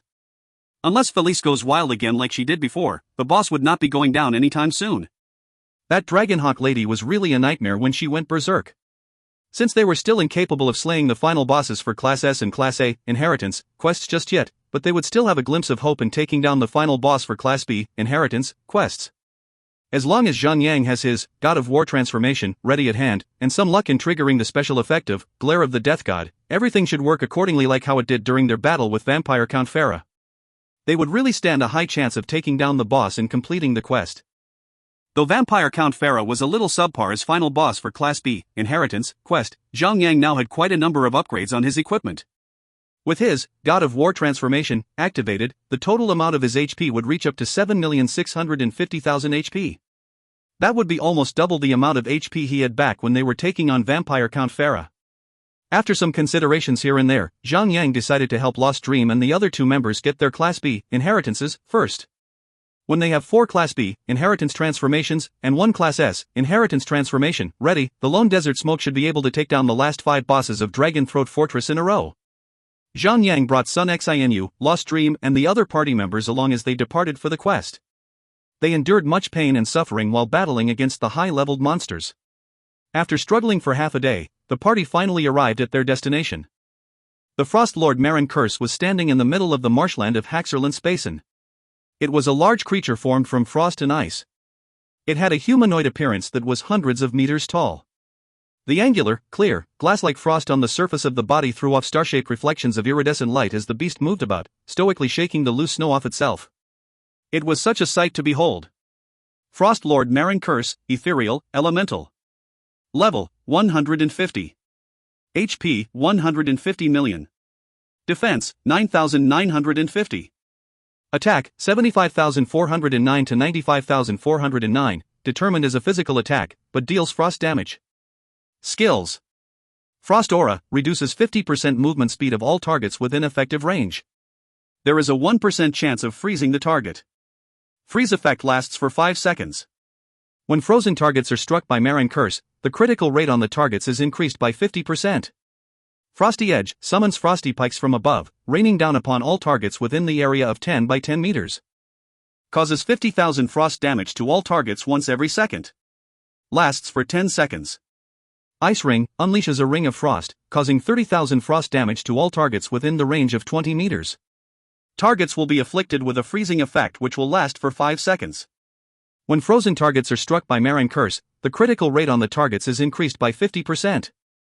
Frost Spawn, the boss vanishes and summons the same number of frost spawns as the number of players on his aggro list. These frost spawns are meant to annihilate all enemies within the site. After 3 minutes, Marin Curse will reappear. Each frost spawn that is left alive will heal Marin Curse by 1% of his HP bar. Frost build, immune to all frost-type attacks and frost-type status restriction skills. However, fire damage will increase the damage received by the boss by an additional 50%. Note, according to legend, Marin Curse was born from a broken toe of the god of frost. Therefore, do not underestimate him. Count Pharaoh was rubbish compared to this boss. After reading the attributes of Marin Curse, everyone sighed. Wei Yenair suddenly looked at Fatty Han and compared their current situation with the situation when they were battling Count Pharaoh. That little brat said, as expected from the fatty, wretched ones will only get a half-baked, vampire inheritance. Fatty Han filled his eyes with tears and said, come on, my inheritance is also class B, alright? Brother Fatty, don't you know that there are B+ and B in the classes as well? Endless Starlight patted Fatty Han on his shoulder and said, it's not that I want to look down on you, but the boss that we slew back in the final quest for your inheritance was just weak. Of course, this boss would not be nearly as powerful as my King Kong. Little Young. Are there such different classes like B+ and B for the inheritance, even though they are both class B? As Fatty Han saw that Endless Starlight was being so serious, he could not help but feel a little depressed. So he quickly asked Zhang Yang to find out. Zhang Yang shook his head as he smiled, then he said, I have never heard of it before. UPR*CK. How dare you make fun of me? Fatty Han got angry immediately as he saw Starlight laughing. Zhang Yang equipped his party summon order and summoned other 9 healers from Morningtown over to their location. Then, he rearranged the structure of the party. Previously, they had managed to hold off the assaults of the vampire Count Pharaoh, because Zhang Yang had support from the special effect of Titan Chestplate. That equipment provided a recovery of 75% HP to him. However, the amount of HP recovery had been reduced to 20%. On the other hand, this boss had a much higher damage output compared to the previous one. Judging by numbers alone, Han Shui and Fantasy Sweetheart would never be able to heal him up quickly enough. Therefore, Zhang Yang brought along some members who already had flying mounts. Then, he also summoned some healers with very good equipment, however, without flying mounts, to support them in battle. Currently, the party had a total of 42 players. 2 of them were tankers, 13 of them were healers, and 27 of them were DPS players. This should do the trick. We should be able to heal Zhang Yang up with so many healers. Fatty Han did not have much confidence. We won't know till we try. Zhang Yang gave it some thought and then said, the challenging part of this boss battle will be the boss's Frosty Edge. We will be staying within the effective range of the Frost Aura, all the while, during the battle.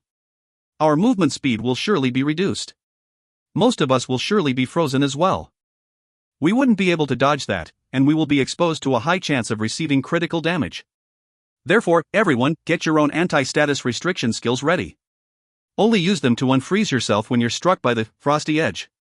Ranged players maintain a distance of about 10 meters between each of you. That can prevent the frosty edge from hitting multiple targets in one shot.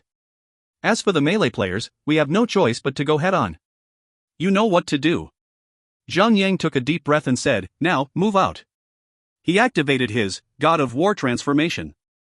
His wings spread out, as usual, looking like a god with all the 7 colors of the rainbow emanating from him. However, Fatty Han did not activate his vampire transformation. It was an insurance for them. Just in case the party fails to kill the boss in 2 hours, Fatty Han could still transform and take over as a tank in Zhang Yang's place. Although he was a hunter, with his vampire transformation, Fatty Han should be able to take more hits than anyone else. As long as he could buy enough time for the special effect of Glare of the Death God to kick in, it would become possible for the party to kill the boss. This is not a place for mortals like you to be. Get lost. Marin Curse let out a thunderous voice that rocked the entire place. Every breath he released turned into ice and frost. Grains of ice particles formed above the players and rained down upon them like a rain of hail. The boss swung his hand and palmed at Zhang Yang like a martial artist. Although Zhang Yang could move swiftly in God of War form, his movement speed had been reduced by 50% the moment he enters the effective range of the Frost Aura. So, he had to take the hit. It would not have been possible for him to dodge the attack, even if he was not affected by the movement speed reduction effect. Zhang Yang did not hesitate at all as he took that opportunity to throw the Glare of the Death God at the boss. Even though the level gap suppression was punishing them now, Glare of the Death God would still ignore defense and damage immunity effects. This skill could really be deemed as the best boss killer in the entire game. A dark skull formed on the head of the boss. The skill was a success. Everyone was crying in tears of joy as they were worried about it being resisted. It was a nerve-wracking moment for them to wait and see if the skill would be resisted or not. The party quickly got into the positions that they were meant to be as they unleashed their assaults on the boss. Waves of fierce assaults rained upon the boss without any moment of pause. The only thing that mattered in order to trigger the special effect of the Glare of the Death God was the rate of attacks. The damage did not apply anymore when it all comes down to that. With more players attacking the boss, the Glare of the Death God would be triggered more frequently. The HP of the boss was reduced by 10% in just 5 seconds. It was a good start for Zhang Yang and his party. You have angered me, mortals. Marin Curse let out a raging roar and pointed one of his fingers at Wei Yen Air. A cloud of ice suddenly appeared on top of the little brat. The next thing that happened was ice arrows raining down upon the little brat. The little brat was shocked, but she managed to react just in time as she urged on her winged tiger to run. Although her movement speed had been reduced by 50%, the movement speed of her flying mount was much faster than the movement speed of a player. Furthermore, the ice arrows only covered 10 square meters of space. Wei Yen Air was only struck once before she got out from the effective range of the ice arrows. As the melee-type players were more concentrated in one spot, Wei Yen Air was not the only one who got struck by the ice arrows. Sun Xianyu was standing within the range of the assault as well.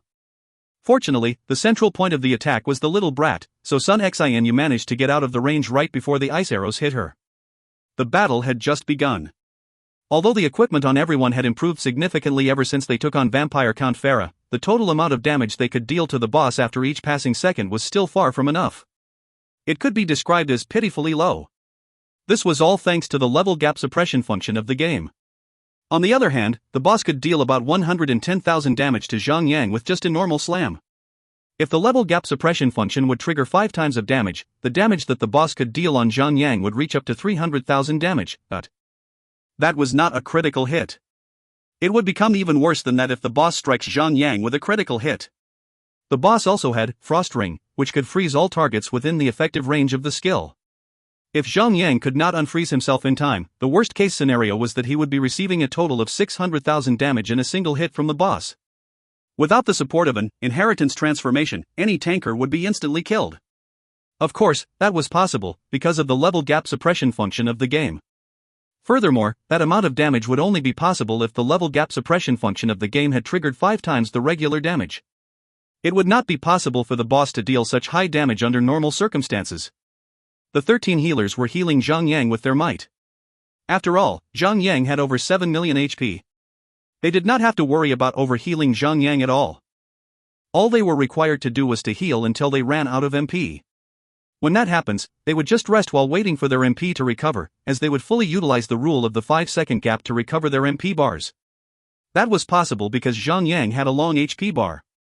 He would be able to last for 30 seconds against the boss, even if there was no one there to heal him.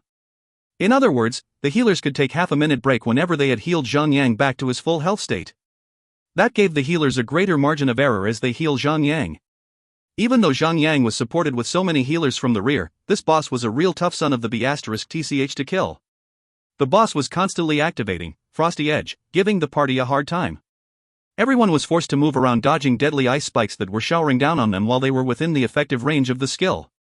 Healers were required to stay still when they were casting their spells. If they were mounted on a mount, their mounts would have to stay still as well. Therefore, when everyone was forced to move around a lot, none of the healers could heal Zhang Yang efficiently. It was already hard enough to heal Zhang Yang without any interruptions. The special effect of Titan Chestplate had also been nerfed a lot. However, it could still recover 20% of Zhang Yang's HP. That would be about 1,500,000 HP out of his total 7 million HP. Although he could only heal himself once every 2.5 minutes, he could heal himself by 10,000 HP per second. That amount of healing was equally powerful as Fantasy Sweetheart's healing. However, it would still be a little weaker compared to the healing capabilities of Han Ying-Shui. In a nutshell, the situation was under control at the moment. My people, reveal yourselves, and fight for me. 3 minutes into the battle, Marin Curse roared into the sky. In an instant, the boss shattered into countless pieces of ice and scattered across the ground. Then, many versions of Marin Curse spawned right from the shattered ice, one after another. That must be the Frost Spawn. Frost Spawn, Elite, Elemental. Level, 145. HP, 1 million. Defense, 0. Attack, 20,415 to 28,415, determined as physical attack, but deal frost damage. Skills, none. Regroup. Regroup. Zhang Yang quickly shouted out to all of his party members. The boss had vanished from the battlefield for the moment. The party did not have to worry about the threat posed by the Yi Frost Edge anymore for now. They could gather in one spot and focus on their assaults on the frost spawns. Upon activation of Vanguard's aggression, Zhang Yang sent out a blue barrier out into his surroundings and shielded everyone within the barrier. Currently, he had 18 EP ready to be dispatched. If he wanted to use God of War Devastation, he could cause 300% melee attack of physical damage upon the 19 monsters at the same instant. That would be about 300,000 damage on each of the monsters if none of his hits was a critical hit. However, Zhang Yang was considering the limitation caused by the level gap suppression function as well. With a strength attribute of 4030, he could cause about 40,000 chaos damage to the targets as well. There would not be any limitation on that at all. On the other hand, he could dish out 6 blows of God of War's Crushing Strike, with 18 EP. He would be causing a total of 240,000 damage to the targets. After weighing the effectiveness of the two skills, Zhang Yang decided to use God of War's Crushing Strike, as it could deal much more damage than the other option. The basic attack of the God of War Devastation was around 300,000 damage. After being nerfed by the level gap suppression function of the game, the skill would only deal around 150,000 damage. Furthermore, the God of War Devastation could only hit 19 targets at the same time. There was a total of 42 monsters in the area. It was still far from enough. In the end, Zhang Yang chose to use his God of War's Crushing Strike. He raised the shield in his left hand up and smashed it hard on the ground. A beam of golden light poured into the ground and began to spread swiftly across the surrounding ground for 100 meters. Boom! As the golden beam emerged through the surface of the ground, all targets within the 100-meter range received 403,000 chaos damage. Right after that, the aggro of the monsters went over to Zhang Yang in an instant. All 43 frost spawns were moving towards Zhang Yang. Blast Wave. Zhang Yang struck out a conical-shaped blast wave towards the monsters and stunned every one of them. The replicated special effect of his Sword of Purging Devourer was triggered without surprise. However, the effect only popped once. Sigh, if only the replicated special effect of this sword had not been nerfed by the official, this Blast Wave would have triggered the special effect multiple times. He would have been able to take out at least half of the HP of these monsters. After giving some thought about it, it was true that the replicated special effect of his sword was too powerful, and was a legitimate bug. Everyone did not wait for Zhang Yang's signal. They were launching their assaults as aggressively as they could at the monsters. Although everyone was also affected by the level gap suppression function of the game, the monsters had zero defense. So, the damage everyone dealt with the monsters was a little higher compared to the amount of damage they were dealing with the boss. Furthermore, the chaos damage of the God of War's Crushing Strike could ignore the effect of level gap suppression. With Zhang Yang as the main attacker, these elite-tier monsters were taken out with ease.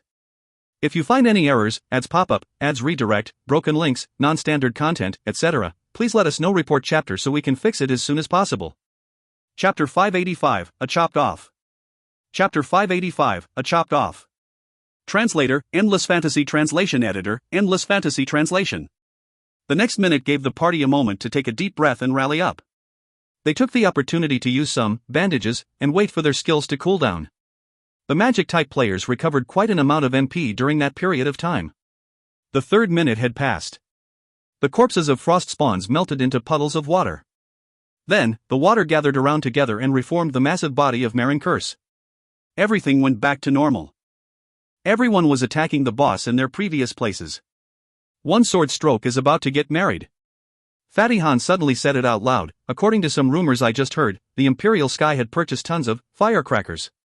They are using the firecrackers in Greenfield City. One sword stroke was about to get married?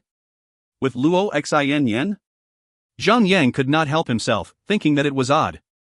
It was not because he could not let go of Luo Xin Yen. After everything she did to him in his previous life, there was nothing left between them anymore. Zhang Yang could not fathom the decision that one sword stroke had just made. One sword stroke would still marry Luo Xin Yen even after finding out that she was a mistress of Lu Wei. In truth, the two of them met when Lu Wei introduced the girl to everyone, including one sword stroke. That was how everything started. That was why one sword stroke turned against Lu Wei. He even intended to marry the girl now? Could he already be doomed by love?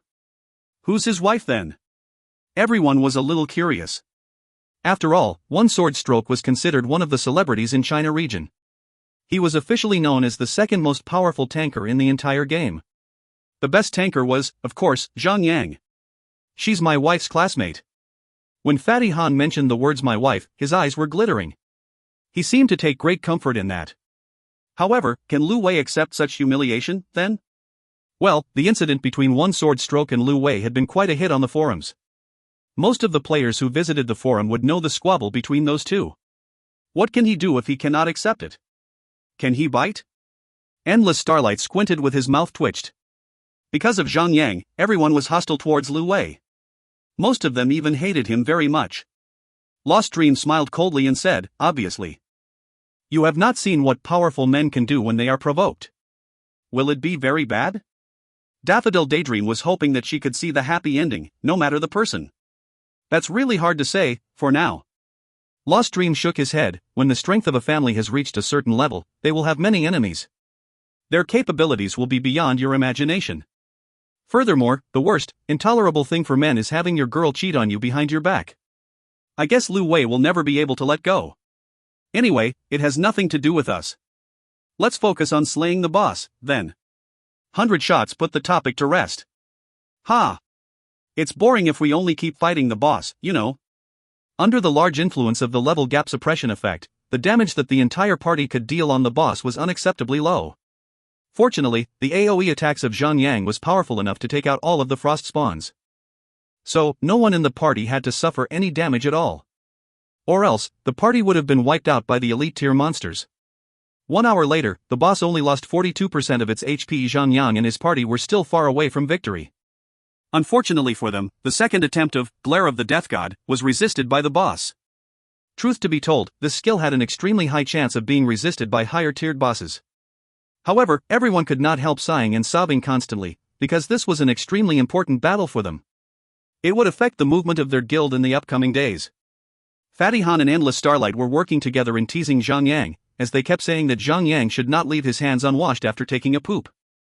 That would leave a big mark on his own character. They even reminded Zhang Yang to help the elderly in crossing the roads whenever he could. Fortunately, the party had come up with a plan B before the battle. They would have Fatty Han activate his vampire transformation if they still could not take out the boss when Zhang Yang's God of War transformation ends. They did not fall into despair. Everyone was focused on dealing damage to the boss. Another hour had passed, only 25% HP remained on the boss. However, that was also the moment when the duration of the God of War transformation was expiring. Fatty! Transform! Zhang Yang shouted at Fatty Han 10 seconds before his God of War transformation faded. Roger! Fatty Han quickly activated his vampire transformation.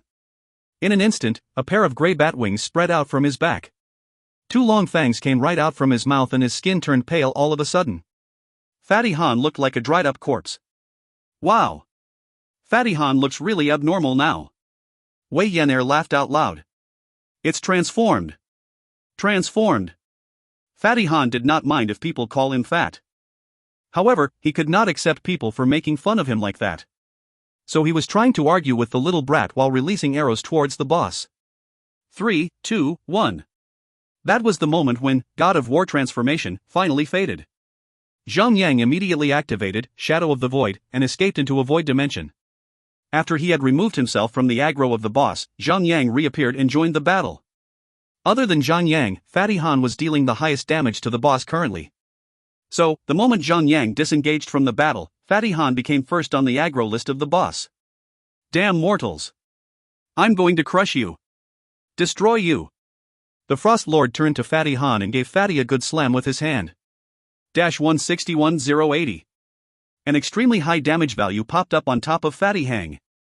He was so shocked that he began to panic and scream, "What the F***ck? How is it possible that this boss is so much more ferocious than the boss that we encountered back in the hardcore mode for Dragon Throat Fortress? You idiot! That was just a level 110 Violet Platinum tier boss and this is a level 150 Ethereal tier boss. What? Do you think you can compare that two side by side? Ha ha ha. What a weak bunch of mortals. The boss raised his palm again and smashed it straight onto Fatty Han. 405659. An even higher damage value was struck upon Fatty Han. King Fatty, are you made out of water, or what? How can the boss cause so much damage to you? Fatty Han felt like weeping. Although his defense was now several times higher after he activated his vampire transformation, he was only equipped with leather armor. He only had 420 defense, initially. Upon the 3 times boost on his defense, he would only have over 1260 defense. That amount of defense was not able to match the defense that a yellow gold tier shield could provide. Meanwhile, Fatty Han only had 5% passive damage immunity. His defense capability was not really different from his defense before he activated his inheritance transformation skill. The only thing that he could rely on was the boost on his HP. Upon that HP boost from his transformation skill and the boost from Vitality Aura, Fatty Han had over 1,736,000 HP. He could only take on all the punishment from the boss head-on by relying on his long HP bar. As long as he is not taken out by the boss in 1 or 2 hits, then the healers from the rear could still heal him up. Fatty Han did not have any skill that was similar to block, which could protect him from damage for a short period of time. Therefore, the healing capacity of the healers became the main key to his survival in tanking against the boss. Just because of that, the pressure on the healers became unimaginably high. They had never thought that it was possible for the act of healing a tanker to become so stressful. The 13 healers busted their *Cs trying to heal up that Fatty's *SS. However, they could not keep up with the pace of the boss. So, the HP bar of Fatty Han was constantly reducing from 1,700,000 to 1,500,000, then from 1,500,000 down to 1,300,000. If his HP bar ever falls lower than 400,000 HP, Fatty Han would risk being instantly killed by the boss with only 1 hit. Just when things seemed to have become hopeless, the cooldown for Glare of the Death God was finally over. Zhang prayed to his ancestors that the skill would not be resisted by the boss before he threw it onto the boss. Right after he cast the skill onto the boss, a dark skull began to form on top of the boss. The skill was not resisted. Praise the Lord! Everyone was cheering, for victory was now possible. 1-500-000. 1-500-000. High damage values began to pop right on top of the boss as the HP bar of the boss was reducing steeply. Holy moly! Every time when I look at this scenario, it always gets me pumped with hot blood. Fatty Han was shooting with joy and excitement. Upon the activation of his vampire transformation, he had acquired a boost of 300% on his attack. Every arrow he shot at the boss could cause about 70,000 damage. The amount of damage he could deal was so much higher than the amount of damage that Wei Yan'er could cause on the boss. For seconds later, the effect of Glare of the Death God had finally faded. The boss was only left with only 14% HP. Now that the problem had been simplified, everyone only had to count on how long could Fatty Han last against the boss now. Zhang activated his indiscriminate and gulped down a bottle of Power Potion, Grade 10 Transmutation. Then, he struck out at the boss with his Killing Cleave. 23-311. It was an unlucky attempt. Zhang had only caused about 20% of his initial damage.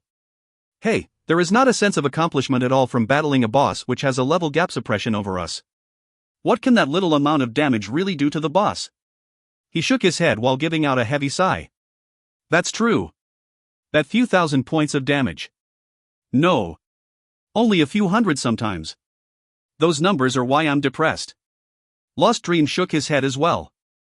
However, this boss is not that powerful. At least his AoE attacks are not intimidating, or whatsoever. Zhang concluded. Endless Starlight rolled his eyes at Zhang said, Boss, how can you say that? Even with you and Fatty Han transformed, we are still getting our butts kicked by the boss.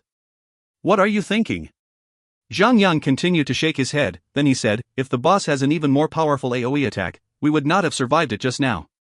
We would have to rely on healing to stay alive. Or worse, we would have to depend on our numbers and switch between batches of parties. It wouldn't have been possible for a party with less than 50 players to take down the boss if that's the case. Ha ha. Judging from what you just said, this inheritance of Lost Dream should be just like mine. It should also be a shrunken one, eh? Fatty Han could not help but feel happy, as he finally found someone to go along with him. Ugh, the boss of this quest is still much harder to take on than the boss of your inheritance quest. Zhang said. Even though their equipment had improved tremendously and they had 2 players with inheritances to support them in battle, it was still much more difficult for them to kill this boss. Judging by the looks of it, this inheritance should be more powerful than the vampire inheritance. Lost Dream could not help himself but sigh heavily. After all the trouble that he put himself through, he could only get a Class B inheritance that would be slightly more powerful than the vampire inheritance that Fatty Han had. What a sad case. As the HP amount of the boss had dropped below 20%, everyone had entered their own slaughter mode as they unleashed their killing skills on the boss. Although the level gap suppression still existed throughout the entire boss battle, the HP bar of Marin Curse was reduced rapidly at a constant pace. It was only a brief moment later when the boss was only left with 10% of its HP. However, the circumstances were unfavorable for Fatty Han. His HP had dropped down to about 600,000 HP. The worst part was that the healers could not heal him back up at all. King Fatty. Use your bat form. Now. Zhang said. Fatty Han would risk himself to be killed instantly by one single hit from the boss the moment his total amount of HP is lower than 400,000 HP. Roger. Fatty Han replied. After that, his big fat body began to split into 10 little bats and charge towards the boss. Those little bats began to suck the HP off the boss to recover Fatty Han's HP. What black sorcery is this? Marin Curse roared in rage as it began to slam its body with its own hands. It smacked the bats one at a time, trying to get rid of the bats. However, the boss could only smack one bat every 2 seconds. So, it took the boss 20 seconds to smack all 10 bats from his body. By then, the bats had more than enough time to retrieve quite a substantial amount of HP for the fatty. After all the bats were taken out, Fatty Han reappeared on the battlefield out of thin air. His HP had recovered back to 100%. After all, bat form was the ultimate skill for vampires to recover their health. Fatty Han could only use it once in every 30 minutes. Of course, it would be powerful. 8%, 6%, 4%. Now, victory was imminent. Tens of minutes later, the Frost Lord collapsed onto the ground and dropped tons of loots across the ground. If you find any errors, ads pop up, ads redirect, broken links, non-standard content, etc., please let us know. Report chapter so we can fix it as soon as possible. Chapter 586, Lost of Control over the Progress of the Dungeon. Chapter 586, Lost of Control over the Progress of the Dungeon. Translator, Endless Fantasy Translation Editor, Endless Fantasy Translation. After the boss died, Lost Dream was the only one who was excited. Others were just calm. Well, the boss was level 150. So basically, even if the equipment the boss dropped had the special attribute that reduces 20 levels on the required level, it would require players to be level 130 to be able to equip them. Although the equipment was all good and powerful, none of them were up to that level yet. So, none of them would be able to equip any of the equipment just yet. It would only be an eyesore in the inventory. On the other hand, Lost Dream had found and picked up the frost essence that his inheritance required. With that quest item, Lost Dream was just a few minor steps away from getting his snowman inheritance. He would only be required to run some errands and slay some mini-bosses for the remaining quests. However, the equipment that was dropped by a level 150 ethereal tier boss would really make players drool. These were some powerful and unique equipment. Although they could not equip them so soon, they would be able to feast upon the powerful equipment with their eyes for the moment. The boss had dropped a total of 4 equipment. 2 were mythical tier while the other 2 were ethereal tier. The gang naturally ignored the mythical tier equipment, as the required level to equip them was level 130. By then, this equipment would be less powerful than they should be when compared to other ethereal tier level 150 equipment. They were more eager to see what the 2 ethereal tier equipment had to offer. Everyone moved their heads over a little to take a closer look at the 2 ethereal tier equipment. Of course, they were going to look at the products after struggling for half a day, trying to bring down a boss. One of the 2 equipment was a silver gray short sword while the other one was a necklace on fire. Would the necklace set the player on fire when the player equips it? Wei Yan'er picked up the short sword and pasted the attributes onto the party channel. Half Moon Frosty Axe, ethereal, one-handed. Attack, 5,350 to 7,350. Attack interval, 2.8 seconds. DPS, 2,268. Equip, when the target is struck, there is a certain rate that the target will be heavily damaged, reducing its attack by 10%. Lasts for 10 seconds. The effect can also be applied to boss-type monsters. However, the effects cannot stack. Unidentified. Required level, 150. Special, reduces 20 levels on the required level. Note, this is a weapon of God that was forged by the ancients. Even if you are far away from it, you can still feel the amazing power that is embedded within this weapon. This is obviously a long sword. Why is it called as an axe? Isn't this like saying that a deer is a horse? Wei Yan'er squinted. Zhang Yang laughed and said, I can equip 2-handed weapons. So I won't be needing this axe. Endless Starlight, or whoever who was a thief, who wants it? I want it. Me too. This time around, it wasn't just the regular party members. Zhang Yang had also brought along the other members of his guild. Some even had flying mounts, while some of them were thief-class players. Since everyone had contributed to killing the boss, everyone had the right to claim any of the loots. Therefore, they had to compare their accumulated guild points in order to decide who could get the weapon. When it all came down to comparing accumulated guild points, Endless Starlight would have the upper hand as he had accumulated quite some guild points back there. Without Sun Xinu and Lost Dream fighting for the weapon, he managed to triumph over the others and kept the weapon for himself. The special effect of this weapon could reduce the damage of bosses by 10%. That was way better than increasing 10% passive damage immunity of a tanker. After all, bosses usually had AoE attacks. The next item was the necklace. Wild Fiery Necklace, Ethereal, Necklace. Vitality, plus 1,167. Strength, plus 396. Agility, plus 396. Equip, increases maximum HP by 790 points. Equip, increases both damage dealt and healing efficiency by 5.6%. Equip, increases damage absorption by 340 points. Use, afflict burning effect to oneself and all targets within the range of 10 meters, causing 20,000 damage to everyone, including oneself in each second. Lasts for 10 seconds. Cooldown, 2 hours. Unidentified, dot. Required level, 150. Special, reduces 20 levels of the required level. Note, Wild Fiery Necklace was once the treasure of the Fiery Flame Demon King, Shakla. Ever since his defeat at the hands of Marin Curse, the Wild Fiery Necklace has been in the possession of Marin Curse as one of its victory loots. Now, it shall belong to you. All physical class players were very attracted to the accessory the moment they saw its attributes. This necklace could trigger a deadly AoE attack to targets if supported by healers. Whoever who equips it could unleash the deadly effect onto the enemies whenever the player is surrounded by many enemies. Lost Dream made it clear that he was not going to fight for that equipment from the beginning.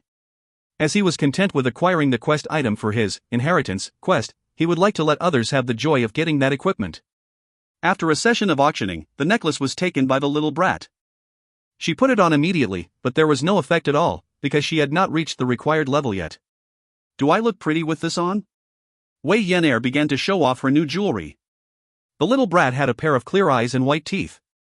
She looked elegant and pleasant enough as she was. Upon putting the shiny red necklace on, the little brat looked even fairer and prettier. However, it would be a bad idea to praise the little brat. She would fly to the moon.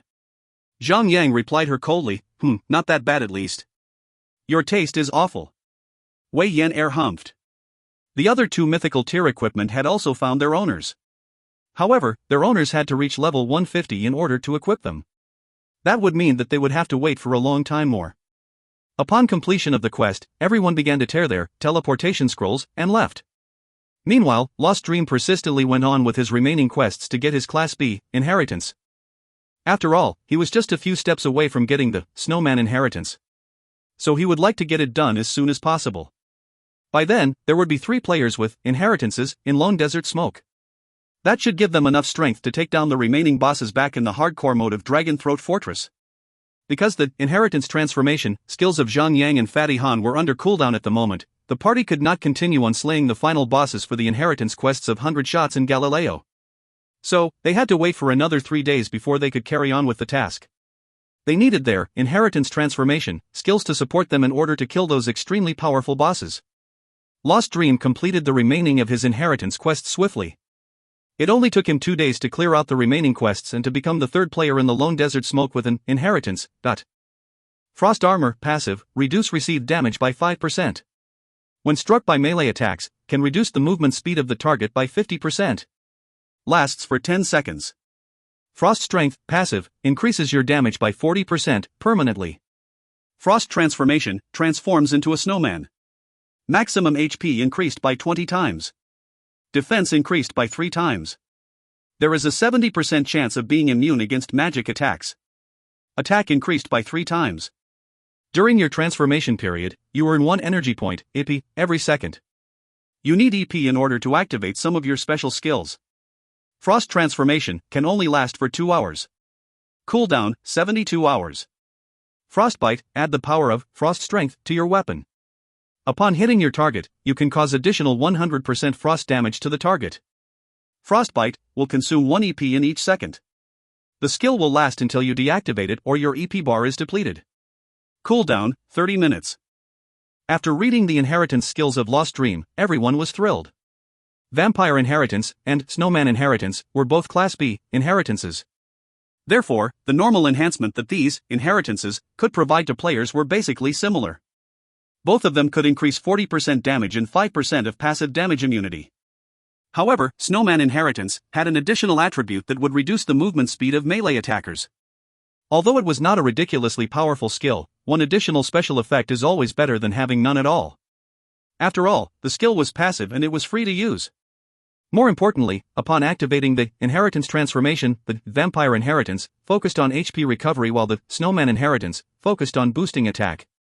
Frostbite could provide an additional 100 seconds of damage enhancement if the skill is to be activated while the EP bar is full. So players would have to be wise in determining whichever was more important based on the situation in a battle. Upon using 2 inheritance transformation on other quests, Lone Desert Smoke was now far behind in clearing the dungeon. Crimson Rage, Nihilum, Imperial Sky and the other top-tier guilds had pushed down another boss on their own. They ended the week with the score of November 15th. Judging by the looks of this, the first clear of the hardcore mode for Dragon Throat Fortress would be claimed before the next dungeon reset or the following one. Zhang Yang could not fathom it at first. Why were all of the top-tier guilds in this life so ferocious and efficient? After giving it some thoughts, he finally understood why battle companions. The biggest difference between his past life and this life of his was the battle companion system that he had brought out from the deepest part of the game. Underestimating the battle companion system was an error for him. Although a large number of players could only get themselves a gray-silver tier battle companion, the bosses in Dragon Throat Fortress was capable of dropping exclusive equipment for the battle companions. The hard mode and the hardcore mode of a dungeon did not share the same dungeon reset time. Players could have cleared the hard mode of the dungeon repeatedly to farm for some fine equipment for their battle companions before they went on to the hardcore mode of the dungeon. Just look at the Lone Desert Smoke alone. After a certain amount of time, the battle companions of every single member had managed to equip yellow gold tier and violet platinum tier items. The dungeon was basically similar to the arena. Players could not mount their mounts. However, the system did not forbid them from bringing their battle companion along to the dungeons. Dragon Throat Fortress was a 50-player dungeon. With 50 players bringing 50 battle companions along into the dungeon, the capability of the players in healing, attacking, tanking was almost doubled. The players had also lost count on the number of times their party had been wiped out by the boss, when the HP bars of the boss was down to 4% to 5%. They were this close to bringing down the boss. With battle companions joining into battle, many impossible circumstances had turned possible. Zhang Yang took a deep breath. He realized that the battle companion system had undoubtedly increased the rate of conquering dungeons. The existence of battle companions in a battle might even change the method and ways of killing the boss. That being said, his experience from his previous life might no longer be feasible in this life. The ironic part of this incident was, Zhang Yang brought it all upon himself. However, Zhang Yang had confidence that he would overcome any obstacles set in his way. It did not really matter much. After carrying out a deep discussion among themselves, the Lone Desert Smoke finally decided to focus on clearing the hardcore mode of Dragon Throat Fortress. This dungeon could be considered as the first important dungeon in the Chaos Realms. This was also the first time when all players from all 8 different regions were fighting for the first clear title of a dungeon. Everyone would hope that their guild is the one that claims the title. Rewards like skill points no longer matter much. This had become a contest of dignity and honor. It was similar to watching the Olympic Games. Although you may not have heard of the contestant's name before, it would get you high, hoping that the contestant would win by the end of the battle, hoisting up China's national flag. After all, everyone was from the same country. Of course, they would cheer for their compatriots. Such was the power of patriotism. Upon the dungeon's reset, Zhang Yang gathered his best members. Lone Desert Smoke was finally going all out with the best party formation possible, in order to clear the hardcore mode for Dragon Throat Fortress. After all, that fortress had been blocking all players from progressing further for more than 2 months. The party was very familiar with the first 10 bosses, as they had encountered them more than just several times. Even without Zhang Yang, Sun Xinu and the other core members of the guild, the party would have slain them with ease. Now that the strongest lineup for Lone Desert Smoke had been assembled, they were clearing their way through the stages like a hot knife cutting through a butter. It did not take them long to reach the 11th boss of the dungeon. If you find any errors, ads pop up, ads redirect, broken links, non-standard content, etc., please let us know. Report chapter so we can fix it as soon as possible. Chapter 587, Final Assault. Chapter 587, Final Assault. Translator, Endless Fantasy Translation Editor, Endless Fantasy Translation. Without having to activate any of their inheritance transformation skill, the party managed to progress without much problem. The strength and toughness of a boss were not measured proportionally to the number of inheritance transformation skills required in order for players to defeat the boss. Most of the time, players were required to implement tactics that were more complex. Players would need to move around frequently while maintaining high damage to the boss. If players could not take out the boss within 10 minutes, the boss would enter its hysterical drive state and wipe out the entire party. However, with Sun Xinu, Daffodil Daydream and other core members of the guild joining in, the party no longer had to worry about their firepower. Meanwhile, Zhang Yang could be deemed as the most capable tanker in the entire game. Even though his God of War shield had over 1 hour of cooldown, he could still use the skill for 10 minutes. That would be enough for him to hold the boss while the others reduced the boss to dust. Having been wiped out a couple of times, everyone on the party became familiar with the behavior of the bosses. In this attempt, they used that to their advantage as they moved around to dodge the attacks from the boss. By the end of it, they succeeded slaying the boss and caught up to the progress of other guilds. However, the party did not stop there. Instead of resting, they continued to push on. Upon clearing the monsters, they arrived before the 12th boss as they brought the fight to the boss. The Lone Desert Smoke was unstoppable. They took down the 12th boss and the 13th boss in a row, over the course of one night. Furthermore, right before Zhang Yang disbanded the party in the morning, Zhang Yang asked Lost Dream to activate his Snowman Inheritance to tank against the 14th boss head-on. With fortune favoring their side, they took out the boss without much of a problem and put a stop on their progress with a score of 14 out of 15. They were only one boss away from securing the first clear of the hardcore mode for Dragon Throat Fortress. Crimson Rage and the other guilds broke out in cold sweat, thinking that Lone Desert Smoke would take down the entire dungeon without stopping. Other guilds were only at ease after knowing that Zhang Yang had disbanded his party members for a break. So, they continued to push on with their own progress on the dungeon. Not wanting to be left out, some guilds broke through their own limits in a desperate outburst of superhuman effort and succeeded in catching up to where Lone Desert Smoke was at in the dungeon. On the other hand, other guilds were totally broken. They could not even clear the 11th boss.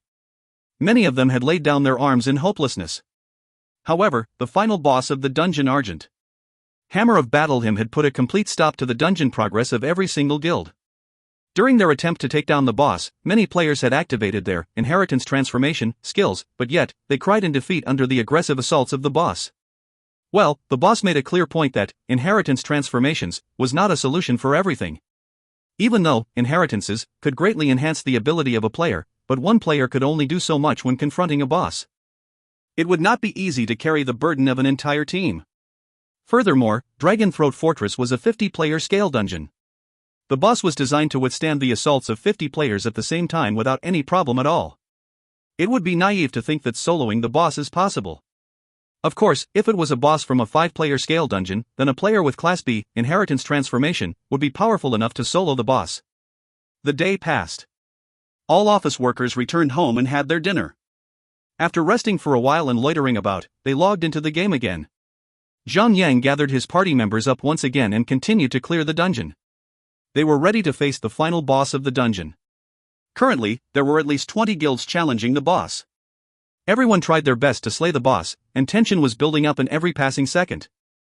There was no telling which guild would be the one who would come up top in this contest and claim the first clear title for this dungeon. The system could make the announcement any minute now. However, Argent was very powerful indeed. He was worthy of being the final boss of the hardcore mode of the dungeon.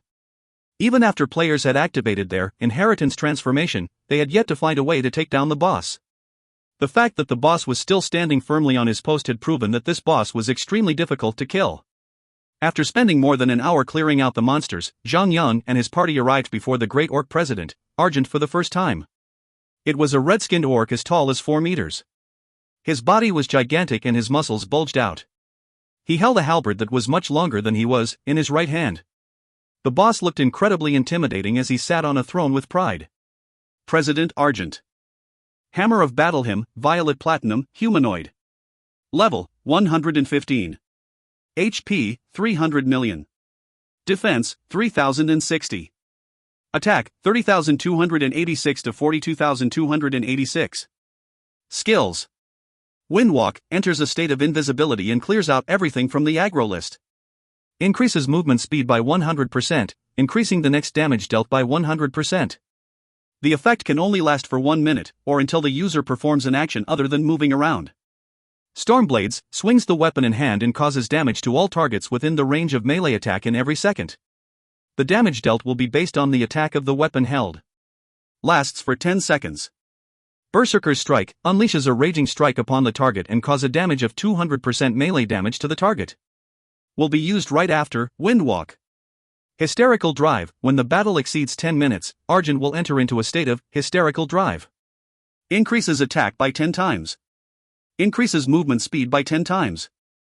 Demonic Decay Aura, causes 10,000 shadow damage to all targets within the radius of 40 meters once every 3 seconds. Note, this is the president of the Dragon Throat Fortress. He is the conqueror of both blood and fire. As the boss would enter his hysterical drive mode after 10 minutes, the party must take out the boss within 10 minutes or so. Meanwhile, the boss had over 300 million HP. According to a party with 40 DPS players, each of the DPS players would need to deal up to 12,500 damage every second in order to kill the boss within the time frame. Theoretically speaking, that amount of damage was not really that difficult. Players would have their battle companions to aid them in dealing more damage than they could do alone. However, the aggro list of the boss would be emptied out the moment he activates Windwalk. Upon activating Windwalk, the boss would pick a target randomly and strike the target with Berserker's Strike right after revealing himself. That strike could deal up to a total of 170,000 damage theoretically. Other than tankers, players of other classes would be instantly killed. In other words, whenever the boss activates Windwalk, someone would definitely die. The longer the battle is prolonged, more players would die. By the end of that, there might not be enough DPS players left to deal enough damage to the boss. When 10 minutes pass, the boss would have entered his hysterical drive. By then, the boss could take out 90% of the players with the first hit from his demonic decay aura. Therefore, the main problem in this boss battle was the Windwalk. Once the boss has killed too many DPS players, it would become impossible for Zhang and his party to take him out within 10 minutes. Even then, players with inheritance transformations would not be capable of handling a boss that was 10 times stronger than before. All inheritance transformations had over 72 hours of cooldown period. In other words, Zhang and his party would have to try again 3 days later if they ever fail this time. Without any doubt, they stood no chance against the boss without their inheritance transformation skills. Mountain Mover preferred to play safe, so he suggested that Frost transformation will only be completely cooled down in another half a day. Should we wait first? I mean, if we can combine the power of all three inheritance transformations altogether, we should stand a better chance of taking down the boss. If Mountain Mover had said that a few days ago, Zhang would have agreed with him. He would still believe that the hardcore mode for Dragon Throat Fortress would be too tough for others to handle for the moment. However, there was a new, uncertain variable in the game in this life. The game had battle companions now. Initially, only 50 players could challenge the dungeon. However, battle companions were not counted as players. They were simply a form of support to the players. Therefore, when 50 players charge into a dungeon with their battle companions by their sides, it would be as good as 100 players charging into the dungeon at the same time. It would be much easier for others to clear the dungeon than it was in Zhang previous life. Initially, players had to forego the dungeon and farm better equipment with better tiers before they could turn back to face the boss. They would need at least mythical tier equipment in order to clear the dungeon entirely. However, things became different when Zhang unlocked the battle companion system to the game. They would only need to get a set of Violet Platinum tier equipment and a battle companion before they could clear the dungeon. In these few days, the large-scale guilds were able to prove that point by progressing swiftly on clearing the dungeon. Zhang shook his head slowly and said, "At a time like this, any guild could just take down the first clear of the dungeon. We mustn't take that risk. Although this boss is really a tough one to kill, we do not have to move around all the time. All we need to do is to focus on dealing damage to him. So, let's settle the boss once and for all." Upon activating his God of War transformation, Zhang attack would be boosted up to 100,000 points. That amount of attack was able to cover the attack power of 7 DPS players. Meanwhile, the attack power of Fatty Han should still be able to cover the attack power of 4 to 5 DPS players with ease, even though he was not as powerful as Zhang. Furthermore, the total amount of HP on Zhang would reach up to more than 7 million HP after he activated his God of War transformation. Even if the boss enters his Berserk mode, Zhang should still be able to hold the boss off for quite some time. As long as the remaining HP of the boss is not too much when the boss goes Berserk, Zhang and Fatty Han should still be able to take out the boss without much of a problem. Make sure you guys maintain a distance between yourselves. All melee combatants, take note of this. The moment you see the boss using Storm Blades, don't hesitate. Just run. Zhang activated his God of War transformation, as they must kill the boss in about 10 minutes or hell would break loose. Unfortunately, the God of War EP could not boost the amount of damage he could deal to his targets. Things would have been a lot easier if his God of War devastation could generate more hits for every additional EP he had on him. I've transformed. With a flutter in his pair of wings, Zhang threw his first attack at the boss as usual. Spear of Obliteration. A shadow of a blade landed right on the boss. Blood was spilled from the red-skinned orc. Intruders! Argent let out a raging roar as he bent his knees. Then, the boss charged over to Zhang like an arrow that pierced through the sky. The moment he arrived in front of Zhang, Argent raised up his giant axe and smashed it straight down on Zhang. The blade of the giant axe was actually blazing up, due to the powerful friction. The sound of it was astounding. Block! Zhang raised up his shield to engage. Tang! A loud clash was heard as Zhang landed on the ground, falling to one knee with his shield raised up above him. Fortunately for him, this was a mythical tier shield. Although the shield took a solid strike from the boss, it only got one white scratch on the surface of it. On the other hand, the sharp blade of the axe was a little rolled up. 28807. Now that Zhang got a boost of 590% on his damage, the reflective damage of his block could deal up to 30,000 damage. Initially, he could only deal 4,030 reflective damage. Zhang was smiling, satisfied with it. Then, he began to fight back with 5 layers of crippled defense. With the effective level 8 Eagle Eye, Zhang could ignore 85% defense of the boss. Even he does not use crippled defense on the boss, his damage on the boss would still be unaffected by it. However, the others would not be able to penetrate the defense of the boss. Therefore, Zhang threw the 5 layers of crippled defense onto the boss in order to increase the amount of damage dealt on the boss by his entire party. After all, this was a dungeon designed for 50 players. If it was a 5-player scale dungeon, Zhang would be able to solo the boss after activating his God of War transformation. All other DPS players had charged forward and unleashed their worst on the boss. After all, the party only had 10 minutes to take down the boss. Either they would be wiped out by the boss for prolonging the battle longer than 10 minutes, or slay the boss and claim victory for killing the boss within 10 minutes. Though the boss could deal an average of 36,000 damage in every hit, Zhang had achieved 26,200 defense at the moment. Normal attacks could only deal about 4,000 damage on average. Therefore, there was no need for the healers to pay attention to him. They were only required to heal up the other party members. Truth to be told, Zhang Yang could have taken down the boss all by himself if it was not because of that 10-minute time frame. Without the boss turning berserk, it would be easy for him to take the boss on without any problem at all. It would only be a matter of time.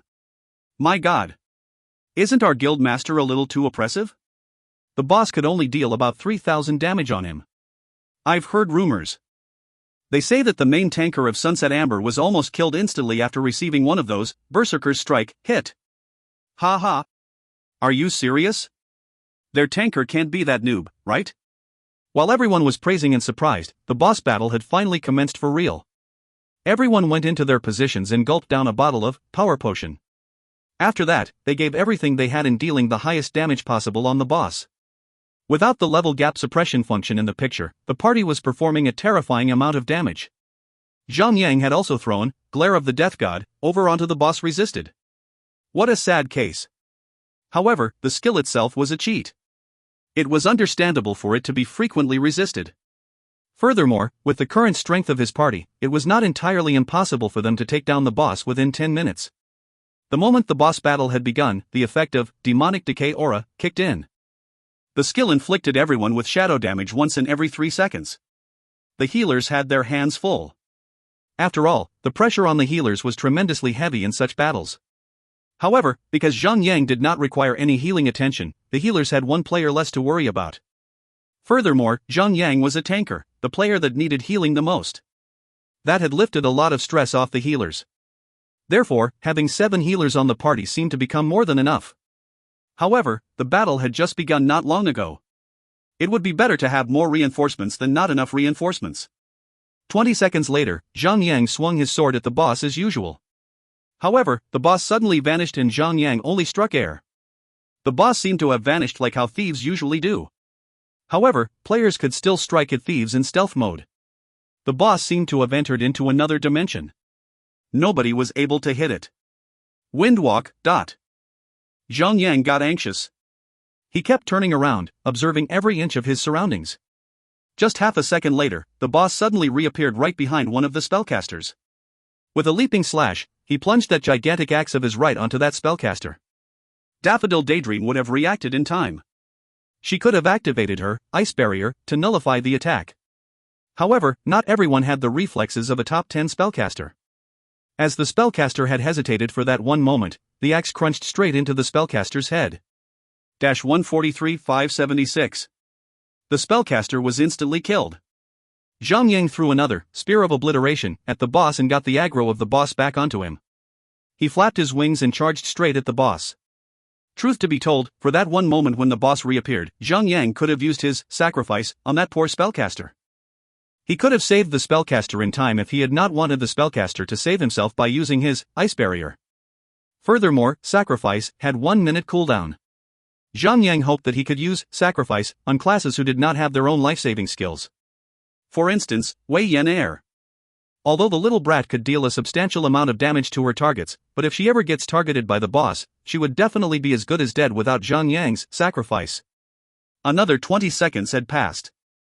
The boss had vanished once again with his Windwalk and reappeared right behind Sun Xinu. However, before the blade of the axe could reach her, Sun Xinu activated her Vanish. That was some top-class skill. Spellcaster only had to activate their Ice Barrier and stand still to stay alive.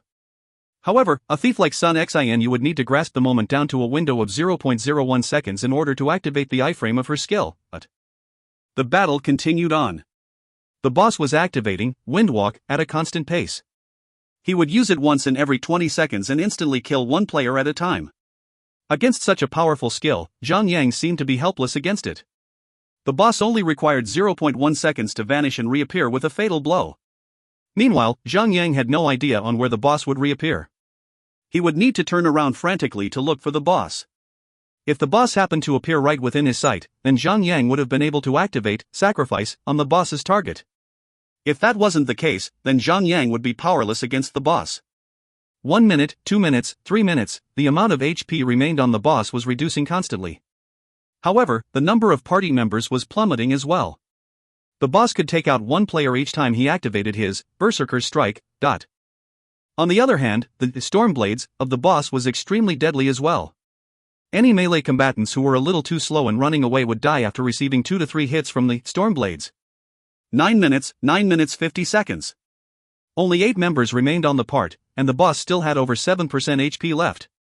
If you find any errors, ads pop up, ads redirect, broken links, non-standard content, etc., please let us know. Report chapter so we can fix it as soon as possible. Chapter 588, Victory. Chapter 588, Victory. Translator, Endless Fantasy Translation Editor, Endless Fantasy Translation. Give it all you got. Don't hold back. Both the dead and the living were screaming and yelling like madmen. 10 minutes passed. You imbeciles! Feel my wrath. Argent let out a raging roar. Green veins began to pop up on the surface of Agent's red skin through his entire body. The green veins spread across his skin like spider webs. It made the boss look hideous and ferocious at the same time. Anyone would have a chill up their spines when they look at the boss. Boom!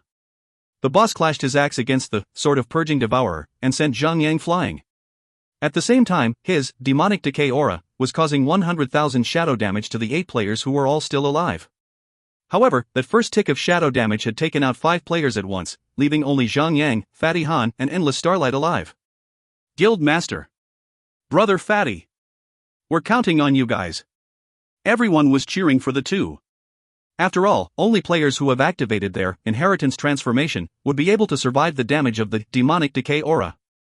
Endless Starlight felt gutted and protested, "I'm still alive too." So what if you're alive?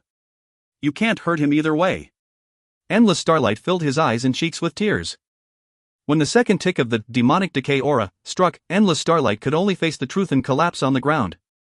Without anyone healing him, he was already as good as dead. So, he joined the dead and cheered for the remaining 2-293-402. The boss swung hard at Zhang and caused about 300,000 damage. Even though Zhang had a very long HP bar, that was an amount of damage that took away approximately 5% of his entire HP bar.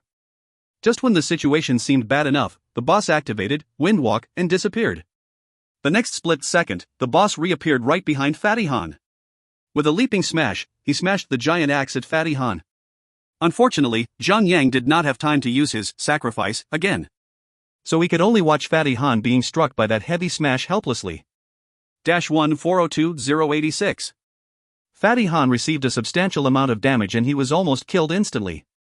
He panicked and activated his bat form immediately right after. Upon splitting into 10 small bats, the bats flew over to the boss with the attempted to recover some HP for Fatty Han. Zhang was standing right next to the Fatty Han when that happened. In an instant, he activated his Killing Cleave and gave the boss a good, solid hit. -399-922. A shockingly high damage value popped right on top of the boss. That powerful hit had managed to grab hold of the aggro once again. With that, Zhang managed to buy Fatty Han some time for him to suck some blood from the boss. However, 2 seconds later, the damage wave from the demonic decay aura was triggered again, causing a damage of -100,000 on the 10 bats, killing all of them in an instant. The V-Bat form was interrupted and Fatty Han had to reappear. However, things did not go as badly as expected. Each of the bats managed to suck off 2% HP for Fatty Han. So, Fatty Han had recovered 20% of his HP, leaving him with about 500,000 HP at the moment. Although that amount of HP would not be enough to take one hit from the Berserker Strike, it would be sufficient for Fatty Han to survive a few more seconds of the demonic decay aura. Another 20 seconds had passed, Argent vanished, thanks to his Windwalk, and reappeared right behind Fatty Han once again. With a powerful leaping smash, the boss swung his giant axe at the neck of Fatty Han. Sacrifice. Just in the nick of time, Zhang threw his sacrifice on Fatty Han right before the sharp edge of the axe could decapitate him. He had protected Fatty Han from death. Switch. -936-668. Zhang had over 26,200 defense attribute. However, that amount of defense was far from enough to sustain the basic attack of the boss that had already exceeded 1 million damage. Fortunately for him, Zhang had reserved his God of War shield for the boss Berserk stage. Upon activating it, Zhang gained an addition of 20% passive damage immunity. That was how he had managed to reduce the damage received to below 1 million damage. Little Yang, you've done it again. You saved my *SS. Unfortunately, my heart belongs to someone else already. We can't be together anymore. Fatty Han just had to open his big mouth. So tell me, brother Fatty. Are you saying that your heart belongs to me now? Unfortunately for you, I only love you like my own brother. So, I can't accept your love. Endless Starlight was no much better than the wretched Fatty. The moment he heard Fatty Han spouting nonsense, he joined in. Guild Master. Do your best. The other party members decided to ignore those two wretched men as they continued to cheer for Zhang Yang. Zhang Yang resolutely activated his God of War Devastation. A value of 300,000 damage popped right on top of the boss. That amount of damage was almost as much as the damage dealt by his Killing Cleave. The boss roared in pain as he swung his giant axe around, attempting to land a hit on Zhang Yang. The wretched Fatty continued to fire his arrows at the boss. Unfortunately for them, the demonic decay aura was too much for them. Their battle companions had been sent back into the battle companion slots due to that reason. Their mounts had long succumbed to the merciless assault. The only ones left were the two of them and Zhang Yang's shadow clones. They were still hanging on, trying to deal as much damage as they could on the boss. Unfortunately, the boss would only target players upon using his Wind Walk. Zhang Yang could not activate his Sacrifice or Vanguard's aggression. He could only pray that the boss would pick him over that wretched Fatty. Half a second later, the boss reappeared. However, the boss reappeared behind Fatty Han. Poor Fatty. Arjun took his head off with a mighty swing. -1 389-022. Ugh, Fatty Han's body went limp. Even though he had transformed, but no one, not even him, would be able to survive the powerful strike from the boss that was already berserk. We are so close. We are about to clear this. Victory is just in front of us. We are number 1 in the entire world. Lone Desert Smoke is the best. Guild Master. Just one more. One more hit. Nobody bothered consoling Fatty Han.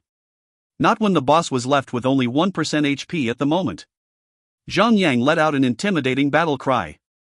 The attacks from the boss, fueled by his hysterical drive, were too much for Zhang Yang to handle.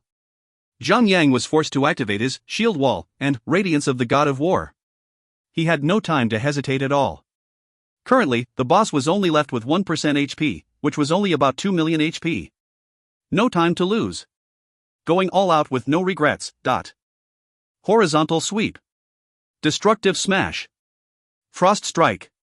Zhang Yang had unleashed all of his skills at a high damage output. All of his shadow clones were also repeating his attacks, using all of the skills he activated as well.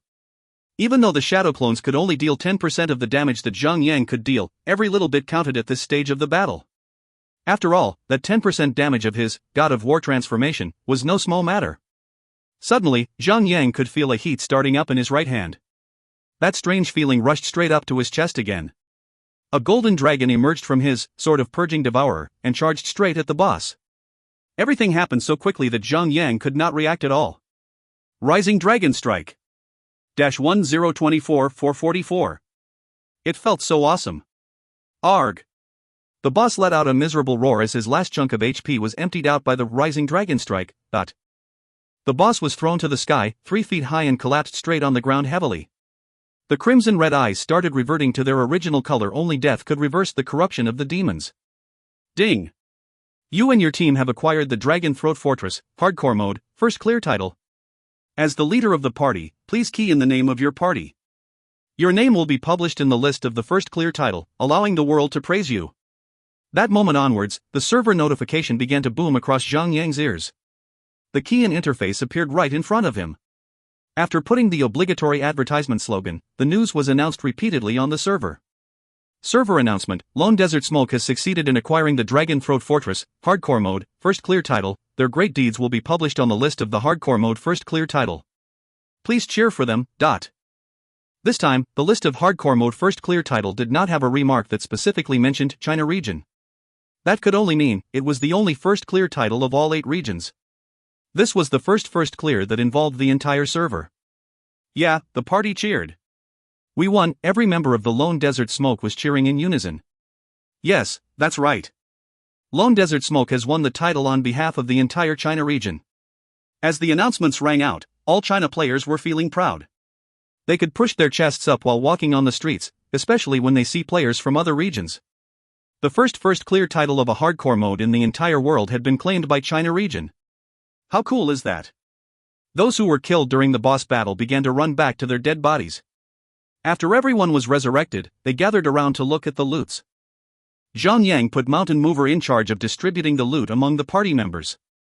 Meanwhile, he dug his own pockets out and gave all guild members that took part in clearing the dungeon a bonus of $100,000 each.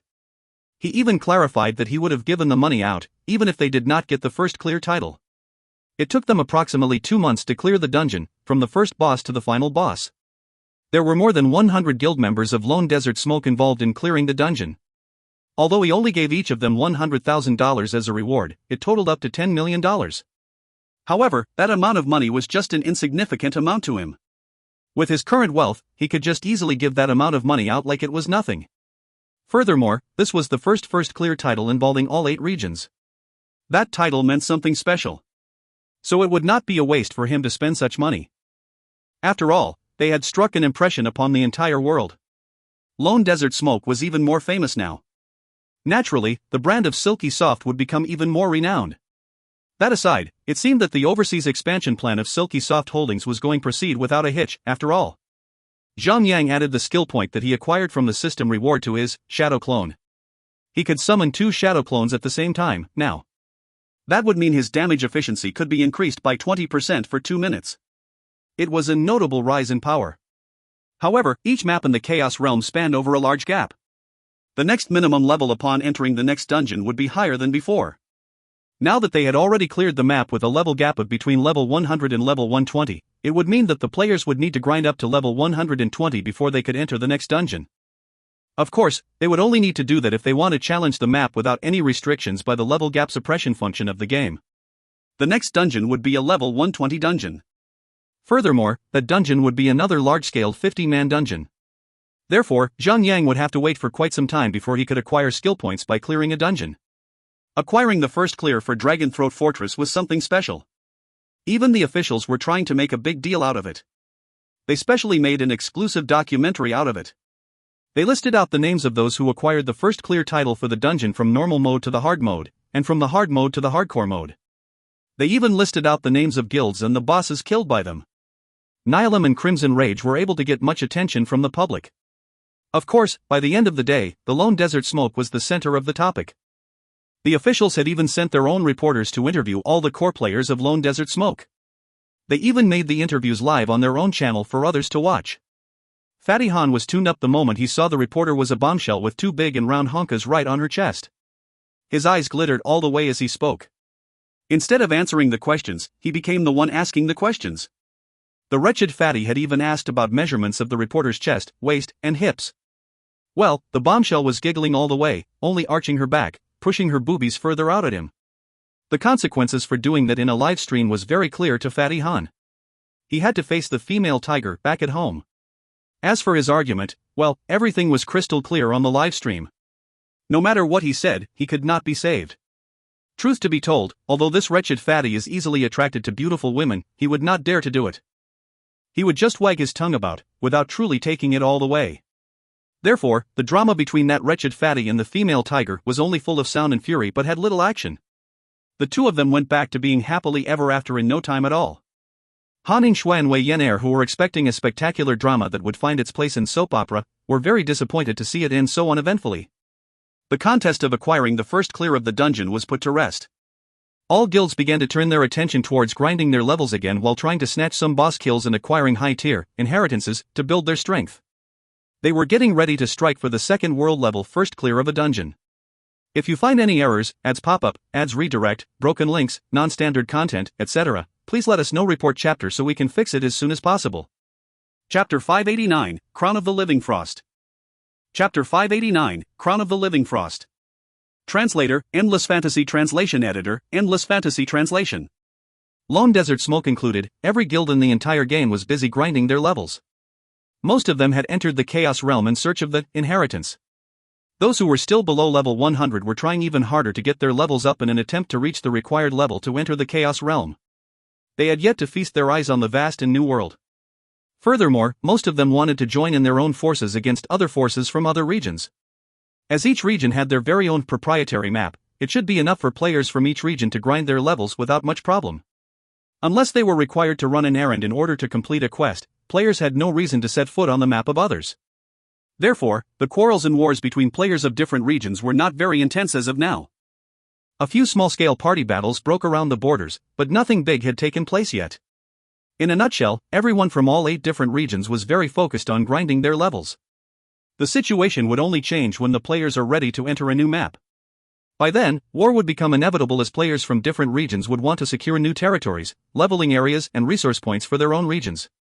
Over the next month, Zhang aided 100 Shots, Galileo and Endless Starlight in acquiring their Class B inheritances. Zhang and his party members were forced to rely on the success rate of the Glare of the Death God. The level gap suppression function of the game had surely increased the difficulty of slaying these high-level bosses. Furthermore, these 3 bosses were much tougher and much more powerful than the Vampire Count Farah and Frostlord Marin Curse. To depend on such an unpredictable factor like the Glare of the Death God was not a very reliable option. The party was wiped out several times in each of the boss battles before they could finally slay the bosses. Other than that, the party had to wait for 3 days after each failed attempt, due to the cooldown of their inheritance transformation skills. They could only transform once again, 3 days after their previous activation of their inheritance transformation. Therefore, it took the party about 1 month before they could finally slay all 3 bosses and get the tasks done. They could still rely on luck when taking on the final bosses of Class B inheritance quests. However, luck would do them no good at all if they were to confront the final boss of a Class A inheritance quest. Without any Forbidden Scrolls on hand, even after Zhang, Lost Dream, Endless Starlight and Fatty Han activate their inheritance transformations, they could not even see a glimmer of hope at slaying the boss. It would be a waste of time to even consider challenging the final boss of a Class S inheritance quest. So, everyone in the party could only focus on getting themselves up to level 120 before thinking about that. In just a blink of an eye, it was already the end of November. The League Championship was coming to a beautiful end as the official finalized the final scores. Most of the parties had put their very best for the final sprint. The situation was extremely intense. The current scores for the S-Class League Championship were as follow. 1. Silky Soft Battle Team, Lone Desert Smoke 65 points. 2. Sky and Ocean Electronics Battle Team, Imperial Sky 58 points. 3. Crimson Rage Battle Team, Crimson Rage 57 points. 4. 100 Towers Battle Team, Sunset Amber 55 points. 5. Shun Feng Battle Team, Breaking Dawn 45 points. There were still 7 rounds of championship battles that yet to be carried out. The Silky Soft Battle Team had basically secured the number 1 in the League Championship. However, the competition between the 2nd, 3rd and 4th places were very intense. Nobody would be able to tell who the first runner-up would be. After all, the first in place and the second in place for the S-Class League Championship would be competing against each other for the title as the number 1 in the entire world during the finale of the World League Championship. Number 1 in the entire world. The prize of $5 million reward was not the only tempting reward that drove these players to strive for the number 1 in the entire world title. There was also the honor and glory. Every region had sent 2 battle teams to join the World League Championship in hopes of acquiring such honor. Every player was hoping that their own regions would be the one to obtain this highest form of honor. Zhang had reached level 117. He planned to reach level 120 before the World League Championship begins. By then, he should be able to help Sun Xinu, Haning Shui and Wei Yin Air acquire their inheritances. Although players were not allowed to use their inheritance transformation skills, they still had the major passive boosts that came with inheritances. Players without inheritances would still suffer disadvantages far beyond what they could imagine if they were to engage players with inheritance. Players with inheritances also had a high resistance to status restriction skills. Status restriction skills were essential during a one-on-one battle. Meanwhile, there was a total of 7 one-on-one battles each player was required to participate in. Battling opponents without being able to use status restriction skills effectively on them would prove to be fatal. Therefore, Zhang was focusing on grinding his own level up, while urging all his guild members not to let up for a second.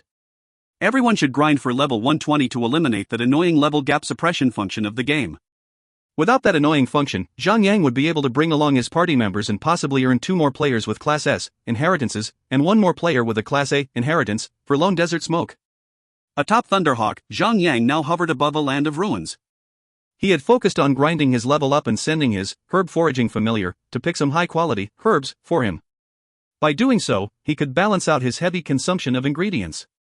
Well, Zhang had lost count on how many potions Wei Yin Air and Haning Shui had taken from him.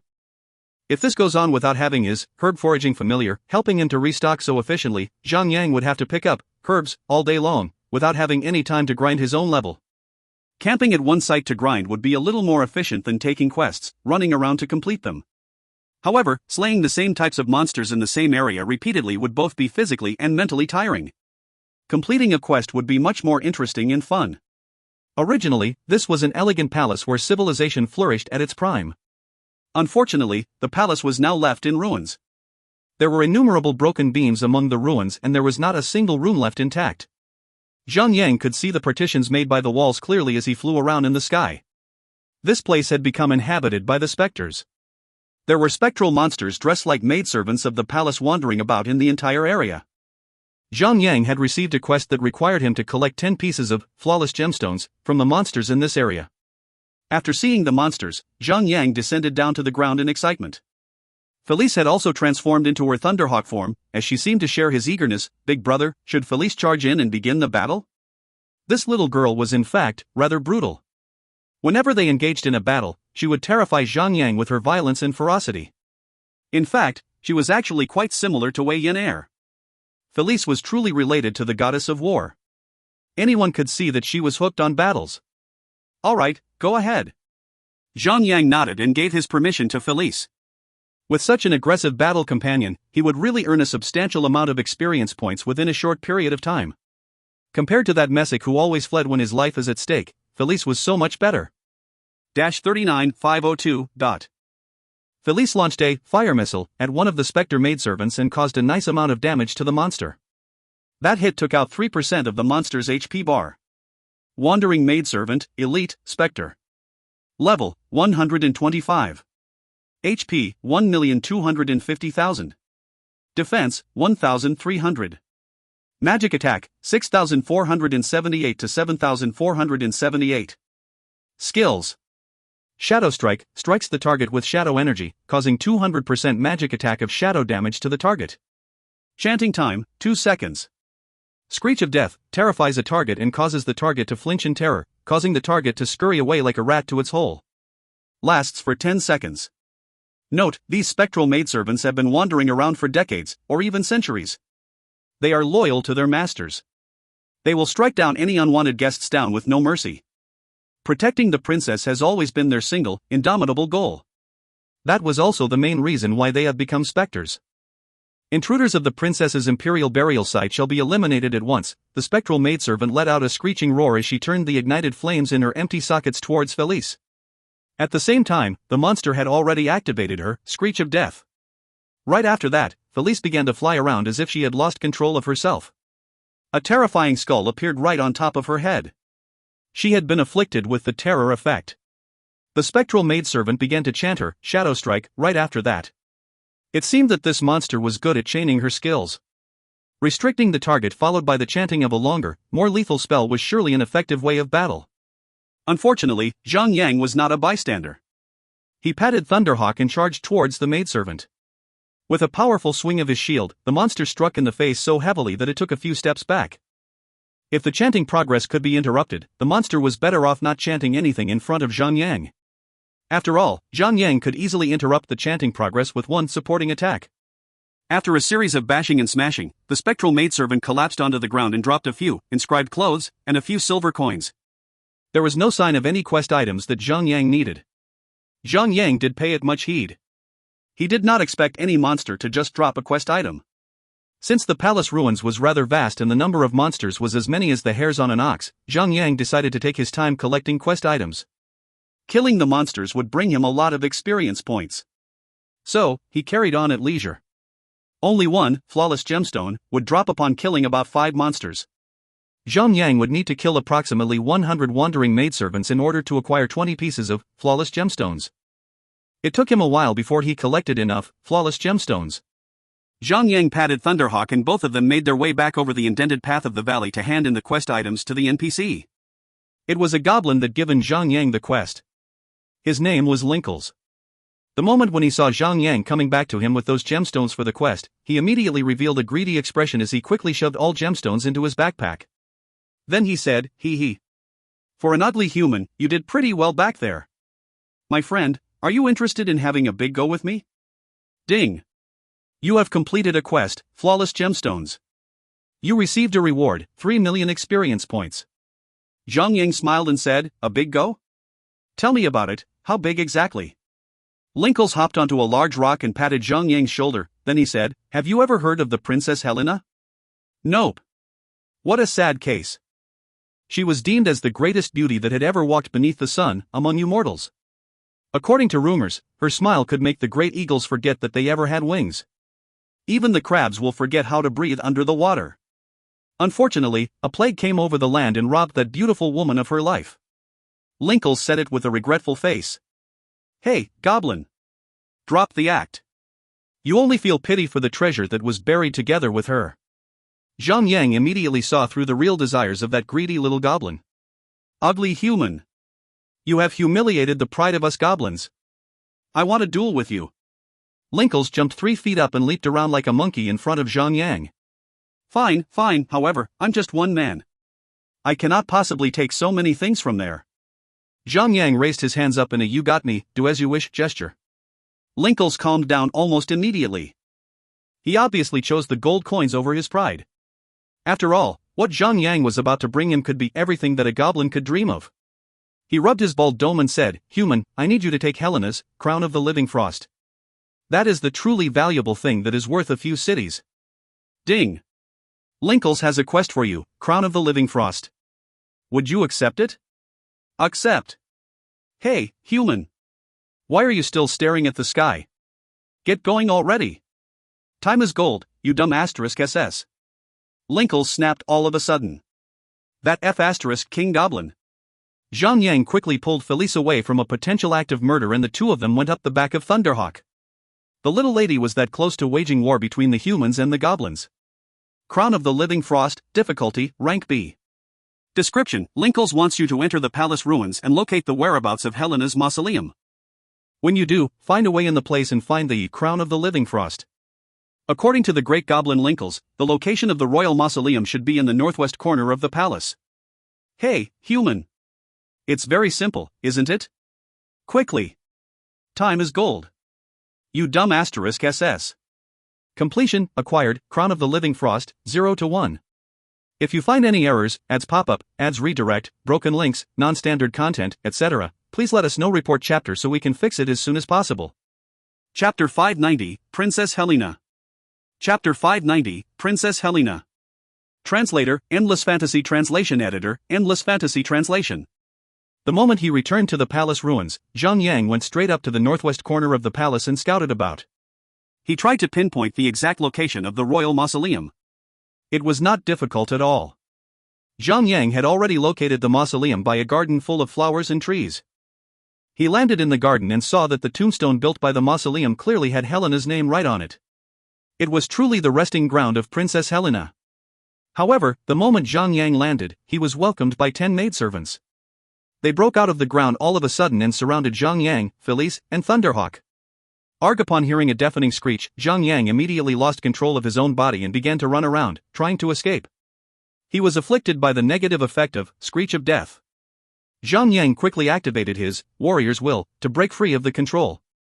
With a swing of his sword, he caused approximately 30,000 damage to the maidservant that had tried to make a clown out of him. When that hit landed solidly on the monster, his rage bar was filled to the brim. With a horizontal sweep, he caused another 2 sets of damage to each of the monsters. 50,000, 60,000. He was lucky to have triggered the special effect of his Sword of Purging Devourer, causing massive damage to the 10 monsters. Another Screech of Death, was directed at Zhang Yang. He could not help but run around in terror. Holly molly! If these 10 monsters were intelligent enough to repeat their Screech of Deaths into a series of chained attacks, Zhang Yang would have to suffer in terror for 100 seconds without pause. Furthermore, if the cooldown of this skill was frequent enough, Zhang Yang would really be in serious trouble. He might end up being deafened to death. Without any other means of countering, Zhang Yang activated his Heart of the Death Knight to cancel out the terror effect.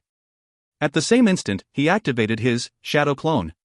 With that skill activated, there were 3 Zhang Yangs, 1 Felice and 1 Thunderhawk battling 10 maidservants. He quickly activated his Shadow of the Void to clear out all aggro and the skill effect. When the Shadow Clone was activated, 2 Shadow Clones were summoned out. They would replicate everything, including Zhang Yang's status. That included the aggro values on him as well. However, even though his shadow clones would cause damage to the monsters, their skills would not carry out their special effects. Therefore, when Zhang Yang activated his Shadow of the Void to clear the aggro on himself, the two shadow clone could not follow Zhang Yang into the void dimension. They retained their aggro values. Therefore, these two shadow clones were now the primary targets of the monsters. Arg! Arg! The two shadow clones began to run around like idiots, upon being afflicted by the negative effect of Screech of Death. Zhang Yang finally found a gap to catch his breath. He pointed the tip of his sword towards one of the maidservants as Felice and Thunderhawk rallied to him. The three of them focused their attacks on one monster at a time. Monsters with status restriction skill were truly annoying. They would get even more annoying as their numbers grow. When there are too many of them, even the strongest players would succumb to blows that they are restricted from answering. In this case, it would be the terror effect of their Screeching of Death.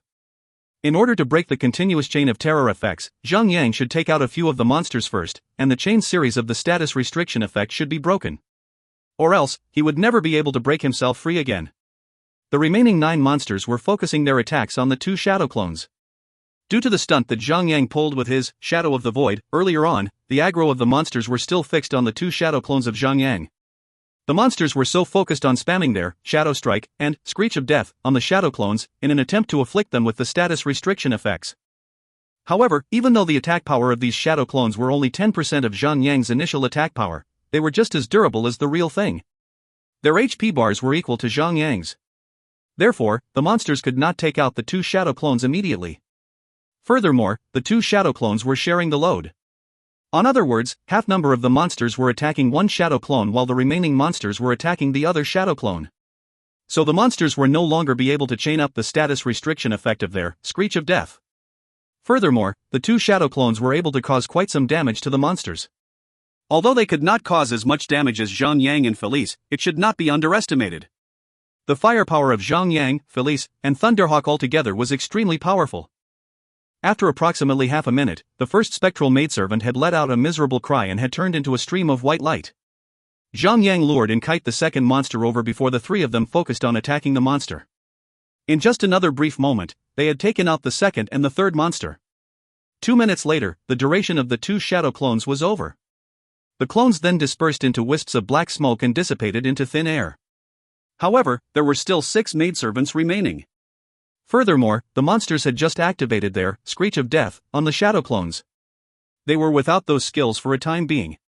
Another minute passed, and the monsters were once again able to use their skills with the terror effect. However, there were only 4 of them left. Zhang Yang shrugged the effects off with his Warrior's Will and Warrior's Honor. All 10 of them were soon killed. Phew! He let out a breath of relief. If it weren't for his newly acquired skill, Shadow Clone, Zhang Yang might have been in serious trouble back there. Unless he sends Felice over to get the attention of the monsters, Zhang Yang might have been forced to activate his God of War transformation against these measly 10 monsters just to survive. That was the difference between having a party and going in alone during a tough battle. Zhang Yang would not have minded going up against 10 monsters all by himself if the monsters did not have skills that could tie him down with status restriction effects. However, with skills that could hinder him like this, the monsters suddenly had an absolute advantage over him as they could just repeatedly restrict him until he was dead, even with his power. Zhang Yang could not help but sigh. He had almost suffered a major setback due to his own carelessness. After reflecting upon his own mistake, Zhang Yan walked up to the entrance of the mausoleum. He targeted the metal lock and started attacking as aggressively as he could. After a flurry of attacks, the metal lock was broken. Zhang Yang pushed the stone door of the mausoleum open. The door squeaked open, and a spooky pathway lay before him. The torches on 2 walls by the sides burst into flames. The entire tunnel was lit up. Zhang Yang could see that the path before him was paved with white jade, and the walls were made of granite. Everything seemed really grand. Zhang Yang took a step. Felice and Thunderhawk followed him closely. They were very careful with every step that they took. However, there was no sign of any deadly trap of switches. Zhang Yang went through the path and found himself before a translucent, jade coffin where a woman was lying in the middle of it. Surprisingly, the body was not rotten at all. Instead, the woman looked as if she was still alive. She looked like she merely got the daylights knocked out of her. Around the jade coffin, there were many chests that had been wide opened. They were all filled to the brim with jewelry. Unfortunately, this jewelry would be worth nothing in the game. Zhang Yang glanced across the entire room. His eyes were magnetized to a glittering crown that was radiated with the light of 7 colors. It was right on top of the woman's head. With no other method of doing it in the politer manner, Zhang Yang decided to pop open the jade coffin to get the item. Zhang Yang put both of his hands right on top of the coffin. Unexpectedly, he did not have to exert any strength in order to open the cover of the coffin. It was just like opening a chest. A progress bar appeared right on top of the coffin. 30 seconds later, the progress bar was completely filled. The cover of the coffin was automatically opened up. Zhang Yang quickly reached his hands to the crown around the head of the woman's corpse. With care and patience, he placed his hands on the crown. Just as he was about to lift the crown up from the head, suddenly, the eyes of the dead woman opened up wide and she suddenly grabbed Zhang Yang's wrist with one of her hands. Son of the... It was not really a rare thing to see reanimated corpses and zombies in the game. However, having a corpse move and grab hold of you like that was another matter entirely. Zhang Yang was so frightened that his heart almost popped out. His wrist felt icy cold and numb. Felice was also shocked by his reaction, as she stared at him with her eyes wide open. Thunderhawk was so frightened to the point that its feathers stood up on ends. A true horror movie experience. The lady corpse swung her arm and Zhang Yang was thrown across the room like a rag doll. Then, he crashed into the wall of the room and stars began to spin around his head. He lay on the ground dizzily. After struggling to get up for a brief moment, Zhang Yang saw that the lady corpse had sat up and was looking around to the left and right in confusion. She seemed to have been displaced in time and space. Helena, Princess of Garano Kingdom, Ethereal, Spectre. Level, 130. HP, 39 million. Defense, 5,560. Melee attack, 71,546 to 85,546. Skills. Royalty Supremacy Aura. Being oppressed by royalty, targets within the area of 40 by 40 meters will suffer a reduction of attack by 50%. Chaos Strike. Attacks the target continuously. Each hit causes 100% physical damage to the target. The user can attack from 2 times up to 10 times. The number of hits will occur randomly. 1000 Shadow Slash strikes out with shadows of blade in all 8 directions. Each shadow of blade causes 100% melee attack of physical damage and pushes the target 3 meters backward. Range, 50 meters. Spectre Regeneration recovers 1% HP every 30 seconds. Can be activated during a battle. Note, Helena was the princess of the Garano Kingdom in life. She was a rare beauty. She had a long line of suitors. According to rumors, the line was so long that it could have spanned the Chaos Realm thrice. Even the beautiful female elves would be ashamed of themselves when they lay eyes on her. Now, these are the skills that a powerful boss should have. Nobody could dodge these AoE attacks. Furthermore, her attack value was really high. She could even kill a tanker instantly. Therefore, the only way of standing against her would be to sacrifice as many players as possible until the boss was defeated. Zhang Yang started thinking about it. The only weakness that Helena had was her slightly low HP value. He could just activate his God of War transformation and stand a chance at killing the boss now. However, this was only a B-rank quest. An easy quest would not send players up against the most powerful boss in the entire map. Furthermore, Helena did not seem to be attacking. Something was up. Zhang Yang signaled at Felice not to do anything stupid with a half-raised arm. Then he called out to Helena with a respectful voice, "Your Highness. Who are you? Why am I here? What is this place?" Helena was very confused as she went on asking all her questions at once. Her charming face was twisted with confusion. "Your Highness, please take a deep breath and calm yourself first. We can take it slow and talk about it." Helena took a deep breath. Her face became calm in just a second. It proved that she was an experienced lady of the court. The moment she calmed down, her intellects were restored. After taking a quick look around, she said softly, "From what I see here, this is a tomb. Just now, I was crawling out from a jade coffin. I remember. I was infected with a deadly plague. The doctor said those who are infected would be as good as dead. If that was true, it means that I'm already dead. Very good. It seemed that Zhang Yang did not have to waste his breath trying to explain everything to her. This is an intelligent being. She could already accept her death and her spectral nature within 3 seconds. However, her eyes suddenly turned angry as she looked at Zhang Yang and asked, "Are you a Tomb Raider?" It was definitely a logical assumption. Truth to be told, Zhang Yang had almost become one himself, thanks to the stupid goblin.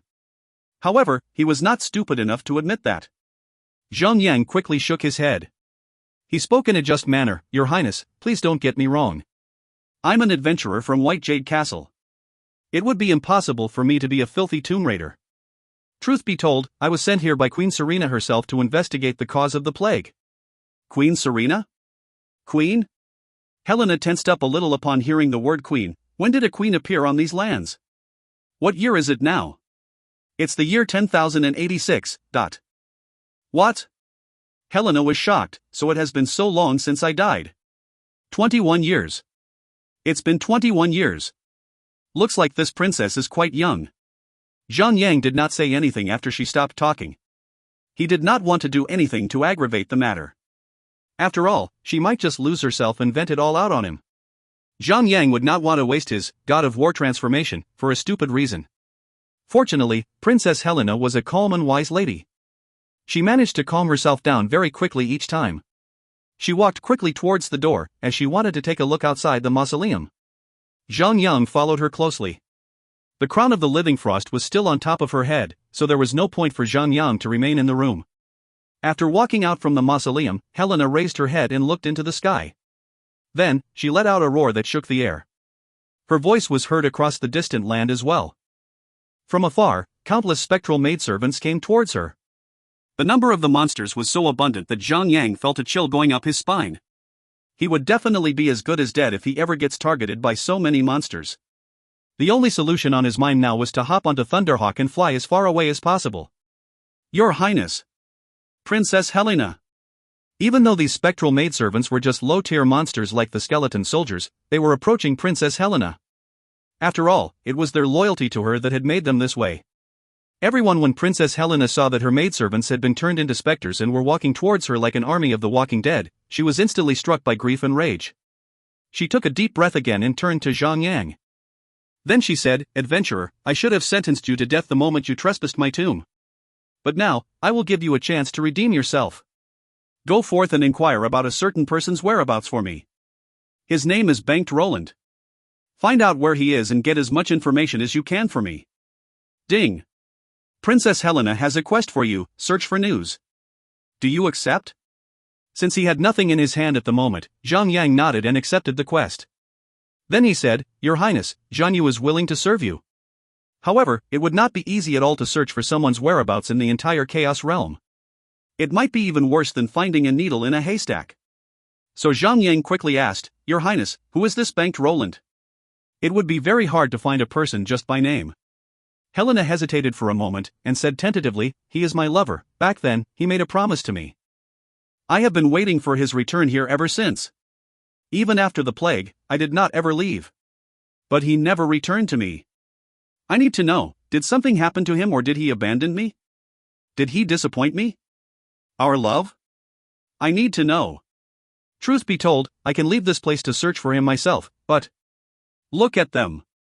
I must find a way out for them. They are my people. Zhang Yang could not help but admire the princess.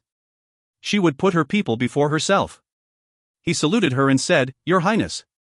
Rest assured that I shall locate Banked Roland for you. I shall not fail. Specters only come to being if they had strong emotions or attachments to something. It would cause their soul unrest. What Helena could not let go was her love for this man. It was really hard to imagine what would happen if this Banked Roland betrayed her. This princess would surely unleash all her resentment, and the only God knows how many people would die just to calm her wrath, but... He used to live in Castle Anger, located in the Jubal Mountains of Grandu Ice Ridge. You can start by taking a look there. Yes, Your Highness. Zhang Yang hopped onto his Thunderhawk. With a flash of deep blue lightning, Zhang Yang blasted off to the skies. If you find any errors, ads pop-up, ads redirect, broken links, non-standard content, etc., please let us know. Report chapter so we can fix it as soon as possible. Chapter 591, Castle Anger. Chapter 591, Castle Anger. Translator, Endless Fantasy Translation Editor, Endless Fantasy Translation. Grandu Ice Ridge was originally the territory of Japan-Korea region. However, ever since Winst Castle had fallen into the hands of Zhang Yang, those maps had been under his control. So, Zhang Yang tore a teleportation scroll and went back to Morningtown. Then he used the teleportation circle of Morningtown to reach Winst Castle within seconds. It saved a lot of time traveling. Well, he was very happy about that. The teleportation circle of the territory came handy after all.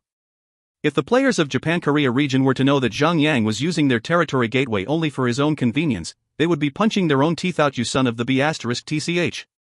Using it to your own convenience, while disposing the convenience of 100 millions of players from Japan-Korea region? Humiliating them completely? They would want to bite this China pig to death, literally. Once he was at Winst Castle, Zhang flew into the sky once again. The speed of Thunderhawk was surely one of the best among all flying mounts at the current stage of the game. With just a lightning blue flash, it could disappear from one's sight. Zhang did not try to put up a pageantry. After all, the place was the territory of the Japan-Korea region. He was there only to complete his quest, not to look for trouble this time. If he is to be discovered by the players from that region, then he would not be able to avoid a fierce battle. Although Zhang did not mind killing those players to earn some points, he would not want to risk compromising his quest. So, that was that. Zhang decided to focus on his current quest. After a smooth and windy ride, he arrived at the Juval Mountains. After scouting the place a few times over, he discovered a tall and rugged castle among the mountains. It seemed that the castle was already there for some time. The walls were dilapidated and thick with moss. Zhang could not help but wonder if these walls were to face an oppressive army, how long would the walls last under the bombardment of the catapults? However, it was a huge castle. It was the total size of several small towns combined. It was rare to see such a large castle these days. Zhang did not land in the castle compound straight away. Instead, he chose to land by the entrance of the castle. He would like to go in like a guest instead of an intruder. So he paid the entrance fee upon entering the castle. Entering the territory by intrusion would only be provocative. If he was to do that in White Jade Castle, the Dragon Knights of the White Jade Empire would have pursued him to the ends of the earth. Although there was no sign of any Dragon Knight in this castle, Zhang did not intend to take an unnecessary risk. He came here for his quest, not to look for trouble. Furthermore, this was another stronghold of the Japan-Korea region. It would be better for him to stay as low profile as possible. Zhang summoned Whitey out from his inventory. This big, adorable, silly bear had not breathed fresh air for quite a while. So it kept nuzzling Zhang's leg with its head, trying to act in a pettishly charming manner. Zhang could not help but chuckle. The castle was merrier than expected.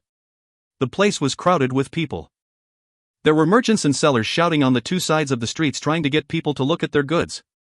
Zhang was walking on the street with Whitey. They went up to a cloth merchant in an attempt to get some information. Firstly, he spent 2 gold coins for a few pieces of cloth and silk. After that, only did Zhang dare to ask, "Boss, do you know anyone by the name of Banked Roland? Count Roland III? Of course. Of course. He was the Baron of our castle Anger. Of course, I would know that. Was? Yes. How could you not know that Count Roland III had been dead for a decade now? Ever since he passed away, his son Tinkt Roland had inherited his legacy as the new Baron. Now, the castle is under the supervision of the Countess Amansari, the wife of Tinkt Roland." Zhang could not help but frown. Banked Roland did not just abandon Helena's love, but he also had a wife and child? The question was, did he already have a wife and a child before Helena was infected by the plague or after Helena was infected by the plague? If it was the former, this Banked must have been a selfish and heartless son of the B*TCH. He was toying with Helena's feelings all this while. If that spectral princess ever finds out about this, the world would burn. She would definitely lead a massive army to burn and slaughter the people of this castle. Actually, that was not such a bad thing, after all. Zhang could not help but widen his eyes in joy at the thought of it. It would not matter even if the drama ended in bloodshed and misery across the place. Everything in the game was virtual, after all. Furthermore, if the massive army of the Spectres were to cross the border, the players of Japan-Korea region would be having a great time. Although Helena was just an ethereal tier boss, her skills were powerful. Just like Queen Serena, even though her Sword of Life and Death was weaker by a few notches than expected, her AoE still had a huge range. Players would be wiped out before they can reach her. With her 1000 Shadow Slash, Princess Helena could strike out with shadows of blades in all 8 directions. Each shadow of the blade could cause up to 100% melee attack of physical damage and pushes the target 3 meters backward. More importantly, her skill could reach all targets within a 50-meter range from her. By activating her 1000 Shadow Slash once, she could take out 80% of the players at the current stage of the game. Even if everyone happened to be mounted, 90% players would still die if she struck out twice with her 1000 Shadow Slash. That would be great. These days, the Japan-Korea players have been destroying the Winst castle more frequently than ever. Zhang Yang had to spend a large sum of money to repair the territory repeatedly. Each repair would cost him about hundreds of thousands of dollars, sometimes, it even went up to millions. It was costing him a fortune. Well, it's about time to teach them some manners. However, when Zhang Yang brought up his quest list, he realized that the quest search for news was not completed yet. In other words, the information that he had acquired up to this point was not enough. There might still be some clues at Banked Roland's grave. Zhang Yang hoped that the man had not turned into a specter and frightened him like how the princess did back there. Zhang Yang continued to ask, "Boss, do you happen to know where Banked Roland's grave is? I would like to pay my respects to him. It should be in the ancestral hall of the Rolands. It's located in the middle of the castle, alright. But that is a restricted area. You can't go there." "Oh, right. What's your relationship with our late count? Could you be one of his illegitimate children as well?" TSK. Our late Count Roland just loved sprinkling his seeds all over the place. He, the cloth merchant let out a sinister laugh. Zhang Yang put the clothes that he bought into his inventory and went off towards the deeper part of the castle with Whitey. Although he could not vanish or use stealth like how thieves usually do, he did have burrow. Zhang Yang could just sneak through the guards and all other defenses. China Pig. Just when Zhang Yang was ready to move forward with Whitey, he suddenly spotted two players with red-labeled names. The kind of red that almost seemed to be black. It was not the color that players would have after killing other players. If they did kill some players, their names would be bright red. However, this dark red color indicated that these players were from an opposing region. One of the players had hidden their personal information while the other did not. The Chaos Realm did not belong to any of the regions. Although there were 8 different territory gateways across the entire realm, those gateways were just a spot for players to take a break in. Basically, the gateways did not permanently belong to any one region. Therefore, the information of players would not be forcefully revealed to others. However, enemy players could still see which region the players were from. Kill him.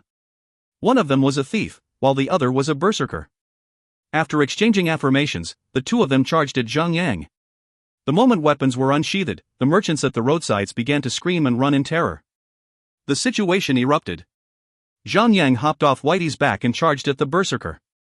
He stunned the berserker with his charge before the berserker could activate his. Then he slashed at the berserker and laughed out loud. Blood splattered across the ground and the berserker received a damage of -29,873. That was 1/3 of the berserker's HP bar.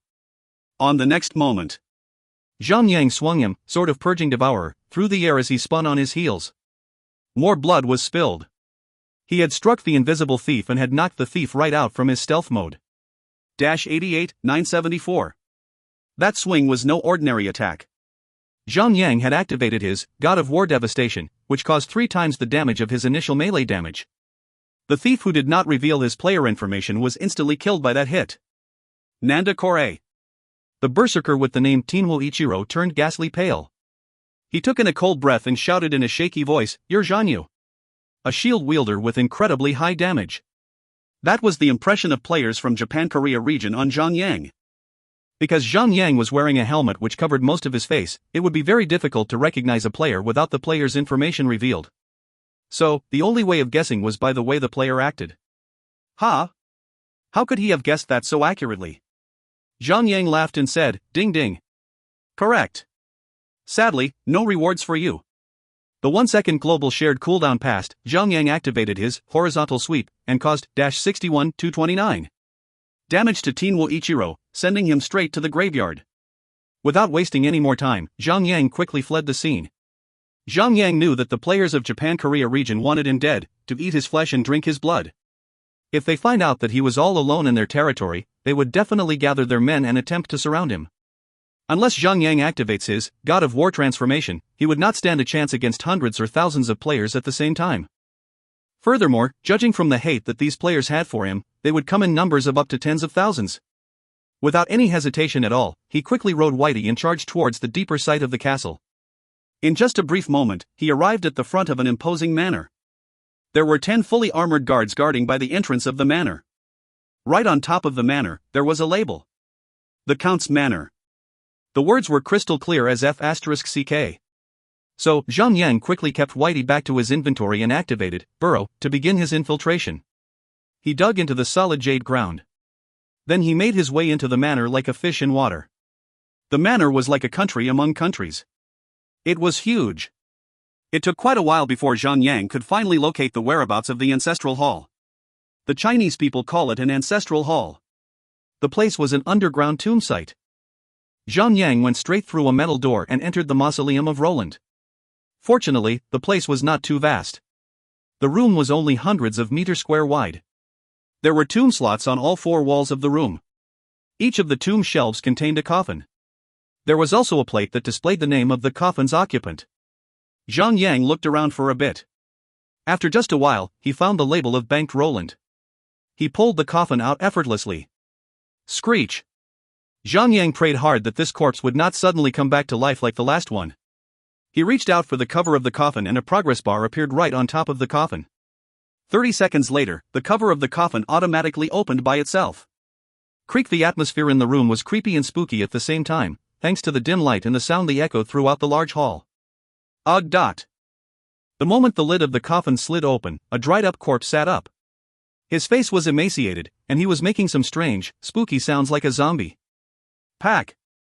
Zhang Yang immediately smacked the man in the face with his shield. F***CKU. Stop scaring people already. The dried body was immediately smacked back into the coffin. Banked Roland, normal, humanoid. Level, 130. HP, 100/2800. Note, third in line, Count Roland. He was once a great spellcaster. But now, he is a barely living husk of a man. He was not yet dead. Zhang Yang could not help but feel shocked. How could a living man be in a coffin in such a manner? He helped Banked out of the coffin and said, "Hey, give me a cough if you're not yet dead." "Who are you?" Banked tried to speak. "I'm an adventurer. I'm here by the orders of Princess Helena. I was tasked to look for a man named Banked Roland." Helena, the lifeless eyes of Banked suddenly flashed, as if he had regained some vigor. It was as if the light of life had been shone upon him for a moment. Isn't she dead already? If you find any errors, ads pop up, ads redirect, broken links, non-standard content, etc., please let us know. Report chapter so we can fix it as soon as possible. Chapter 592, The Reason for His Past. Chapter 592, The Reason for His Past. Translator, Endless Fantasy Translation Editor, Endless Fantasy Translation. She could never let go of the feelings of the past. That was why, even after death, she had returned in the form of a specter. Zhang Yang sat down next to the coffins and said, "Tell me your story, Count Roland. Why are you not dead but hiding in the coffin?" Banked Roland started to shed tears. The man should be only around 40 years of age. Yet, his complexion and appearance made him look like an 80-year-old. Surprisingly, the man still carried a little of that gentleman's aura. Banked kept quiet for a moment. After sobbing for a bit, he muttered, "I was engaged before I knew Helena." Zhang Yang listened to his story and found that it was rather a dull plotline. Banked had met Helena even though he was already engaged to someone else. When he saw her beauty, he fell for her and tried his best to court her. Back then, the man was in his prime. A man of youth that could entice even the coldest of hearts such as Helena. Banked was not engaged with the woman because he loved her. Hence, on the pretense of going off to solve a family matter, Banked left Helena. He promised Helena that when he returns, he will ask for her hand in marriage. Banked lied to Helena because he was afraid that she might accept the truth. As such, Banked left Helena and promised to return in 3 months' time. Banked sought to cancel his engagement with Amansari. However, in a fit of rage, Amansari had poisoned him and had him locked up. Back then, both Banked's parents had passed away due to illness. Hence, the Baron of the castle had fallen to his ownership. However, the real power lay in the hands of Amansari's family. The main purpose of Amansari poisoning Banked was to have her family to fully take in the Roland's family's fortune. Amansari had made a public announcement about Banked. In the announcement, she claimed that Banked had been inflicted with a disease that had caused him to be paralyzed from head to toe. She had proclaimed her marriage to Banked as an act of true love and decided to take over the inheritance of the Roland family. In the end, Banked was kept in the coffin and pronounced dead. On the other hand, Helena, who was still waiting for her love to come back to her side, had been inflicted with a deadly disease which ended up killing her as she stood by her promise and waited for Banked's arrival even when the disease spread to her land. Zhang Yang scratched his head and pondered. There's another Roland out there who is still alive. If he your son? Yes. Said Banked. She forced herself on me. Is that even possible? Oh, wait, perhaps it is. With women like Sun Xinu and Han Shui on the loose, so why would not there be someone like Amansari? Banked explained further. For the past several years, I have been tortured by her. She even blackmailed me with the life of my son. If I am to take my own life, she would send him to my side after my death. The child is innocent. I could not bear the responsibility of another person's life, much less my own son. The way he spoke, as if he was a saint. Ding. You have completed the quest, search for news. Zhang Yang had completed the quest and could now return to Helena's side. Young man, return to Helena. Tell her that I am sorry. I have failed her. Banked closed his eyes and cried a river. Humph. Are you sorry for me then? The voice of a woman was heard and a beautiful woman, endowed with grandeur and royalty, stepped out of the shadows. Her hair was golden blonde, and her skin was as fair as the color of milk. The highest of standards of a Western woman. Countess Amansari, mythical, humanoid. Level, 130. HP, 39 million. Defense, 5,560. Magic attack, 41,464 to 51,464. Skills. Flare, blasts flames in all directions, dealing 50,000 fire damage to all targets within 40 meters. Explosive flame, deals 200% magic fire damage to a target. Range, 40 meters. Channeling, 2 seconds. Flame shield, creates a shield made of fire.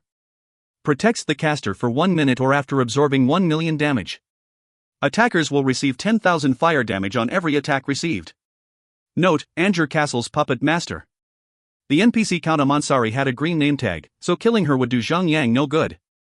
Banked widened his eyes and cried, "You swine! You have imprisoned me for 20 years. You have taken the castle. What else do you want to take from me? Everything. You're the man who abandoned the engagement and sought for a new woman." Amansari glared at Banked. Banked quickly acted before Amansari could do anything to Zhang Yang. He drew a circle in the air with his scrawny fingers and created a white portal. With an invisible force, Banked shoved Zhang Yang into the portal. "Young man. You have to escape. You must tell Helena that she is the only woman that I will ever love." Zhang Yang was suddenly thrown into a cutscene. He could not control his character and fell into the portal. With a bright flash, Zhang Yang reappeared outside the castle. He could still hear the ringing bellows of Amansari in his ear. "There! The China pig is there! Get him!" Zhang Yang turned his head to the side and saw 9 players rushing to his direction on mounts. The news of Zhang Yang wandering in the Japan-Korea region had spread like mushrooms sprouting after a rain.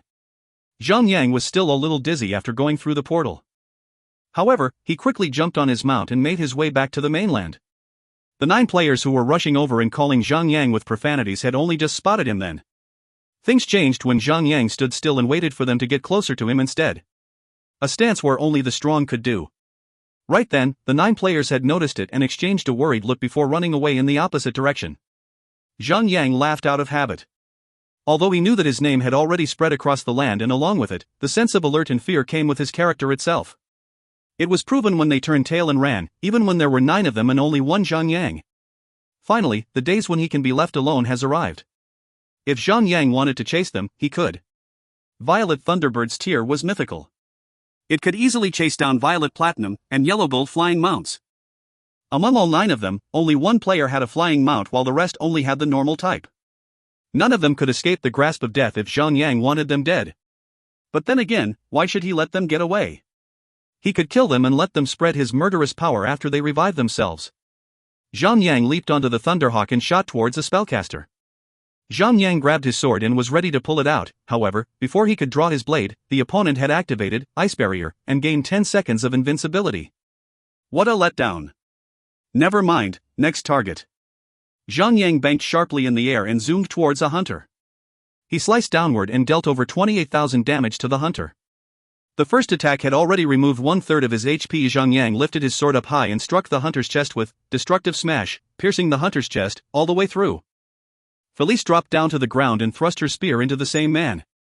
The poor hunter only had over 100,000 HP, even when he was mounted on his battle mount. It had only taken 2 attacks from Zhang Yang and Felice to die instantly. Zhang Yang flung his sword forcefully and sliced the hunter's body in half. The force of it sent the mangled body into the air and splattered onto the ground. The scene of which horrified the other players to such an extent that they picked up the pace even further. Zhang Yang did not even need to push the Thunderhawk. Like a wraith, Zhang Yang appeared behind the fleeing players and beheaded one of them effortlessly. At his current strength, unless his opponent was Sun Xinu or one sword stroke, no one could be on par with him. Zhang Yang proceeded to kill a total of 5 players before he stopped. Zhang Yang turned tail and fled.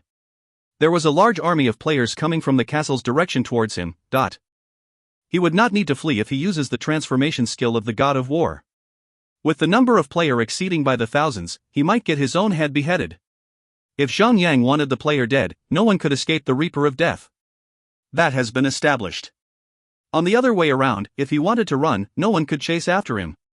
As his character gradually became smaller and smaller, the players that were chasing after him had no choice but to scream his name out in agony. Zhang Yang flew further and made sure the players could not be seen before landing on the ground. He then tore a teleportation scroll and appeared in Morningtown. The next thing he should do is to visit Princess Helena to finish the quest. Based on the quest lore and the relationship between Princess Helena and Banked, the quest might end up having Princess Helena to rescue her lover from the castle itself.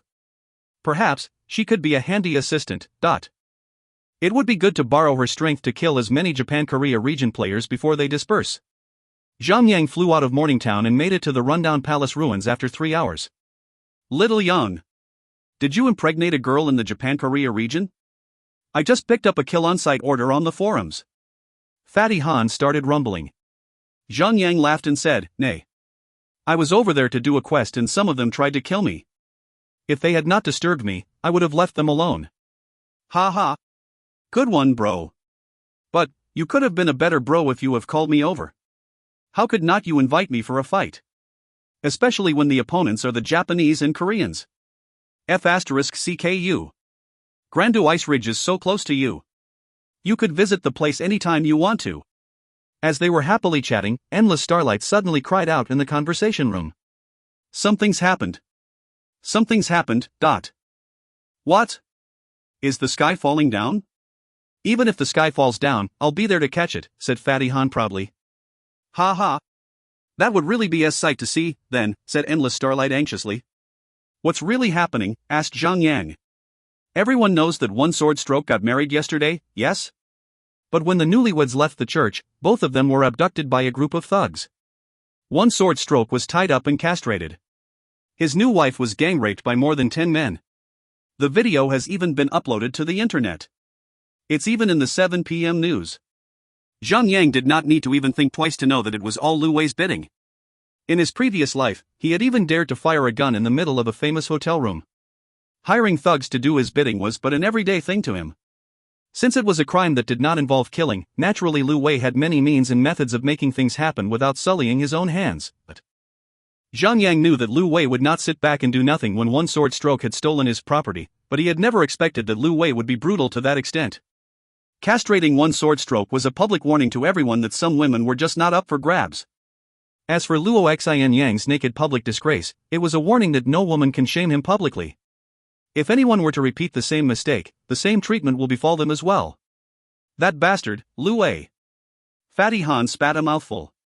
Even though they had no evidence to tie the crime to Lu Wei, everyone could have guessed it. How is that Lu Wei is still breathing right now, said Daffodil Daydream.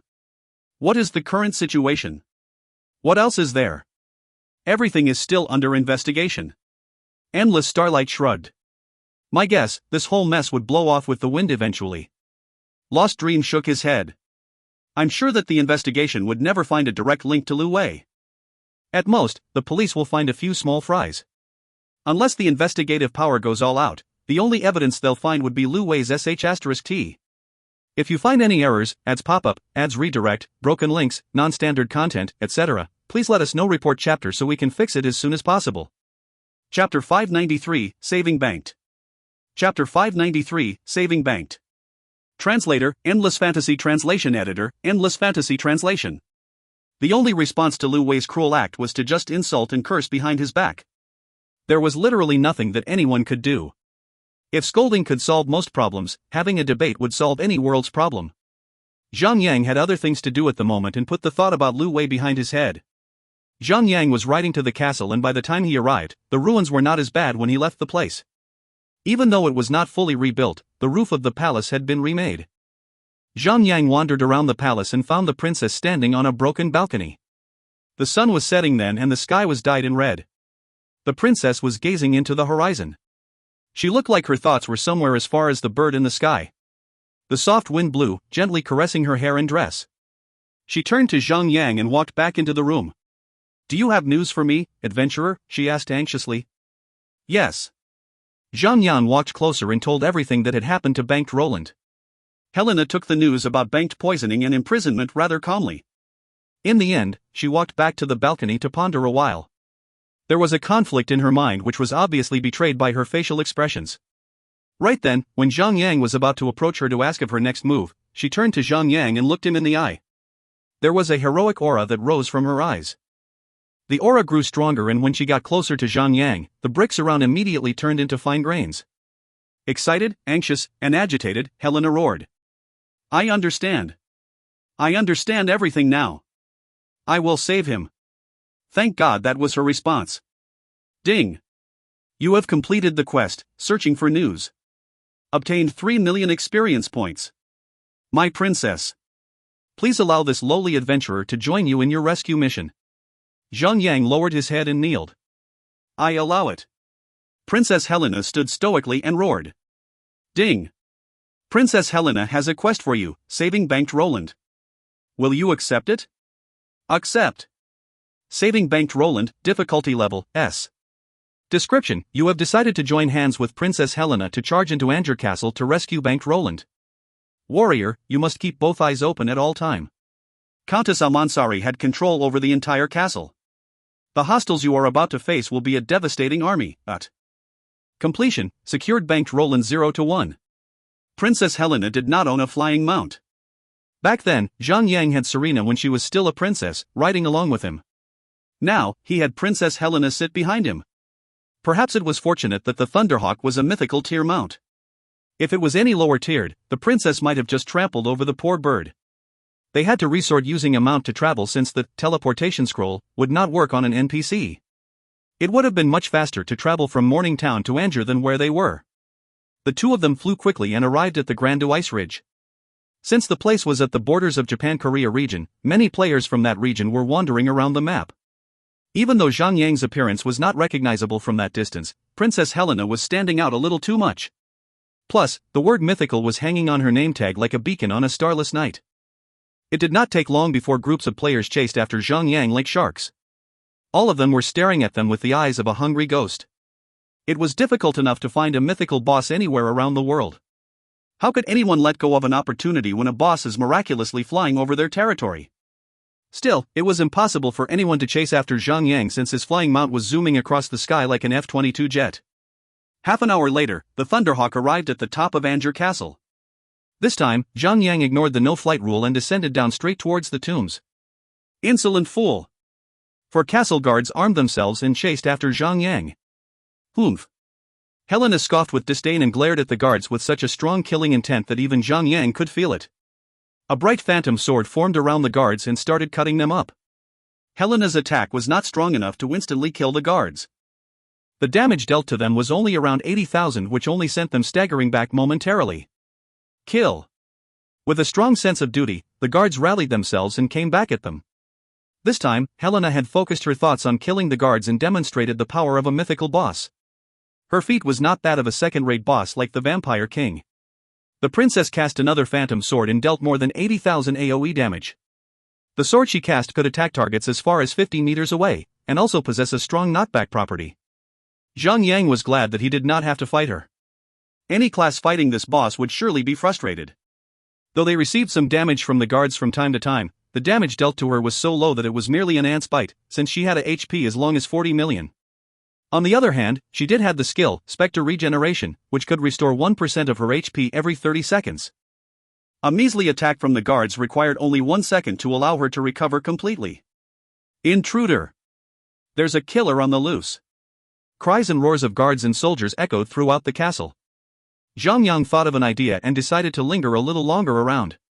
He wanted to lure more Japan-Korea region players around and kill them with Princess Helena's super skill. Even though her HP was not particularly long, Zhang Yang was sure that he could at least create some trouble for the players while Helena slaughters them all. Lo and behold, players from Japan and Korea arrived on their flying mounts. When they saw Helena battling with the elite guards of the castle, their hopes rose and they cheered. The NPCs are fighting the boss. It's time for us, the real fighters, to show them a good battle.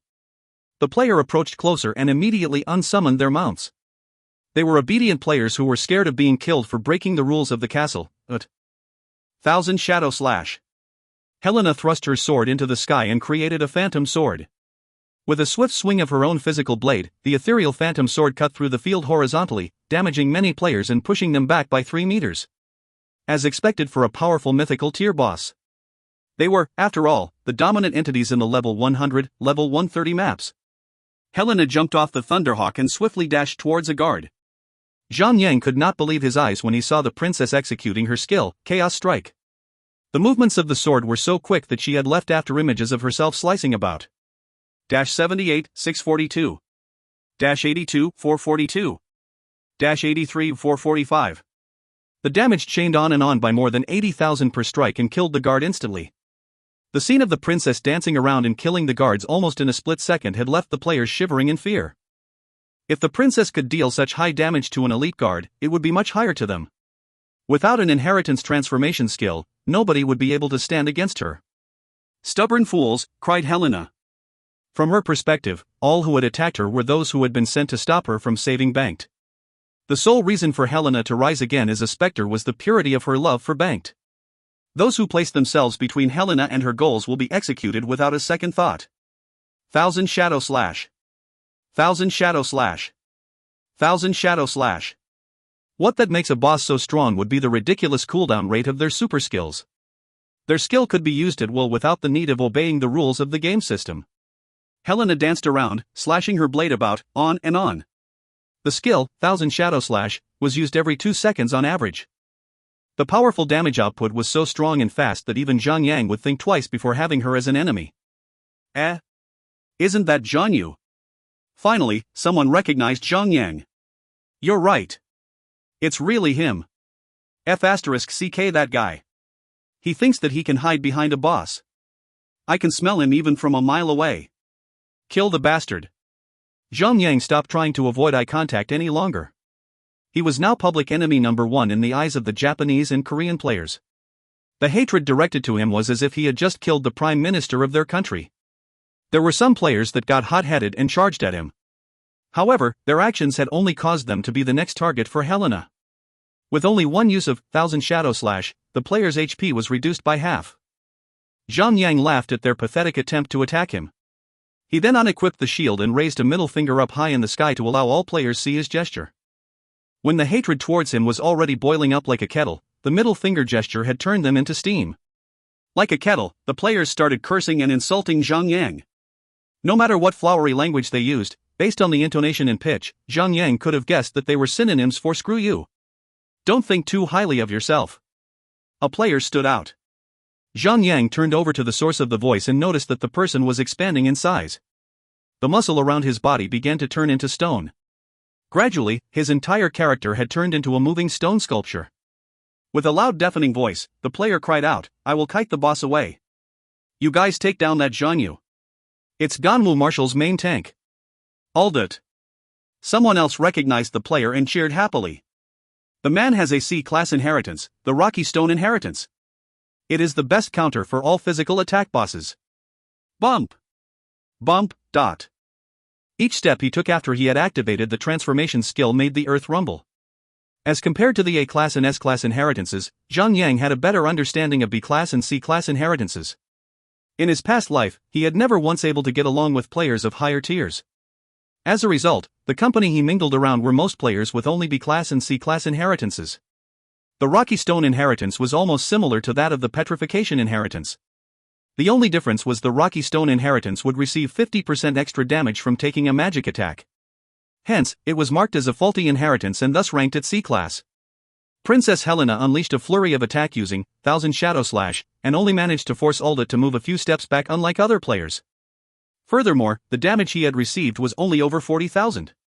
After using the transformation skill, his HP had been boosted up to 900,000. Ha ha ha. Ulda laughed and pounded his chest like a gorilla. Sparks could be seen flying about as he did it. The tank then stomped the ground and hurled a spear of obliteration at Helena. Sadly, his skill was for naught. The battle had been going on for a while and the princess's aggro was fixed mainly on the NPC guards. Zhang smirked and called for Felice. Felice, could you do me a favor and attack that stone man? Yes. Big brother. Felice will do her best. Although Felice was no longer a little girl, she was still as spirited when it comes to battle, just like the way Yen Air. She quickly morphed into her Dragonhawk form and blasted Uldit with a fire missile. With Zhang Yang's micromanagement, he had led the Thunderhawk to send a blast of Thunderball towards Uldit. When Uldit had activated his transformation skill, Zhang Yang would find some trouble dealing damage to the tank. Hence, he had exploited the weakness of the inheritance and attacked with both Felice and the Thunderhawk magic attack. His weakness had only turned them both extremely strong. No healers would dare to go near to heal Uldit when the princess, Thousand Shadow Slash, could reach as far as 50 meters. No spellcaster or other Papersoft class would survive her attack. Now that both Felice and the Thunderhawk had attacked Uldit vigorously, he would not stand for long. "Allow me to help you," cried another player. It was a player donning a white robe. He too activated his transformation skill and created a doppelganger behind him. The player then rushed over to Uldit. When the player raised his staff, his doppelganger mirrored his actions and chanted a spell together. That was the doppelganger inheritance. An inheritance that could create a mirror image, 10 times the HP bonus, double the defense, and a 10% chance to nullify a magic attack. However, the inheritance did not provide any damage boost since the doppelganger was already a damage boost.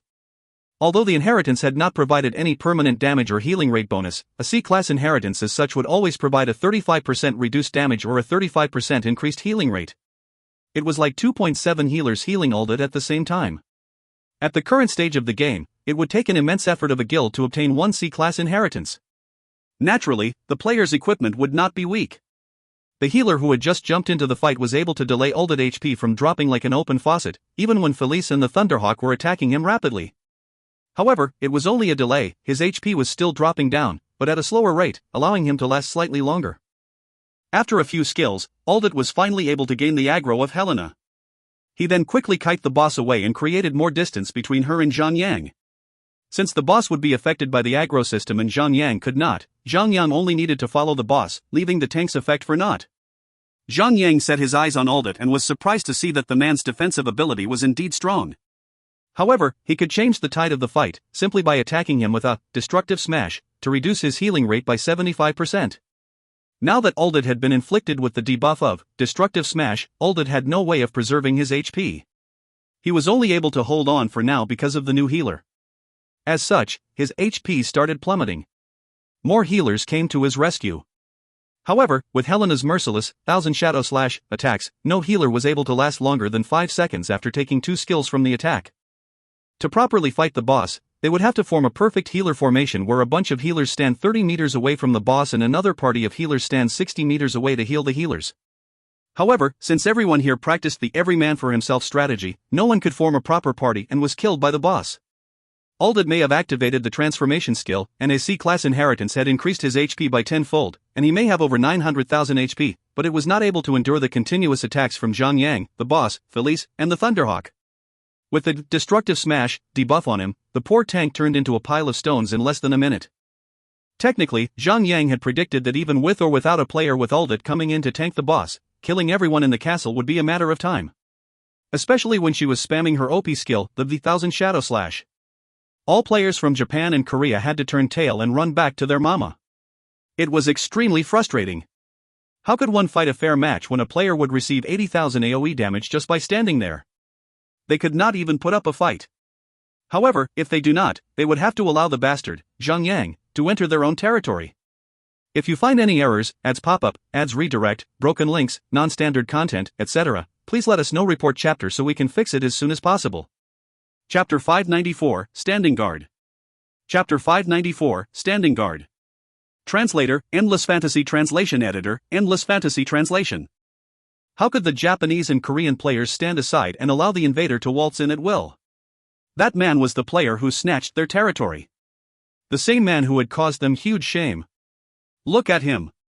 The man had even shoved his finger up and showed the world a middle finger. How could one remain calm when 1,000 players are being overwhelmed by one man and a boss? Eventually, rage had clouded their judgment, making them jump into the fight. Sadly, their rage was immediately repaid with Helena's 1,000 Shadow Slash, turning them into a pile of diced meat. Furthermore, the players who receive a single attack, either from Zhang, the Thunderhawk, or Felice, will suffer the experience point loss penalty and the chance to lose equipment and items in their inventory. Stop rushing in, morons. He's provoking us. Atop on the castle walls, there was a group of players who had remained where they were. Instead, they were simply observing how Zhang killed everyone without putting much effort.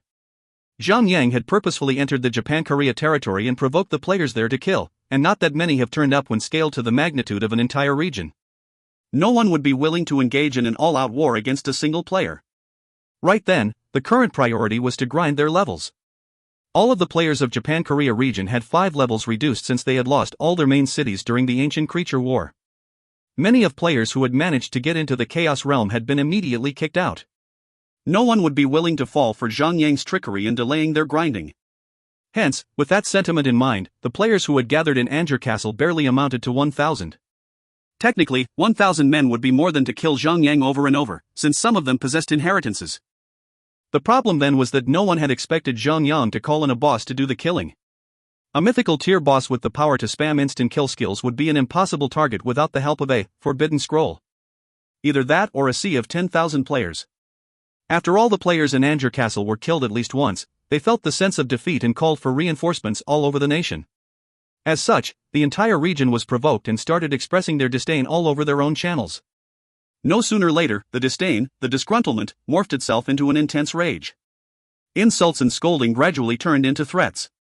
If he was to continue his foolish and selfish acts, he will be hunted down. Zhang merely shrugged.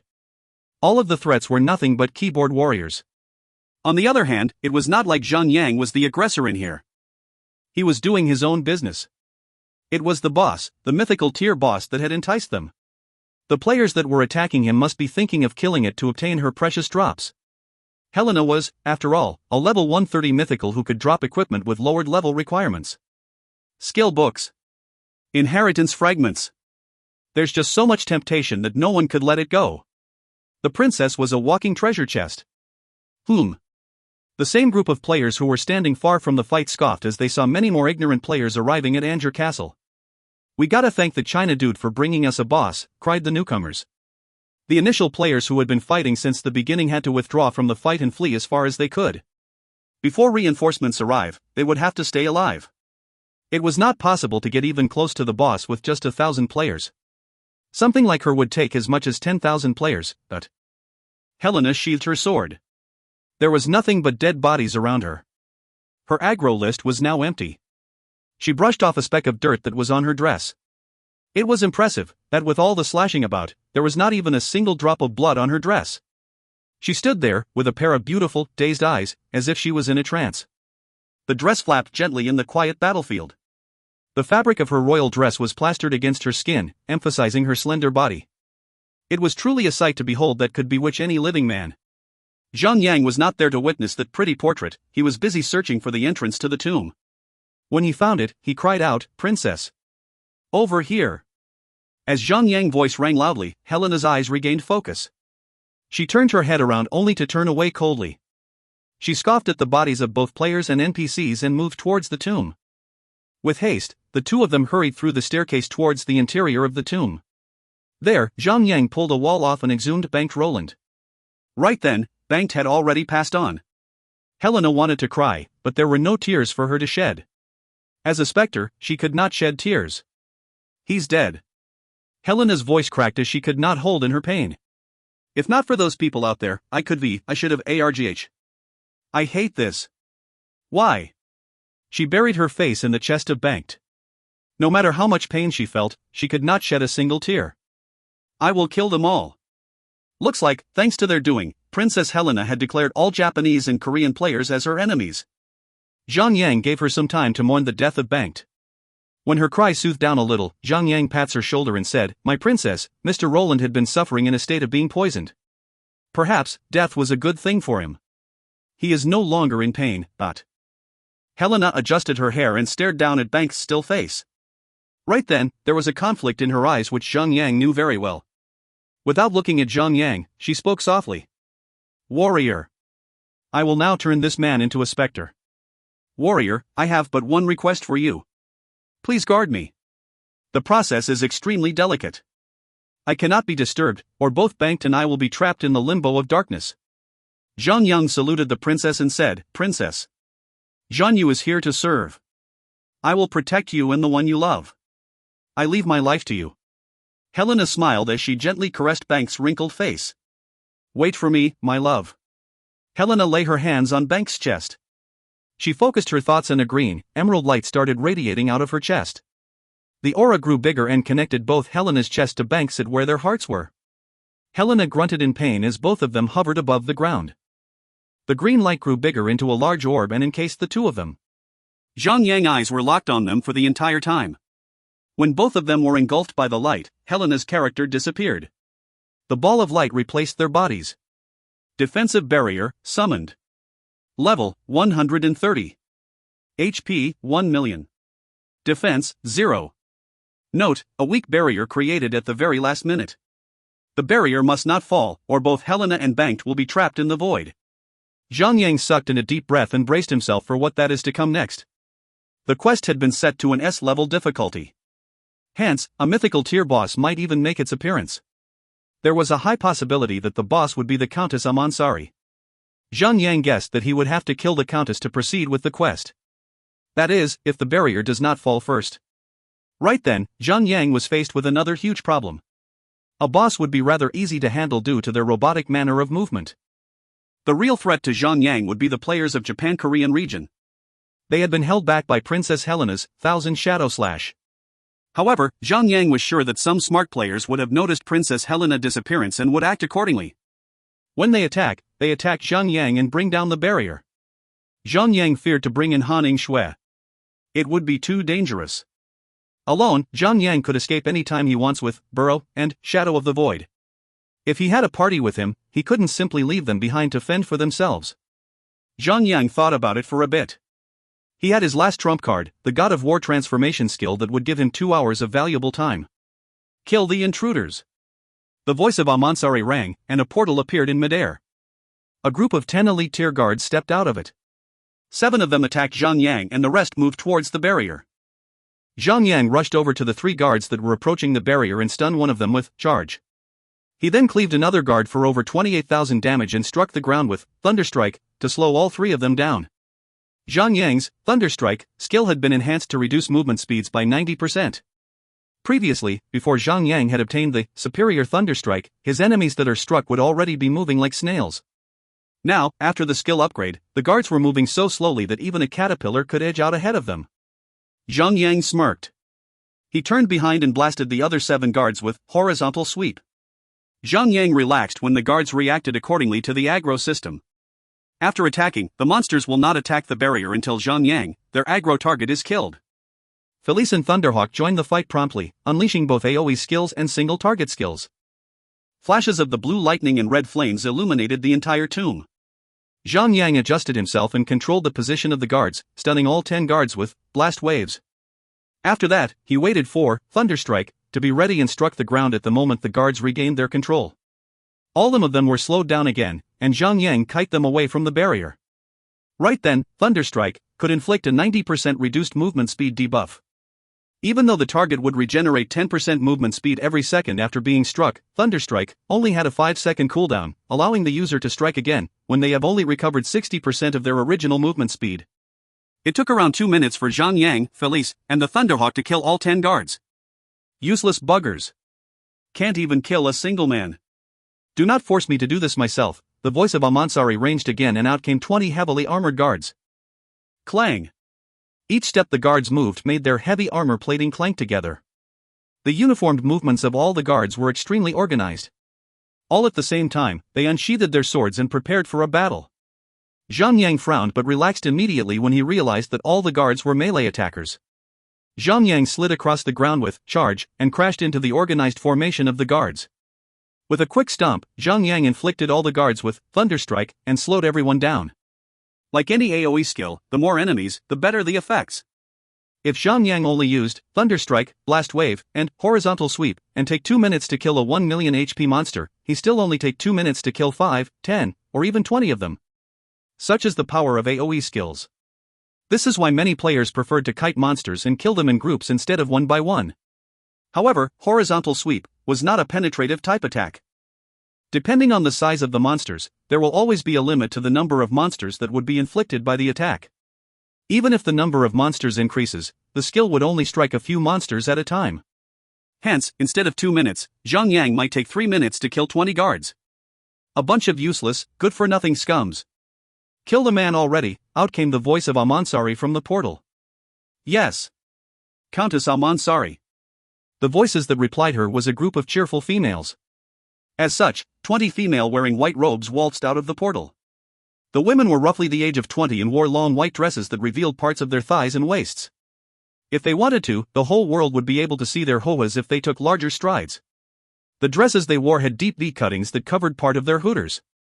Their entire abdomens and belly buttons were completely exposed. Zhang Yang's eyes automatically started drifting, but he frowned a little, as he could not take the battle seriously. This is a fight, goddammit. Not a fashion show. Personal attendant, elite, humanoid. Level, 125. HP, 1,250,000.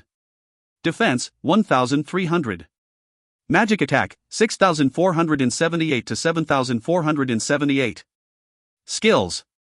Frost arrow, conjures an icy shard to pierce a target, dealing 200% magic frost damage to a target. Reduced the target's movement speed by 50%. Last for 5 seconds. Channeling, 2 seconds. Range, 30 meters. Note, Countess Amansari's personal attendees. Loyal to her and only her. No man would even try to talk to them. If you find any errors, ads pop up, ads redirect, broken links, non-standard content, etc., please let us know. Report chapter so we can fix it as soon as possible. Chapter 595, A Fierce Fight with the Japanese and Koreans. Chapter 595, A Fierce Fight with the Japanese and Koreans. Translator, Endless Fantasy Translation Editor, Endless Fantasy Translation.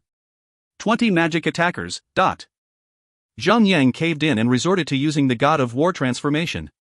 A bright radiant light blasted out as a pair of light wings protruded out of Zhang Yang's back.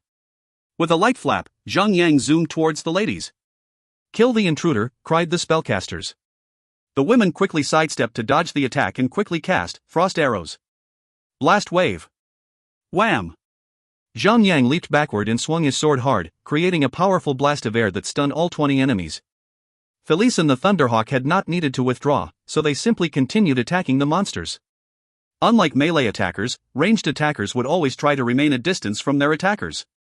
Hence, after they recovered from the stun, each woman ran in a different direction. Some of them were still fixed at their positions and could only attack from where they stood. 7080. Resist. Resist. 7562. A sky full of frost arrows landed on Zhang Yang, but only some of them had dealt damage. The rest of the arrows disintegrated immediately when it touched Zhang Yang's character. In the transformation status, Zhang Yang had a 40% chance to nullify magic attacks, hence with his boosted long HP, 7,000 magic damage was nothing but an ant's bite for him. Author's note, the previous setting of 90% chance to nullify magic attacks for S-class inheritance was too OP.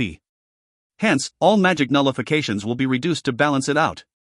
S-classes will have 40% chance magic nullification, A classes 30%, B classes 20%, and C classes 10%. Once the monsters had spread all over the place, Zhang Yang killing efficiency had dropped dramatically. However, note that he had already activated the God of War inheritance.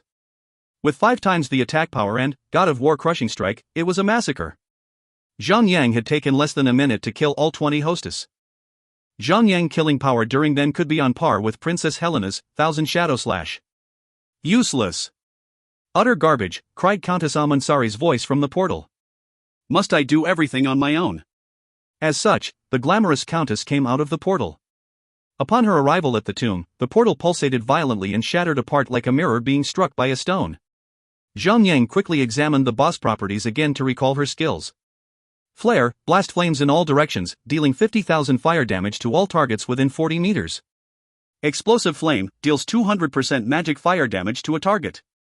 Range, 40 meters. Channeling, 2 seconds. Flame shield, creates a shield made of fire. Protects the caster for 1 minute or after absorbing 1 million damage. Attackers will receive 10,000 fire damage for every attack received. Zhang Yang summed it up quickly and concluded that he cannot allow the boss to remain in the vicinity of the barrier. Although Explosive Flame was a single target skill, it was something he could take head-on. Flame Shield is a spiky defensive skill. It was not a problem. However, the skill, Flare, was the problem. It was an AoE skill that could deal 50,000 damage in all directions, 40 meters from her. If the battle is to be held in the tomb, the skill would directly damage the barrier. It would take only 20 hits for the barrier to be destroyed. Zhang Yang spread his wings far and wide and zoomed towards the boss. With a quick turn, Zhang Yang tossed a Spear of Obliteration. Pathetic, cried the boss as she gave chase. Zhang Yang moved towards the entrance of the tomb and kite the boss to the exit of the tomb. Once there, he zoomed towards her and gave a slash. He positioned himself between Amansari and the entrance of the tomb. Amansari charged towards Zhang Yang. In retaliation, Zhang Yang had not flown upwards, instead, he brandished his sword and blasted out waves of attack. Horizontal Sweep. Destructive Smash. Frost Strike. Leaving only after images, the sword flew around as Zhang Yang controlled the movement of the sword in his hands masterfully. He wanted to try and mimic the speed of Princess Helena's 1000 Shadow Slash. However, there was still a limit to his own dexterity and the speed of which he could move around. Even so, splashes of blood poured out of the boss and tainted the sky. D*MNU. D*MNU. The Countess was enraged. She then cast a Flame Shield and chanted, Explosive Flame. Since the boss skill cannot be interrupted, the boss did not need to keep a distance from Zhang Yang like a player does. The only thing that was probably going on in her mind was to kill Zhang Yang as fast as she could. Is Zhang Yu alone? From the corner of the buildings, a few Japan-Korea region players were lurking about. They gathered their courage and moved closer to spectate the battle. After they ensured that Helena was no longer in the fight, everyone cheered and entered the battle to attack Zhang Yang.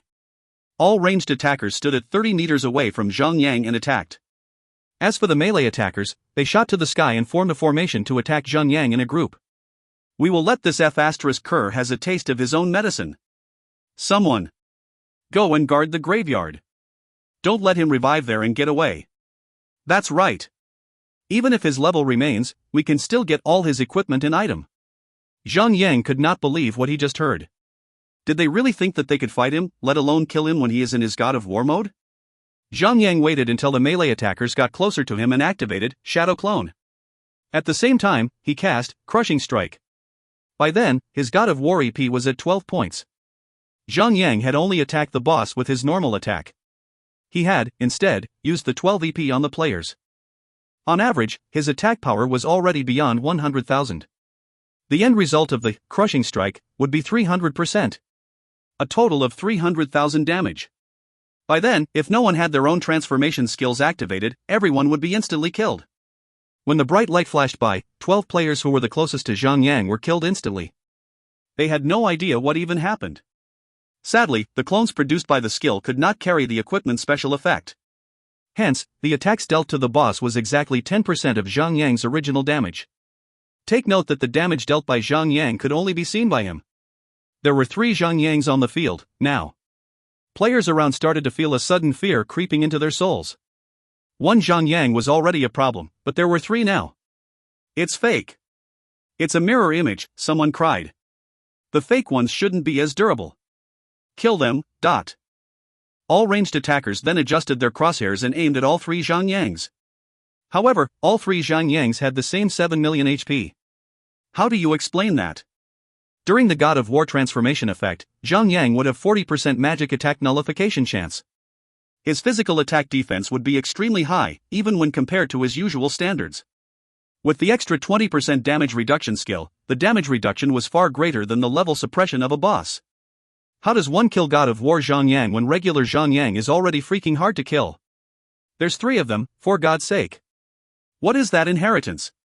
The doppelganger inheritance? No way. It's even stronger than the mirror image inheritance. He has made 2 copies of himself. Not many knew of the Shadow Clone skill and had wrongly guessed Zhang Yang's inheritance. The truth was that the skill, Shadow Clone, was a reward gained from the main story quest that Zhang Yang had accepted when he was only level 10. Perhaps, it was yet another one-of-a-kind skill. Zhang Yang scoffed and left them to their misguided assumptions. The battle continued on with a strong fervor. On one hand, Zhang Yang was fighting the boss, on the other, he had hurled Spear of Obliterations with every chance he got. Now that he had gained a power boost, every hit of his Spear of Obliteration was 98,311 to 113,988. Unless Zhang Yang's target was mounted on a yellow gold tier mount or higher, they would be killed instantly. Felice and the Thunderhawk remained in the tomb with the barrier on Zhang Yang's command. They had been asked to stand guard over the barrier to alert Zhang Yang if any intruders managed to infiltrate the entrance. That, or the possibility of a player having a skill similar to Burrow. Boom! Amansari cast Flare continuously onto Zhang Yang. The damage dealt to him was roughly around 36,000 damage. However, there was still a 40% chance of her attacks being nullified. Every time her flames were extinguished by Zhang Yang, she would shriek out in frustration and cast another flare at an increased power and size. Zhang Yang could not be bothered by it. Or rather, he could not find a single F***CK to give. Zhang Yang only needed to make sure that he remains between the boss and the entrance. As such, the space given to the other players to attack him was extremely limited. With both a high magical attack nullification chance and extremely powerful defensive abilities, it would be extremely difficult to hurt him. Wretched one! I curse you! Curse you to hell! Amansari bellowed like a deranged woman. Although she had the G-Flame shield to provide herself a temporary HP extension, the skill had a long 1-minute cooldown. Under Zhang Yang's heavy barrage, the shield could only last as long as 10 seconds before it is removed. While the battle between the boss and Zhang Yang was going on strongly, players of Japan-Korea regions were so embarrassed and frustrated that they could have just raged quit the game. Zhang Yang was practically surrounded by 1,000 players, yet they could do no damage to him. It's a shame that no man could bear if word spreads out. Right then, the reinforcements had arrived. From 1,000 players, their numbers rose up to 2,000. Slowly and steadily, the numbers had even increased to 7,000. Amongst the 7,000 players, many of them possessed inheritance. They had immediately activated their transformation skills and charged towards Zhang Yang at great speed. Zhan Yu. Today is the day you will die. I'll tear you up. Limb from limb. The fuss and panic one man could bring to an entire server already brought them great shame. It was a shame that would not be redeemed, even with Zhang Yang's death. However, if they could not kill him, the shame of it would be so bad that it would even affect their name in real life. It was a national pride. Zhang Yang merely scoffed at the sight of the players. Shadow Clone would only last for another 10 seconds. Right then, players had not even managed to detect the real Zhang Yang. Zhang Yang focused on the task of killing Amansari first. The reason was to allow Helena to rejoin him in battle to kill all the players who had butted into his quest. The poor Amansari was a mythical tier boss, and her skill, Flare, was as strong as 1,000 Shadow Slash. Since Zhang Yang just alone, the skill was completely wasted on him. On the other hand, Explosive Flame could deal as much as 80,000 damage to Zhang Yang, but it could not be compared to Helena's Chaos Strike. Even though the boss had 39 million HP in the 1-minute long cooldown Flame Shield, Zhang Yang's superpowered DPS of over 100,000 was bringing down Amansari's HP like an unstoppable avalanche. Zhan Yu. It seems that you're bullying your way around as usual. I shall have you taste your own medicine. A familiar male voice roared from the side. Zhang Yang glared from the corner of his eyes and saw the source of the voice. It was Musashi Usama. Don't think that we are pushovers, cried Shiro Osama, who was standing not far away from Musashi Osama. One by one, more and more players arrived by their side and unleashed their transformation skills. All of the players of the Japan-Korea region had suffered the level -5 penalty from the ancient creature war. It was a huge, negative impact on them all. The reduction of levels have delayed the players in finding inheritances. Even though it had been a month, most of them had not yet still regained their levels from the penalty. Inheritances were still very scarce in this region. Only 7 players in the entire crowd possessed inheritances. If you find any errors, ads pop up, ads redirect, broken links, non-standard content, etc., please let us know. Report chapter so we can fix it as soon as possible. Chapter 596, A Change of Stream. Chapter 596, A Change of Stream. Translator, Endless Fantasy Translation Editor, Endless Fantasy Translation. 7 inheritance players, 1 boss against 1 Zhang Yang, and not a single D*MN was given. He merely threw a disdainful glare at them and focused on the boss. The boss cannot be underestimated. Even though Zhang Yang was in his superpowered mode, he had to end the fight as soon as possible. Zhan Yu. Enough with your insolence. Musashi Usama screamed angrily. He raised a palm up and twisted his arm in dramatic fashion, conjuring a tornado which zoomed towards Zhang Yang. The tornado skill was Musashi Usama's inheritance skill. It could deal massive damage, and spins the target in the air before disappearing, which will cause the target to fall and receive heavy fall damage. Although Zhang Yang could avoid the fall damage since he could fly, the tornado would still send him spinning in the air uncontrollably. Technically, the tornado skill's movement speed was slow and was much more suited for large crowds. Musashi Usama used the skill because he had assumed that Zhang Yang would not move away from the entrance of the tomb and would take the skill head-on. Zhang Yang noticed the incoming tornado and raised an eyebrow. He was disappointed that Musashi Usama would even think of using a skill like that against him. Zhang Yang calculated the trajectory of the tornado and the ETA of it. When the tornado was about to touch him, Zhang Yang simply moved around, circling the boss, and came back to his original position without a scratch. Shiro Osama did not stop there. When Zhang Yang was about to return to his position, he sneaked behind the tornado, planning to strike Zhang Yang without him noticing. However, Zhang Yang was circling around the boss, so, when he made a 360 degrees turn, he coincidentally ended up behind Shiro Osama. Zhang Yang cranked up his muscles and put his entire weight behind the shield and slammed Shiro Osama in his face. The shield bash was so powerful that even though it did not inflict any HP damage, it still caused Shiro Osama's neck to snap backward. Like a gymnast performing a backflip, Shiro Osama was sent flying, some of his teeth crushed into pieces. Half of his face was bulging out like a fat pig. Zhang Yang snickered and returned to his original position to continue his fight with the boss. Arg! I will kill you, cried Shiro Osama. The player was a berserker class. He should have more strength than a guardian, but his equipment was simply not up to par with Zhang Yang's. Thus, he was forcefully knocked back by Zhang Yang's supporting attack. Shiro Osama got to his feet and roared to the high heavens. The ground cracked open and out came a large, 3-meter-tall white skeletal soldier. The skeletal soldier did not approach Zhang Yang, rather, it moved towards the dead bodies of the players around. Skeletal Infector, summoned. Level, 103. HP, 200,000. Defense, 1,100. Attack power, 6,853 to 8,853. Skills. Corpse Infection, infects a corpse and bring it back to life. Limited to humanoid corpses 10 meters around the caster. Cooldown, 2 minutes. In the beginning, there was only one. The summoned unit was not a threat, especially when it only had 200,000 HP. However, the unit was extremely useful in a full-scale war when there are plenty of bodies lying around. Although the summoned unit had a low time duration, it would form a large army of skeletons.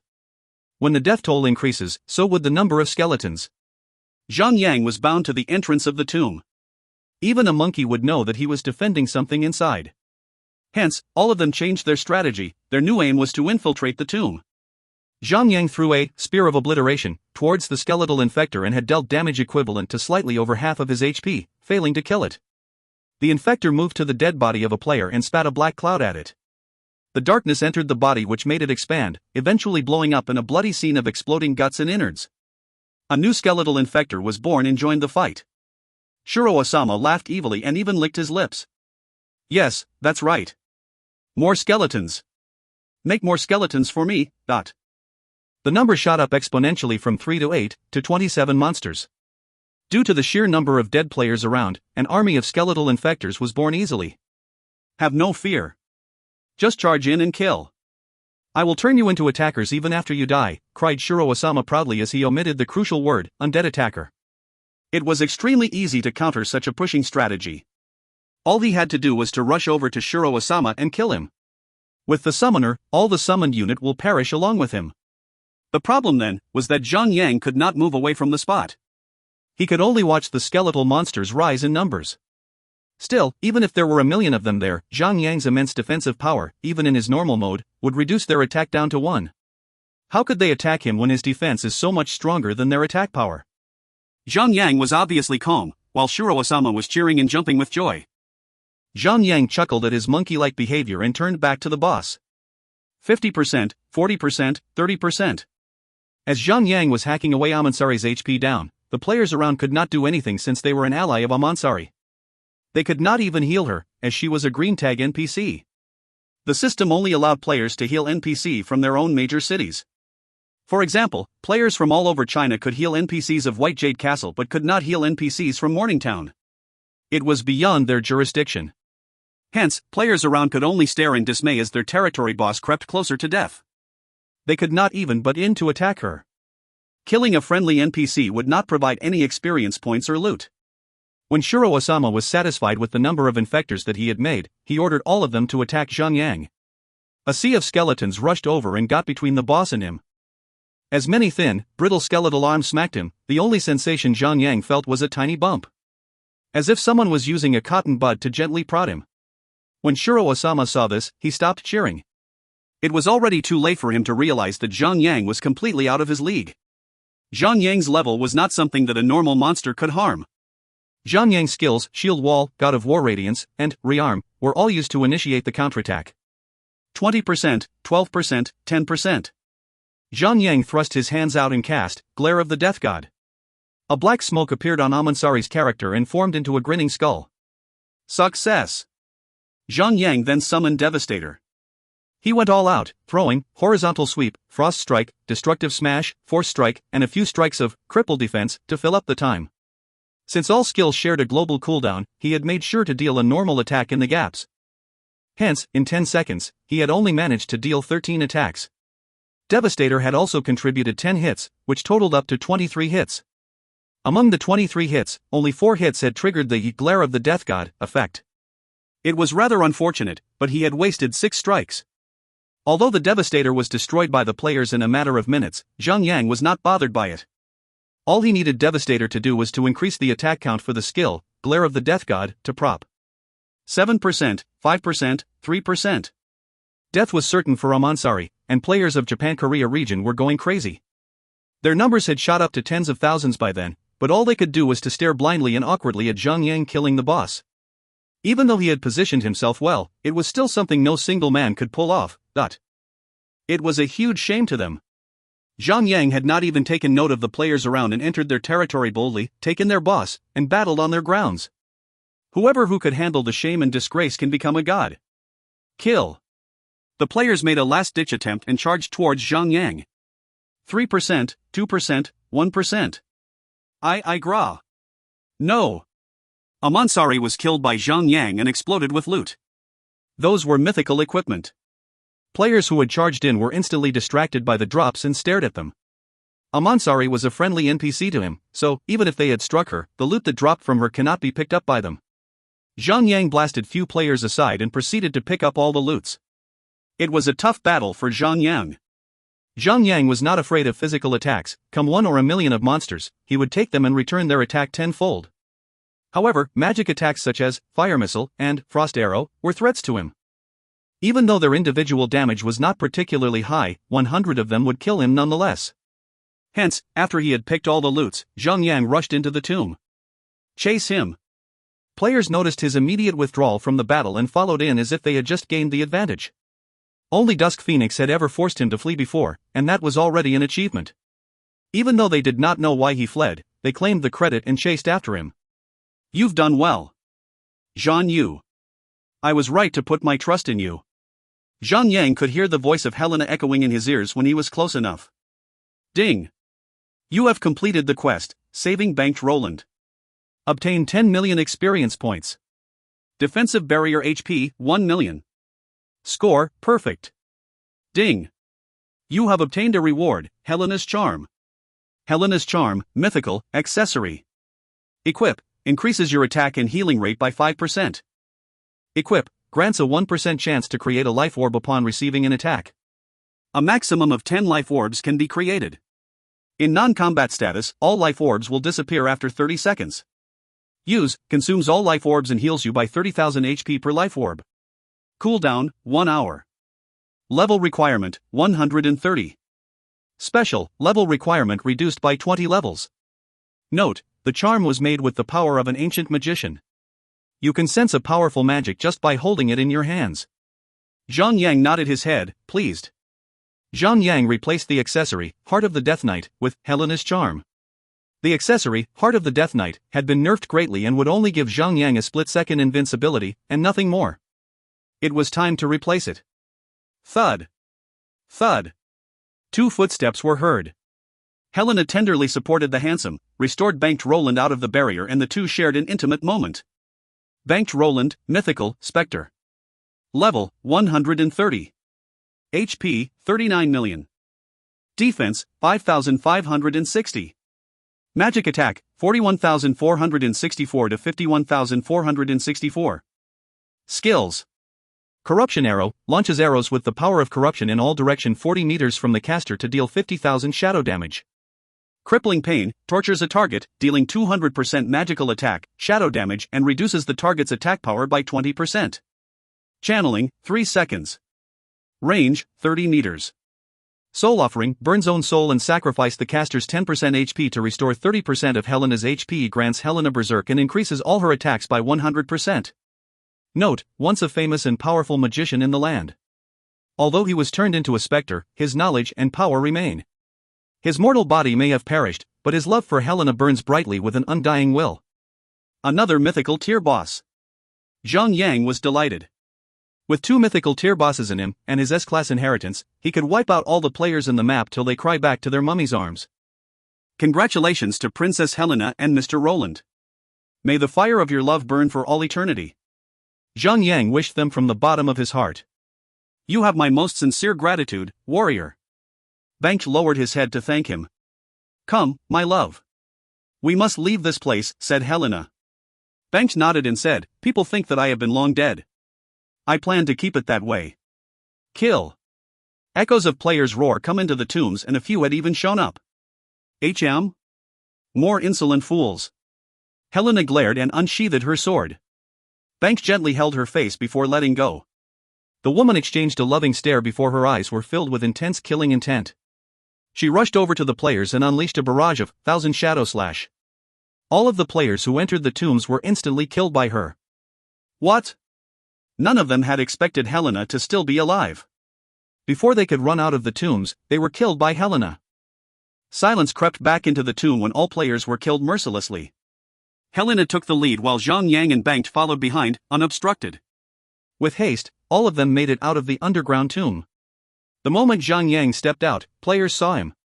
However, before they rushed in, they noticed both Helena and Banked. The new boss skill was strong. Any smart person could see that they should not attack Helena first since the skill would heal and provide a 100% attack boost. The correct strategy to kill both bosses would be to separate them both. One tank would need to kite Helena away while all other DPSers would have to kill Banked as quickly as they can. The problem was that Zhang was protecting them.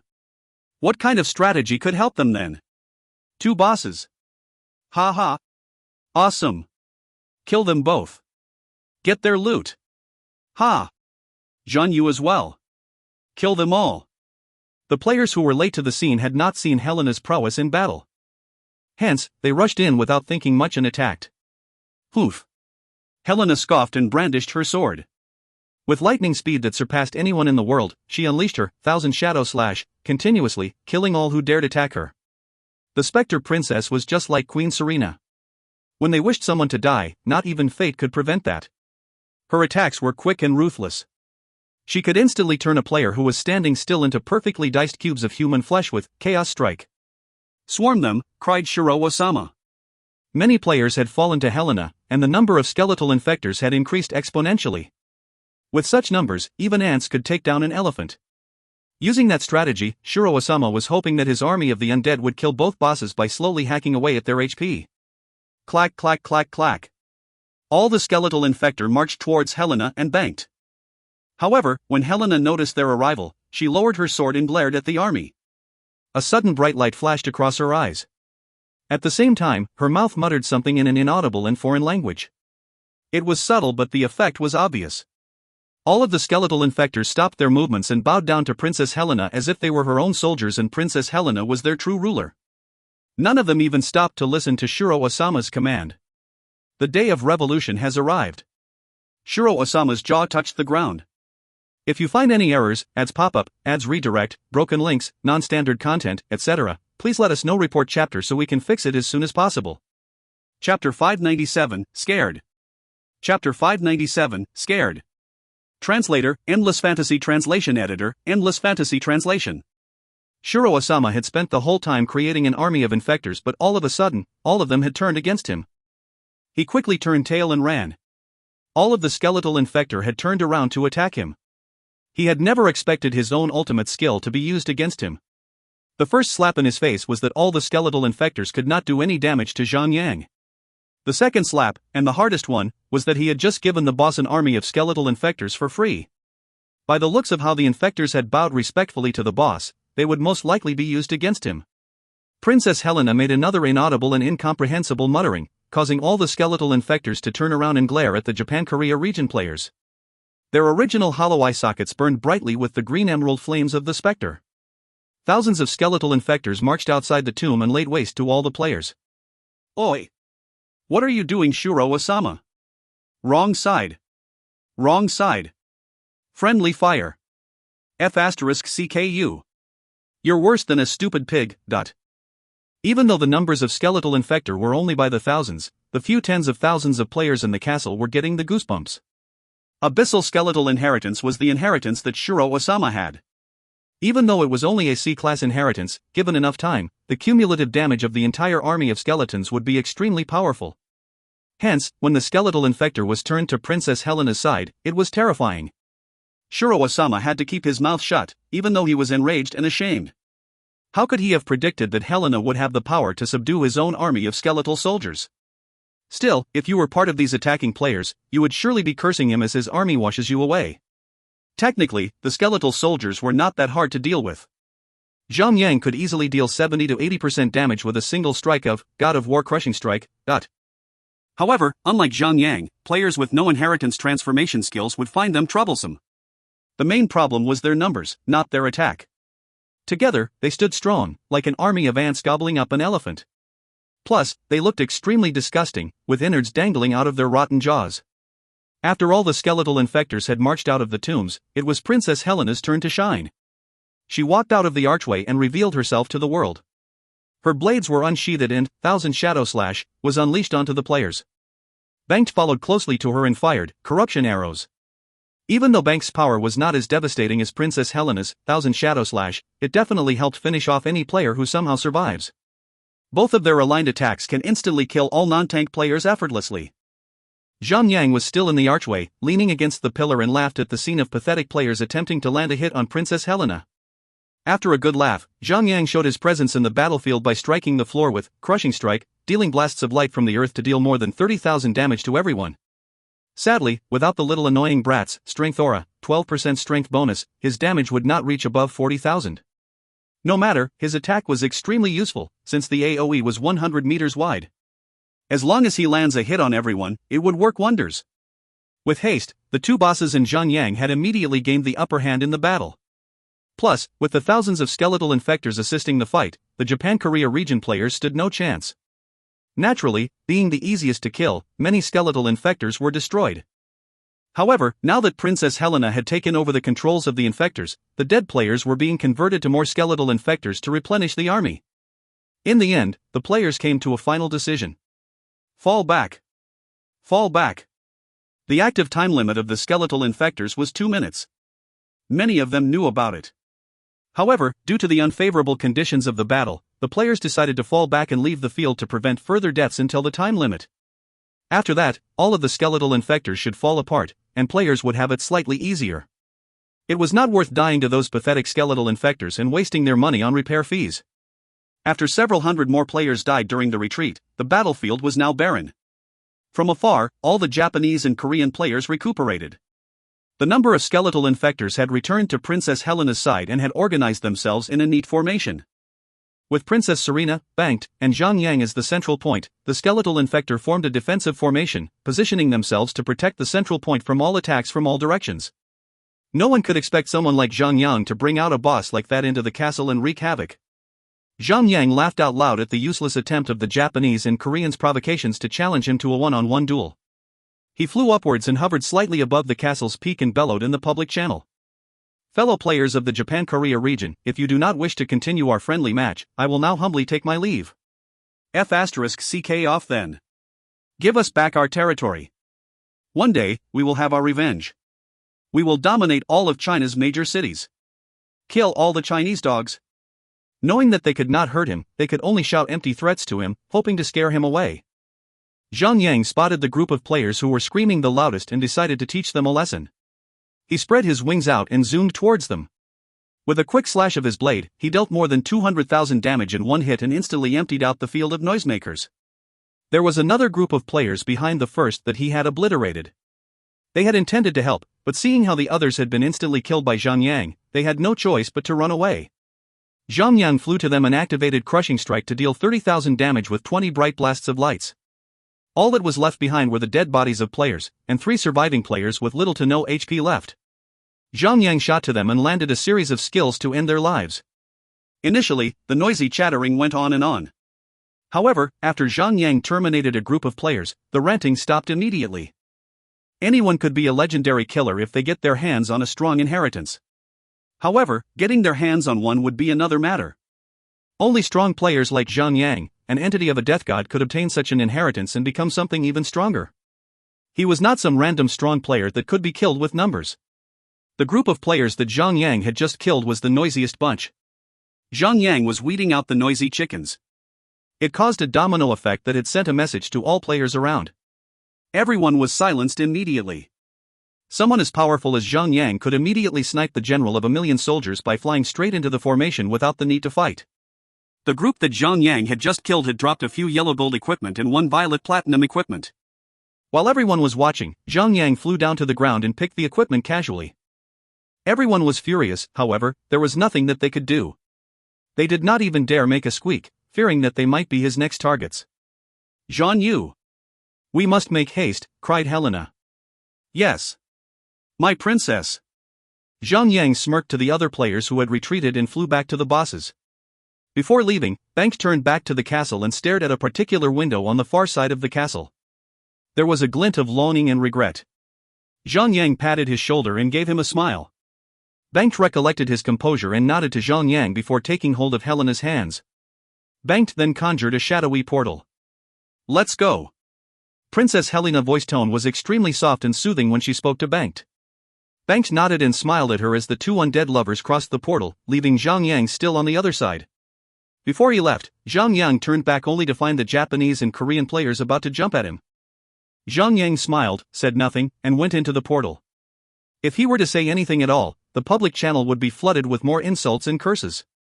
However, his gesture, his actions had spoken of his intentions. He was completely looking down at them. When a victor had won a meaningless battle, he would be so disappointed that he would not even give a demeaning speech. That was a psychological attack that would break anyone. When Banked Roland was dying, he could still conjure a portal that led Zhang Yang out of Anger Castle. Now that he had been reborn and gained the status of a mythical tier boss, his powers had been upgraded. The portal that he conjured had led all of them straight to Tibanya Wastelands, right at the palace ruins. Adventurer. I can't thank you enough for what you have done for us, said Banked as he held Princess Helena's hands. Princess Helena smiled as she stared at Banked lovingly. Zhang Yang felt a strong sense of dismay. Now that he had worked so hard with these 2 Spectre bosses, it would not be right to bring a team to kill them. Zhang Yang felt the need to leave them alone. I bid you farewell, Mr. Banked. Princess Helena. Zhang Yang bowed and left the 2 long-lost lovers alone.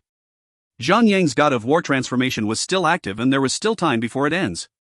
Zhang Yang took this opportunity to hunt for monsters to grind some levels.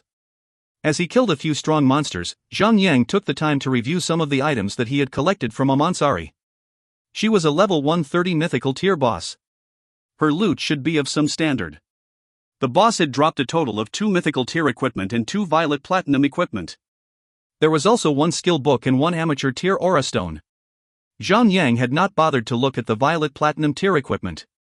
Before he examined the other items, Zhang Yang used the aura stone and leveled his vitality aura to level 7. At level 7, the vitality aura would provide a staggering 28% vitality boost. His maximum HP was now 7,996,800. His normal HP should be 199,920. Fortunately, the skill book he found was a warrior class. Superior Cripple Defense, passive, reduces 5 seconds from the cooldown time of Killing Cleave, with every successful hit of Cripple Defense. The skill, Killing Cleave, can only be used when a target's HP is below 20%. After the patch, the skill's rage cost had been readjusted to make it even easily accessible. Not only could it be used to deal an explosive amount damage, it would help a player fully utilize the rage points efficiently. Since Killing Cleave had a 30 seconds cooldown time, it would be extremely difficult to be used in PvP battles or boss fights. Hence, with the skill Superior Cripple Defense upgrade, granting a 5 seconds reduction in cooldown time with every hit of Cripple Defense, Killing Cleave could immediately be used when Zhang Yang lands 5 strikes of Cripple Defense. Take note that there will be a 5 seconds global cooldown duration. Still, even though Zhang Yang had gained this upgrade to Cripple Defense, it did not mean that he should be prioritizing Cripple Defense instead of other skills like Horizontal Sweep or Destructive Smash. Cripple Defense could be used to compensate an attack when Horizontal Sweep or Destructive Smash was in cooldown. Since the skill was technically free for him, be it a 5-second or 10-second reduction in cooldown, it was a buff that should be utilized. Among the 2 mythical tier equipment, one was a Sacred Knight class, but the other was applicable to him. Zhang Yang trained a little more, and when the transformation skill ended, Zhang Yang went to White Jade Castle and had the 2 items identified. Silent Destroyer Glove, Mythical, Heavy Armor. Defense, plus 160. Vitality, plus 1376. Strength, plus 646. Dexterity, plus 281. Level 4 Socket. Equip, increases 2750 maximum HP. Equip, increases 5% attack and healing rate. Equip, absorbs 545 damage when attacked. Level requirement, 130. Special, level requirement reduced by 20 levels. After the glove was identified, Zhang Yang went ahead and socketed a level 4 strength gemstone. All in all, the attack boost Zhang Yang had gained from all his equipment was 100%. It was another huge jump in power. Player, Zhan Yu. Level, 117. HP, 215,120, Vitality Aura. Defense, 5,320. Attack, 30,512 to 35,056, 15,256 to 17,528 x 200%. Damage absorption, 4,472. Zhang Yang smiled at the thought of posting those stats to all his friends. They would surely be jealous. If you find any errors, ads pop up, ads redirect, broken links, non-standard content, etc., please let us know. Report chapter so we can fix it as soon as possible. Chapter 598, Helping Out. Chapter 598, Helping Out. Translator, Endless Fantasy Translation Editor, Endless Fantasy Translation. The news of Zhang Yang invasion of Grandu Ice Ridge spread all around, which led to the retaliation of the Japanese and Korean players where they infiltrated Tebanya Wastelands to have their revenge. They only sent 5 players, however, all of them possess inheritances. Although all of them were only C-class inheritance holders, all 5 of them had activated their transformation skills. Their combined power was strong. An average C-class inheritance player could easily fight 10 players with no inheritance. With 5 of them grouped together, that power would be multiplied.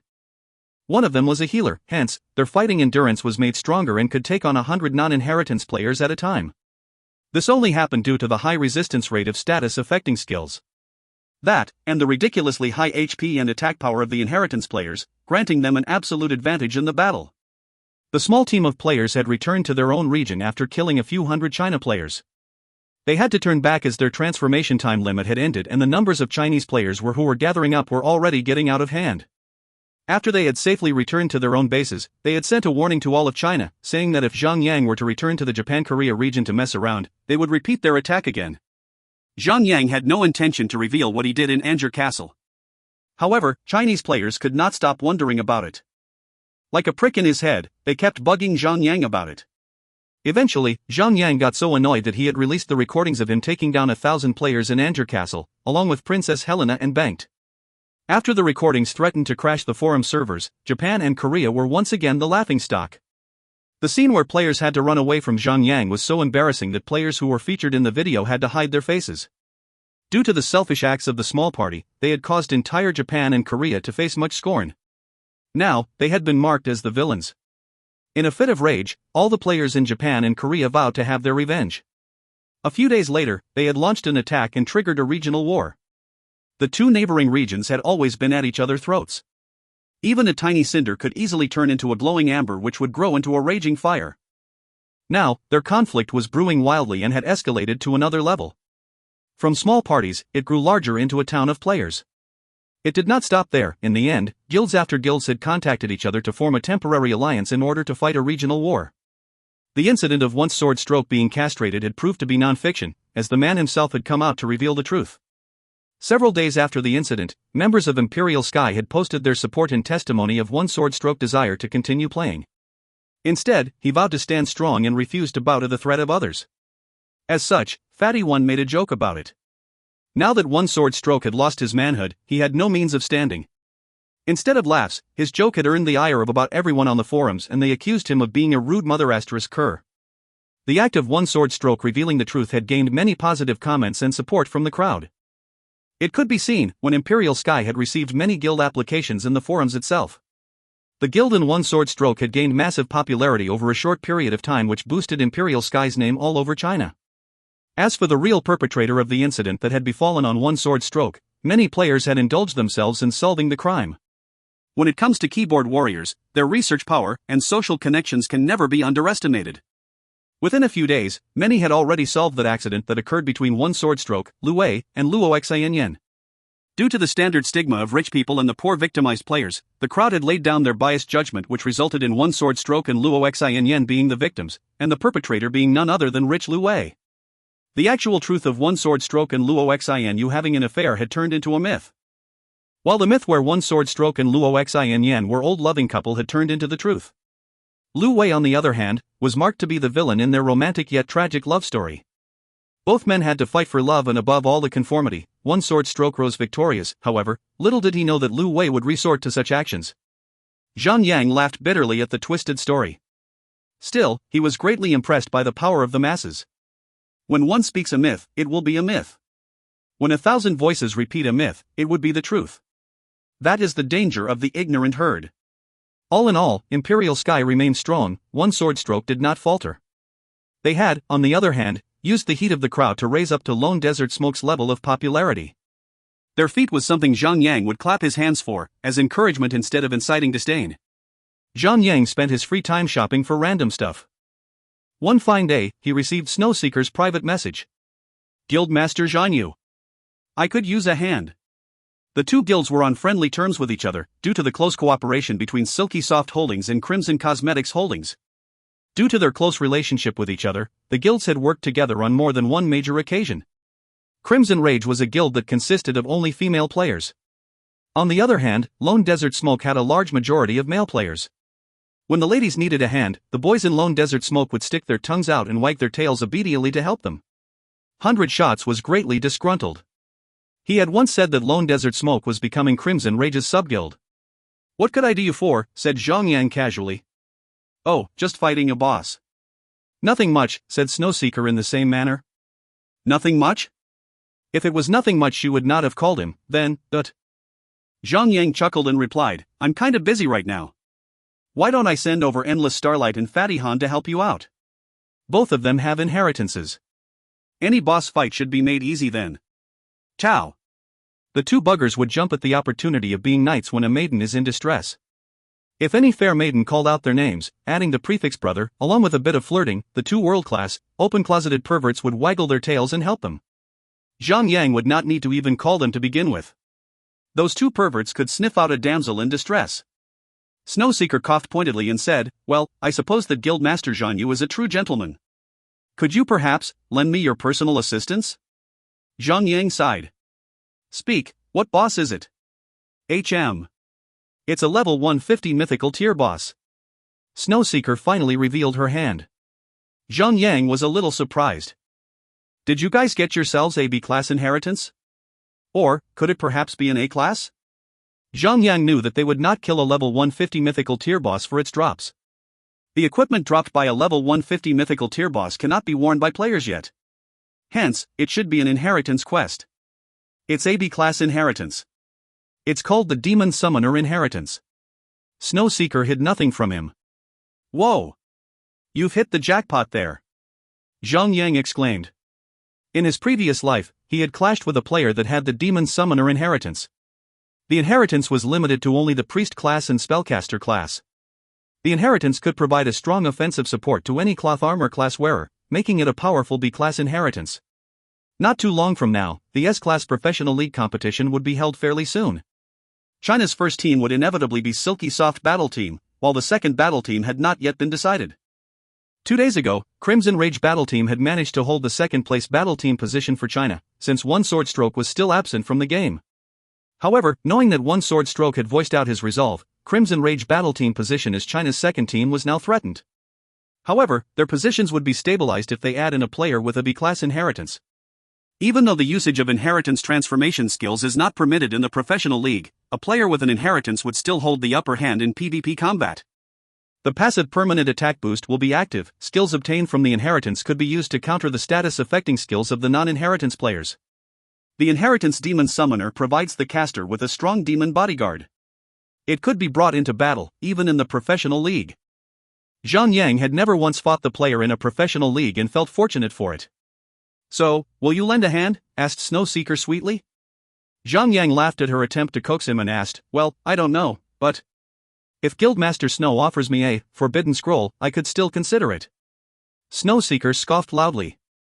The communicator that they were using had a video projection of each other, hence, Zhang could see her expression when she sulked and shook her head. "Guildmaster Zhang, if I had a forbidden scroll, I wouldn't have asked for your help."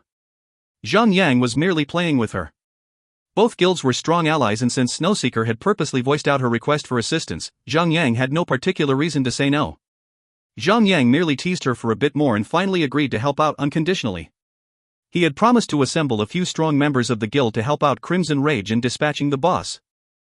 Zhang recruited Fatty Han, 100 Shots, and 5 other players who had inheritances.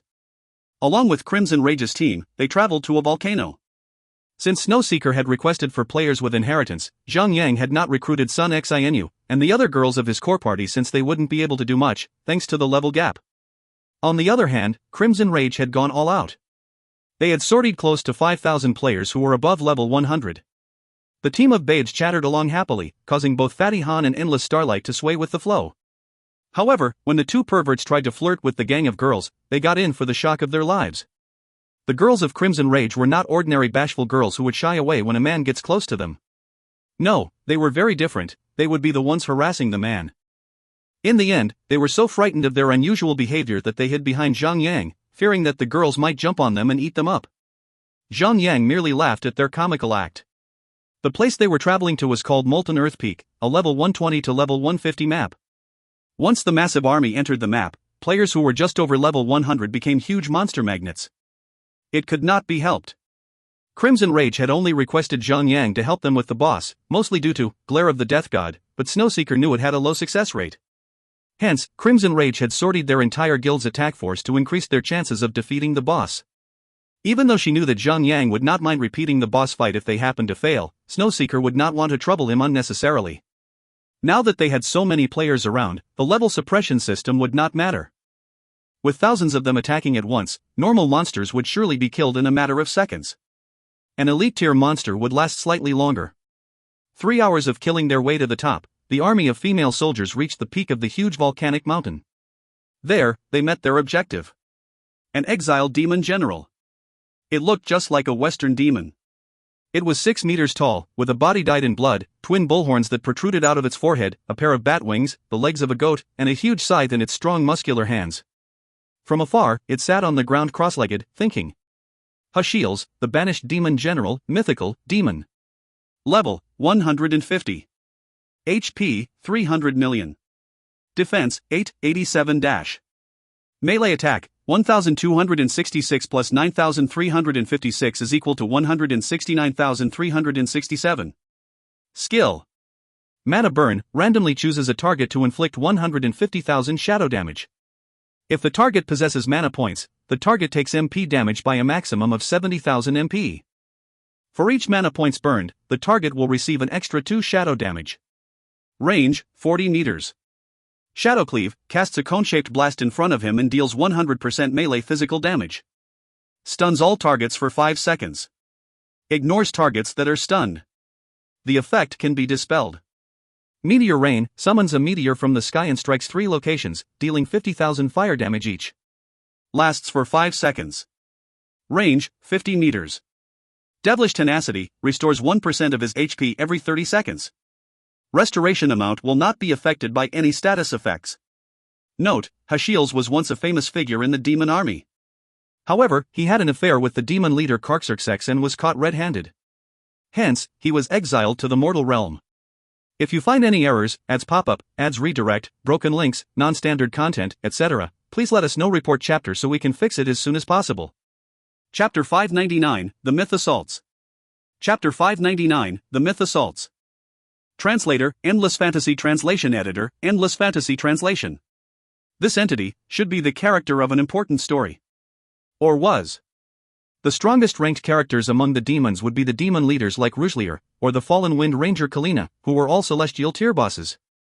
Any bosses lower than the demon leader's position would be the demon brigadier generals followed by demon generals. Hashiels was only banished, exiled after he had made a move on the wife of his higher-ups. From a certain perspective, this character should be extremely tough, since he had not be subjected to execution. Either Hashiels himself was too strong to be killed, or the higher-ups had been lenient enough to spare his life. Either way around, the demons are not to be messed with. Still, speculations would not help in games. There was no way to judge a character's strength until one fights him. However, in a situation where you are playing an ultra-reality MMORPG, you could judge a person's strength just by looking at his or her status profile or flavor text. The demon's AoE attack power was already insanely strong. Or better yet, his normal single-target skill would kill a player in a matter of a second. If he kills one player every 2 seconds, he could possibly kill 1,800 players in just an hour. That would only be his single-target skill alone. Such a boss would definitely possess a strong AoE killing skill. Queen Serena has her Meteor Sword, Princess Helena has her 1,000 Shadow Slash. What would stop this demon general from having a skill of mass destruction? A proper analysis would show you that Hashiels has 2 AoE skills, the Meteor Rain and the Shadow Cleave. Shadow Cleave is a skill that could be easily avoided by standing away from his front. On the other hand, to compensate for that limited AoE, Hashiels possessed the Meteor Rain, which randomly strikes a large area. The problem was that the true area and timing of the attack would not be known. The icing on the cake would be the boss, Devilish Tenacity. With 300 million HP, the demon could heal 1% or 100,000 HP every 30 seconds.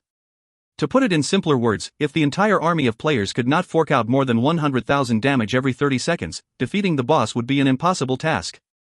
You can stand there and swing away for an entire year, and the boss would still be doing his own thing without even noticing your presence. Zhang Yang frowned. This calls for extreme improvisations. The boss skill had rendered his usual grinding strategy useless. That, and the skill, Glare of the Death God. He would barely manage it if the entire team devotes their resources only on staying alive. Even if they could somehow stay alive and deal as much damage as they could, the boss level was still much higher than theirs. With the level suppression gap system in place, both the player's output damage and damage taken will be affected greatly. Paired with the boss' ability to restore his own HP, it would take a miracle to kill him. That was the reason why Zhang Yang and his merry friends had not managed to take down any S-class and A-class inheritance bosses. All of them had HP recovery skills which would grind the players down instead of the other way round. Zhang Yang sighed heavily. He had not expected Hashiels to own such a bothersome skill. Snowseeker walked over to Zhang Yang and pats his shoulder. It's up to you now, Guildmaster Zhan Yu. We'll be counting on you. Snowseeker's sudden intimate mannerism greatly emphasized her mature lady beauty. The way she winked her eyes at Zhang Yang made Endless Starlight and Fatty Han drool all over the floor. IBOI, bring it out then yeah. Stick him hard. Stick him rough. Perfume Water teased them with her boisterous, tomboyish attitude. She had even winked playfully and glanced at Zhang Yang's crotch. The other girl players around giggled as she did. Zhang Yang continued to sigh heavily. Fatty Han got agitated and spoke out, Perfumed Water, little Yang's is only medium-sized. Would you dare feast your eyes on my cannons? White Orchid immediately scoffed. Actions speak louder than words. I dare you to strip down right now and show it to us. Yeah. Show it. Show it. Strip. Strip. Strip. Right then, the girl squad cheered on and moved closer to Fatty Han menacingly. Fatty Han's attempt to incite shame on the girls had backfired in his own face. Feeling overwhelmed, Fatty Han hid his crotch with his hands and hid behind Zhang Yang. Fatty Han was terrified of them. It was as if they would pounce on him and tear his clothes to pieces. Endless Starlight, who was quiet the whole time, patted himself on the back. Fortunately, he had held his silence, or he would be harassed by the girls, again. Just as the party was making preparations to fight the boss, Zhang Yang shouted at the top of his lungs. Stop! We have company. Who is it? Snowseeker rushed to his side and asked. The myth. Lu, mother asterisk king, Wei, said Zhang Yang slowly, word by word. From a great distance that was barely visible to the naked eye, a cloud of dust moved closer to their general direction. Countless mounts were galloping towards them, leaving a trail of dust clouds so big and wide that it resembled a small army. In the sky, there were also players flying in the sky thanks to their mounts, leading the army towards the not-so-tall mountain. Within a few minutes, the dust settled and the army stood before them. With a loud deafening shriek, a large bug with a sharp prickly body landed in front of the group of players. The large bug was a housefly. A 4-meter-tall, disgusting, putrid housefly. Sitting on the repulsive fly was the same disgusting player. Not that his appearance was disgusting, but the man that was sitting on it himself, everything from his voice, his eyes, his thoughts, were disgusting on a whole other level. It was Lu Wei, or Heaven's Pride. Look what the cat dragged in. It's Snow Seeker Guild Master. Lu Wei looked down at her with eyes that spoke of indecency at the utmost level. Like a spider with only 2 eyes, the man laid his sight on the woman's curves and traced every bend and arch that was on her body. What a coincidence! The gods must have a liking for me, for I must thank them for allowing me to meet you here, Guildmaster Snow.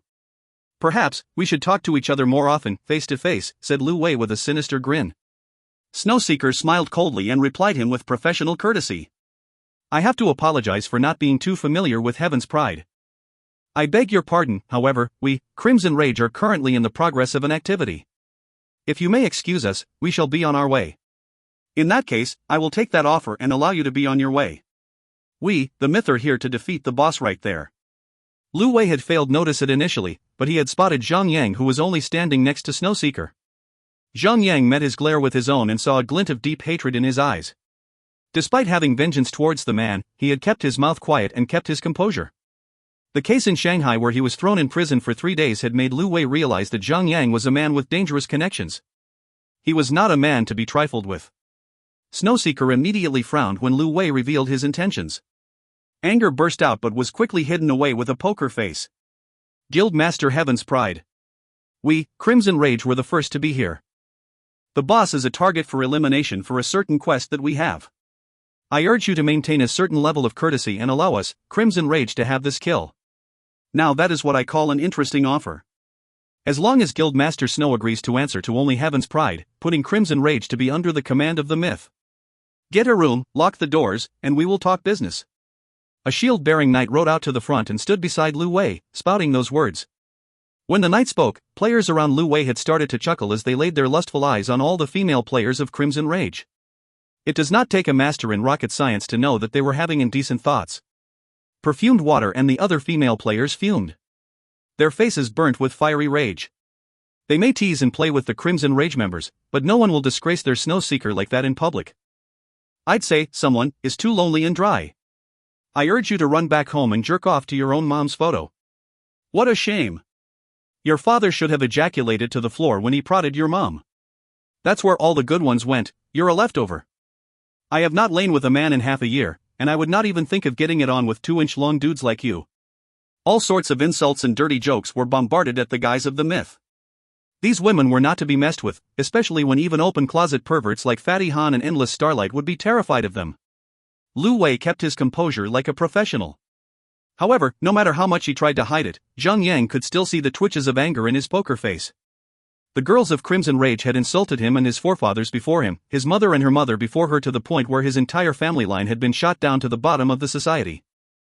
Snowseeker Guild Master. Lu Wei suppressed his urge to strike as he raised his voice. I'll be frank here. I need an item from the boss to complete an inheritance quest. Might I suggest a perfect solution to this mayhem? Perhaps we could cooperate with each other. The myth demands nothing but the quest item only. As compensation, we will hand over all the other drops to Crimson Rage. Zhang Yang widened his eyes in shock. Could it be that Lu Wei was also after the Demon Summoner inheritance keepsake? Zhang Yang could not help but worry. He was sure that the inheritance Lu Wei possessed in his past life was the B-class inheritance, Fiery Phoenix inheritance. Snowseeker had grown tired of his false pretense and waved him off. Coincidentally, we are also after the boss for an inheritance quest. I have nothing to offer but apologies. I insist that Heaven's Pride Guild Master allow us Crimson Rage to have the first kill. The myth should wait for the next boss spawn to complete your quest. Humph. Why should we wait? You're the ones who should wait since you brought the idea up, cried another player who had jumped to the front. He noticed that Lu Wei was in a pinch. He knew that Lu Wei wanted to get to Snowseeker's good side, yet could not bear to let the boss go. As a good underling, the player must step up to defend their boss when he is backed to a corner. As such, Lu Wei raised an eyebrow and gave him an approving look. Nonsense. An open-world boss is there for all to kill.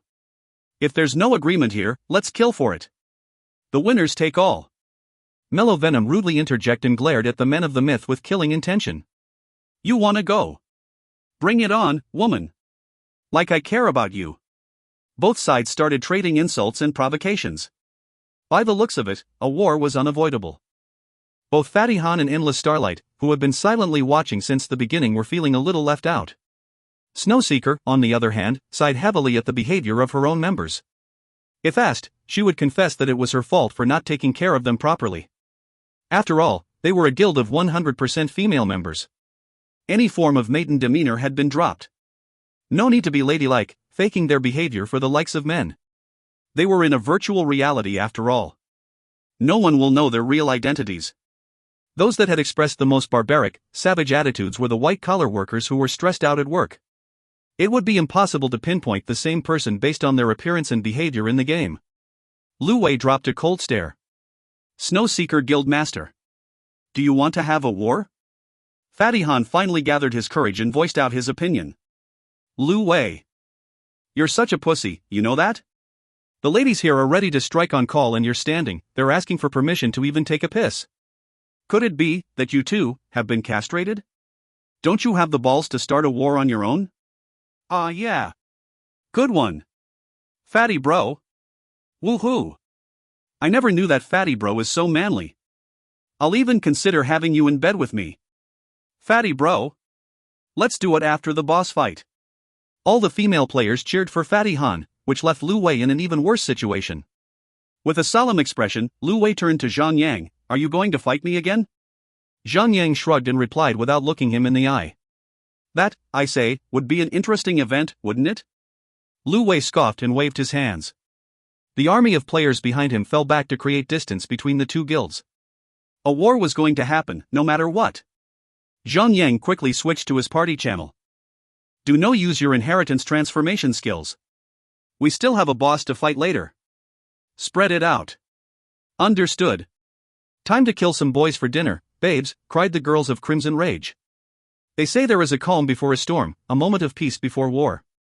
Whoever said that had never been in a female army? The atmosphere was so noisy that Zhang Yang had trouble paying attention to the actions of Lu Wei in the distance. Lu Wei retreated to a safe distance and prepared himself. While Crimson Rage was still noisily raging on, the myth was completely quiet.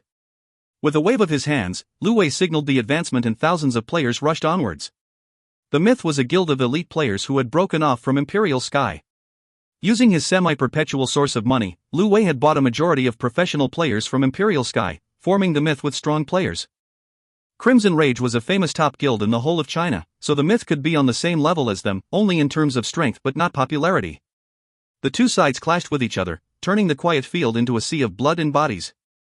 Zhang Yang, Endless Starlight, Lost Dream, and the other Lone Desert Smoke inheritance holders joined the fight.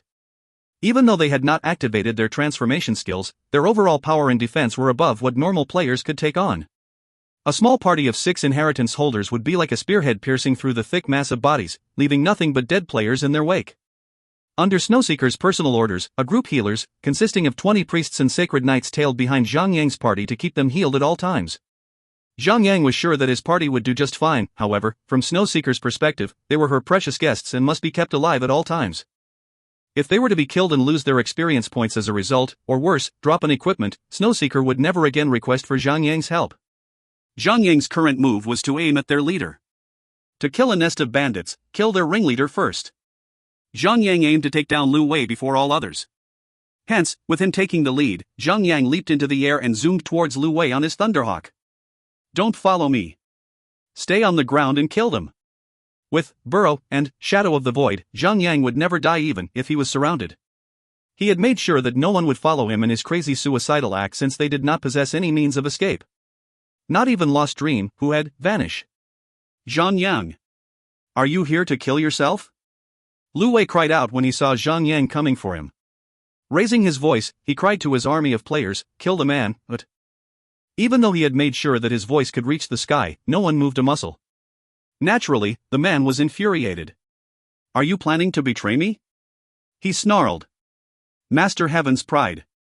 "It's not that," someone came to the front and explained promptly. "Zhang Yu is too high in the sky. He's out of range."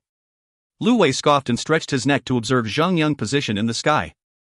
He did not dare to lower his guard even though Zhang Yang was alone. After all, Zhang Yang was famous in China and even in Japan and Korea. From the commotions back in the Yanzhi castle, Lu Wei knew that Zhang Yang was someone strong, even though he despised the man. High in the sky, Zhang Yang was lost in his own thoughts. How is he going to reach that man? He then summoned Felice out and patted her head before asking her to kill Lu Wei.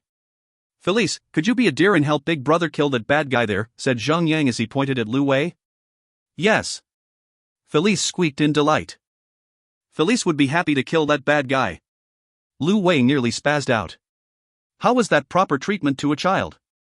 However, before he could react, Zhang Yang had shot down like a thunderbolt and appeared 2 inches from his face before burying his sword in his chest.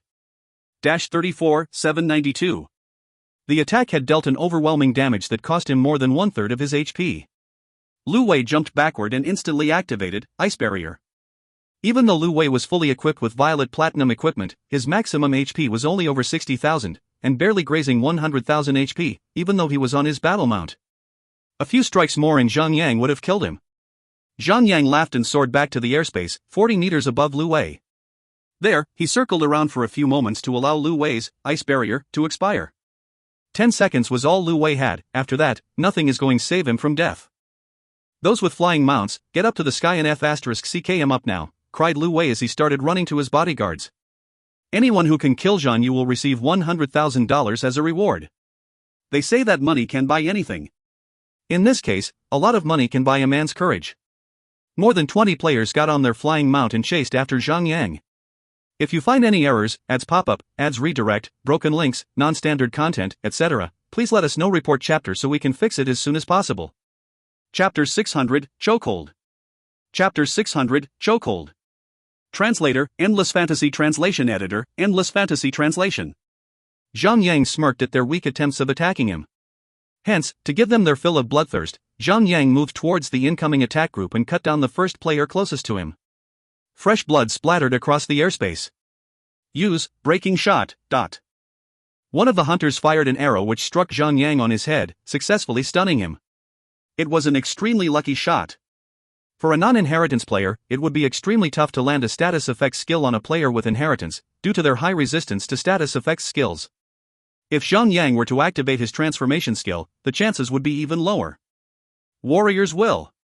Zhang Yang forcefully dispelled the stun effect on him and plunged his sword at the hunter with the skill, God of War Devastation. The skill immediately killed the hunter. Instead of waiting to be revived, the hunter had immediately released his soul from his body and chose to revive at the graveyard. The now lifeless body slid of Zhang Yang's sword and fell off its mount to the ground. The body struck the ground hard and became a human pancake.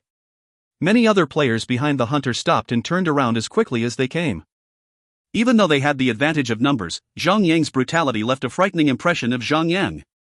No one would want to be each other's cannon fodder just to kill him. Why would they put their lives on the front line and be killed when other players behind would only benefit from their death? With such a thought in mind, the melee fighters decided to fall back, allowing the ranged attackers to attack from afar. Lu Wei saw the retreating players and bellowed angrily, "What are you scums doing? Kill the F***er. What am I paying you for? Hiding behind your mother's skirts?" Zhang Yang laughed and rode the Thunderhawk towards a thief-class player who was clearly running away from him. With quick, agile movements, Zhang Yang slashed the player on his right and maneuvered to his left and laid down another sword attack. Naturally, the player was shocked to see him appearing on his right and left. There was nothing the thief player could do because of the battle mount restriction. Mounting a battle mount had its advantages. One of the most profound benefits would be to increase the HP limit of a player. They would also gain a fair bit of DPS. However, during mounting, there exist restrictions on certain skills. For example, Zhang Yang was unable to use the skill, Thunderstrike, since it required him to stomp the ground and allow the electricity to travel through the ground. As for the restrictions for thieves, they would be unable to use the skill, Vanish. The main threat of a thief to other players was their hidden presence on the battlefield, striking down foes without them realizing it. However, what do you call a thief without the ability to remove his presence from the battlefield? The skill, Vanish, could not be used during a player was mounted on a battle mount. However, if a player does use it forcefully, he will be forced off the mount. He would vanish instantly like normal, along with the mount. However, the thief player that Zhang Yang was attacking was currently airborne. If he forced his mount back into his inventory, he would plummet straight down to the ground. If the fall damage does not kill him first, he would be rendered visible by taking damage all the same. It would only make him an easy target to kill. Hence, Zhang Yang had prioritized Hunter and Thief classes first. At the very least, the skill, Blur, could still be used during mounting. The thief that Zhang Yang was attacking had swift reactions. Just as Zhang Yang was about to land a third strike, he activated Blur and gained an enhanced evasion rate. His skill had been leveled up to level 10, granting him 95% evasion rate, which was almost the same as gaining a 95% damage reduction ability. Zhang Yang scoffed and left him alone. Naturally, he would not waste any skill on a thief player who has activated Blur, but the only thing that would strike him would be the unblockable, undodgeable dash, killing cleave. Turning away from the thief, Zhang Yang rode the Thunderhawk and zoomed in and out around the fleeting players of the myth. Felice kept herself preoccupied. Since Lu Wei had gained invincibility from his ice barrier, she left Lu Wei alone for the moment and targeted the players in the sky. The little girl's attack was strong enough to kill non-tank players in 3 to 4 hits, as each of her fire missile could deal close 40,000 damage. "Kill that firebird," cried one of the random players on the ground. F***CK. What is going on? Doesn't Zhang Yang own a bluebird pet? How is there another flaming bird in the sky? Zhang Yang's weaving around them had truly made them annoyed. Since they could not target Zhang Yang, they turned to Felice instead. Since they were afraid of Zhang Yang, they headed towards Felice, since her attacks were not as crazy and unpredictable as Zhang Yang. Zhang Yang sighed at their behavior. Targeting the weak first, typical. Little did they know that Felice has over 170,000 HP. Even though her defense in her Dragonhawk form was not high, her magic defense was at 4,830. Sacrificing her physical defense, she had gained strong magic defense. Naturally, it still placed Felice in a dangerous position. As such, Zhang Yang did not ignore the danger she was in. With a quick dive attack, Zhang Yang shot down to an area with the highest concentration of players and blasted horizontal sweep to attack 3 players at the same time. One of them was even a critical hit which dealt over 130,000 damage, instantly killing the fellow. Someone get over here and hold off Zhang Yang. The F***Curse attack is too strong. F***King ignore the pet. Come and gank Shan Yu. Kill him and the pet will disappear. Don't be a F***King pussy and get your *SS over here. He is alone. We can kill him with just 20 of us. Kill him. Don't be scared. Since the beginning of the so-called war, the players had finally realized the true method of defeating Zhang Yang. However, their reaction rate was so slow that it made Lu Wei felt like Stephen Hawking. Does it really take a genius to understand that with numbers, they could take on a single player? Zhang Yang braced for the oncoming players head-on. With his current devastating attack power, and his strength value was far higher than any player's then, Zhang Yang trampled over player after player like a tank. He wasted no time and struck players with his shield at every global cooldown second. Most of them had greatly swollen faces, while the magic class players could barely cast anything at all. Arg. Oh. Cries of pains and grunting could be heard from all over the battlefield as Zhang Yang attacked like a raging tank that was on blast of NO2. Leaving behind a trail of dead bodies, Zhang Yang had made great progress in weeding out the players from behind enemy lines. However, there was a drawback. Zhang Yang had taken many attacks and had his HP was down to less than 50%.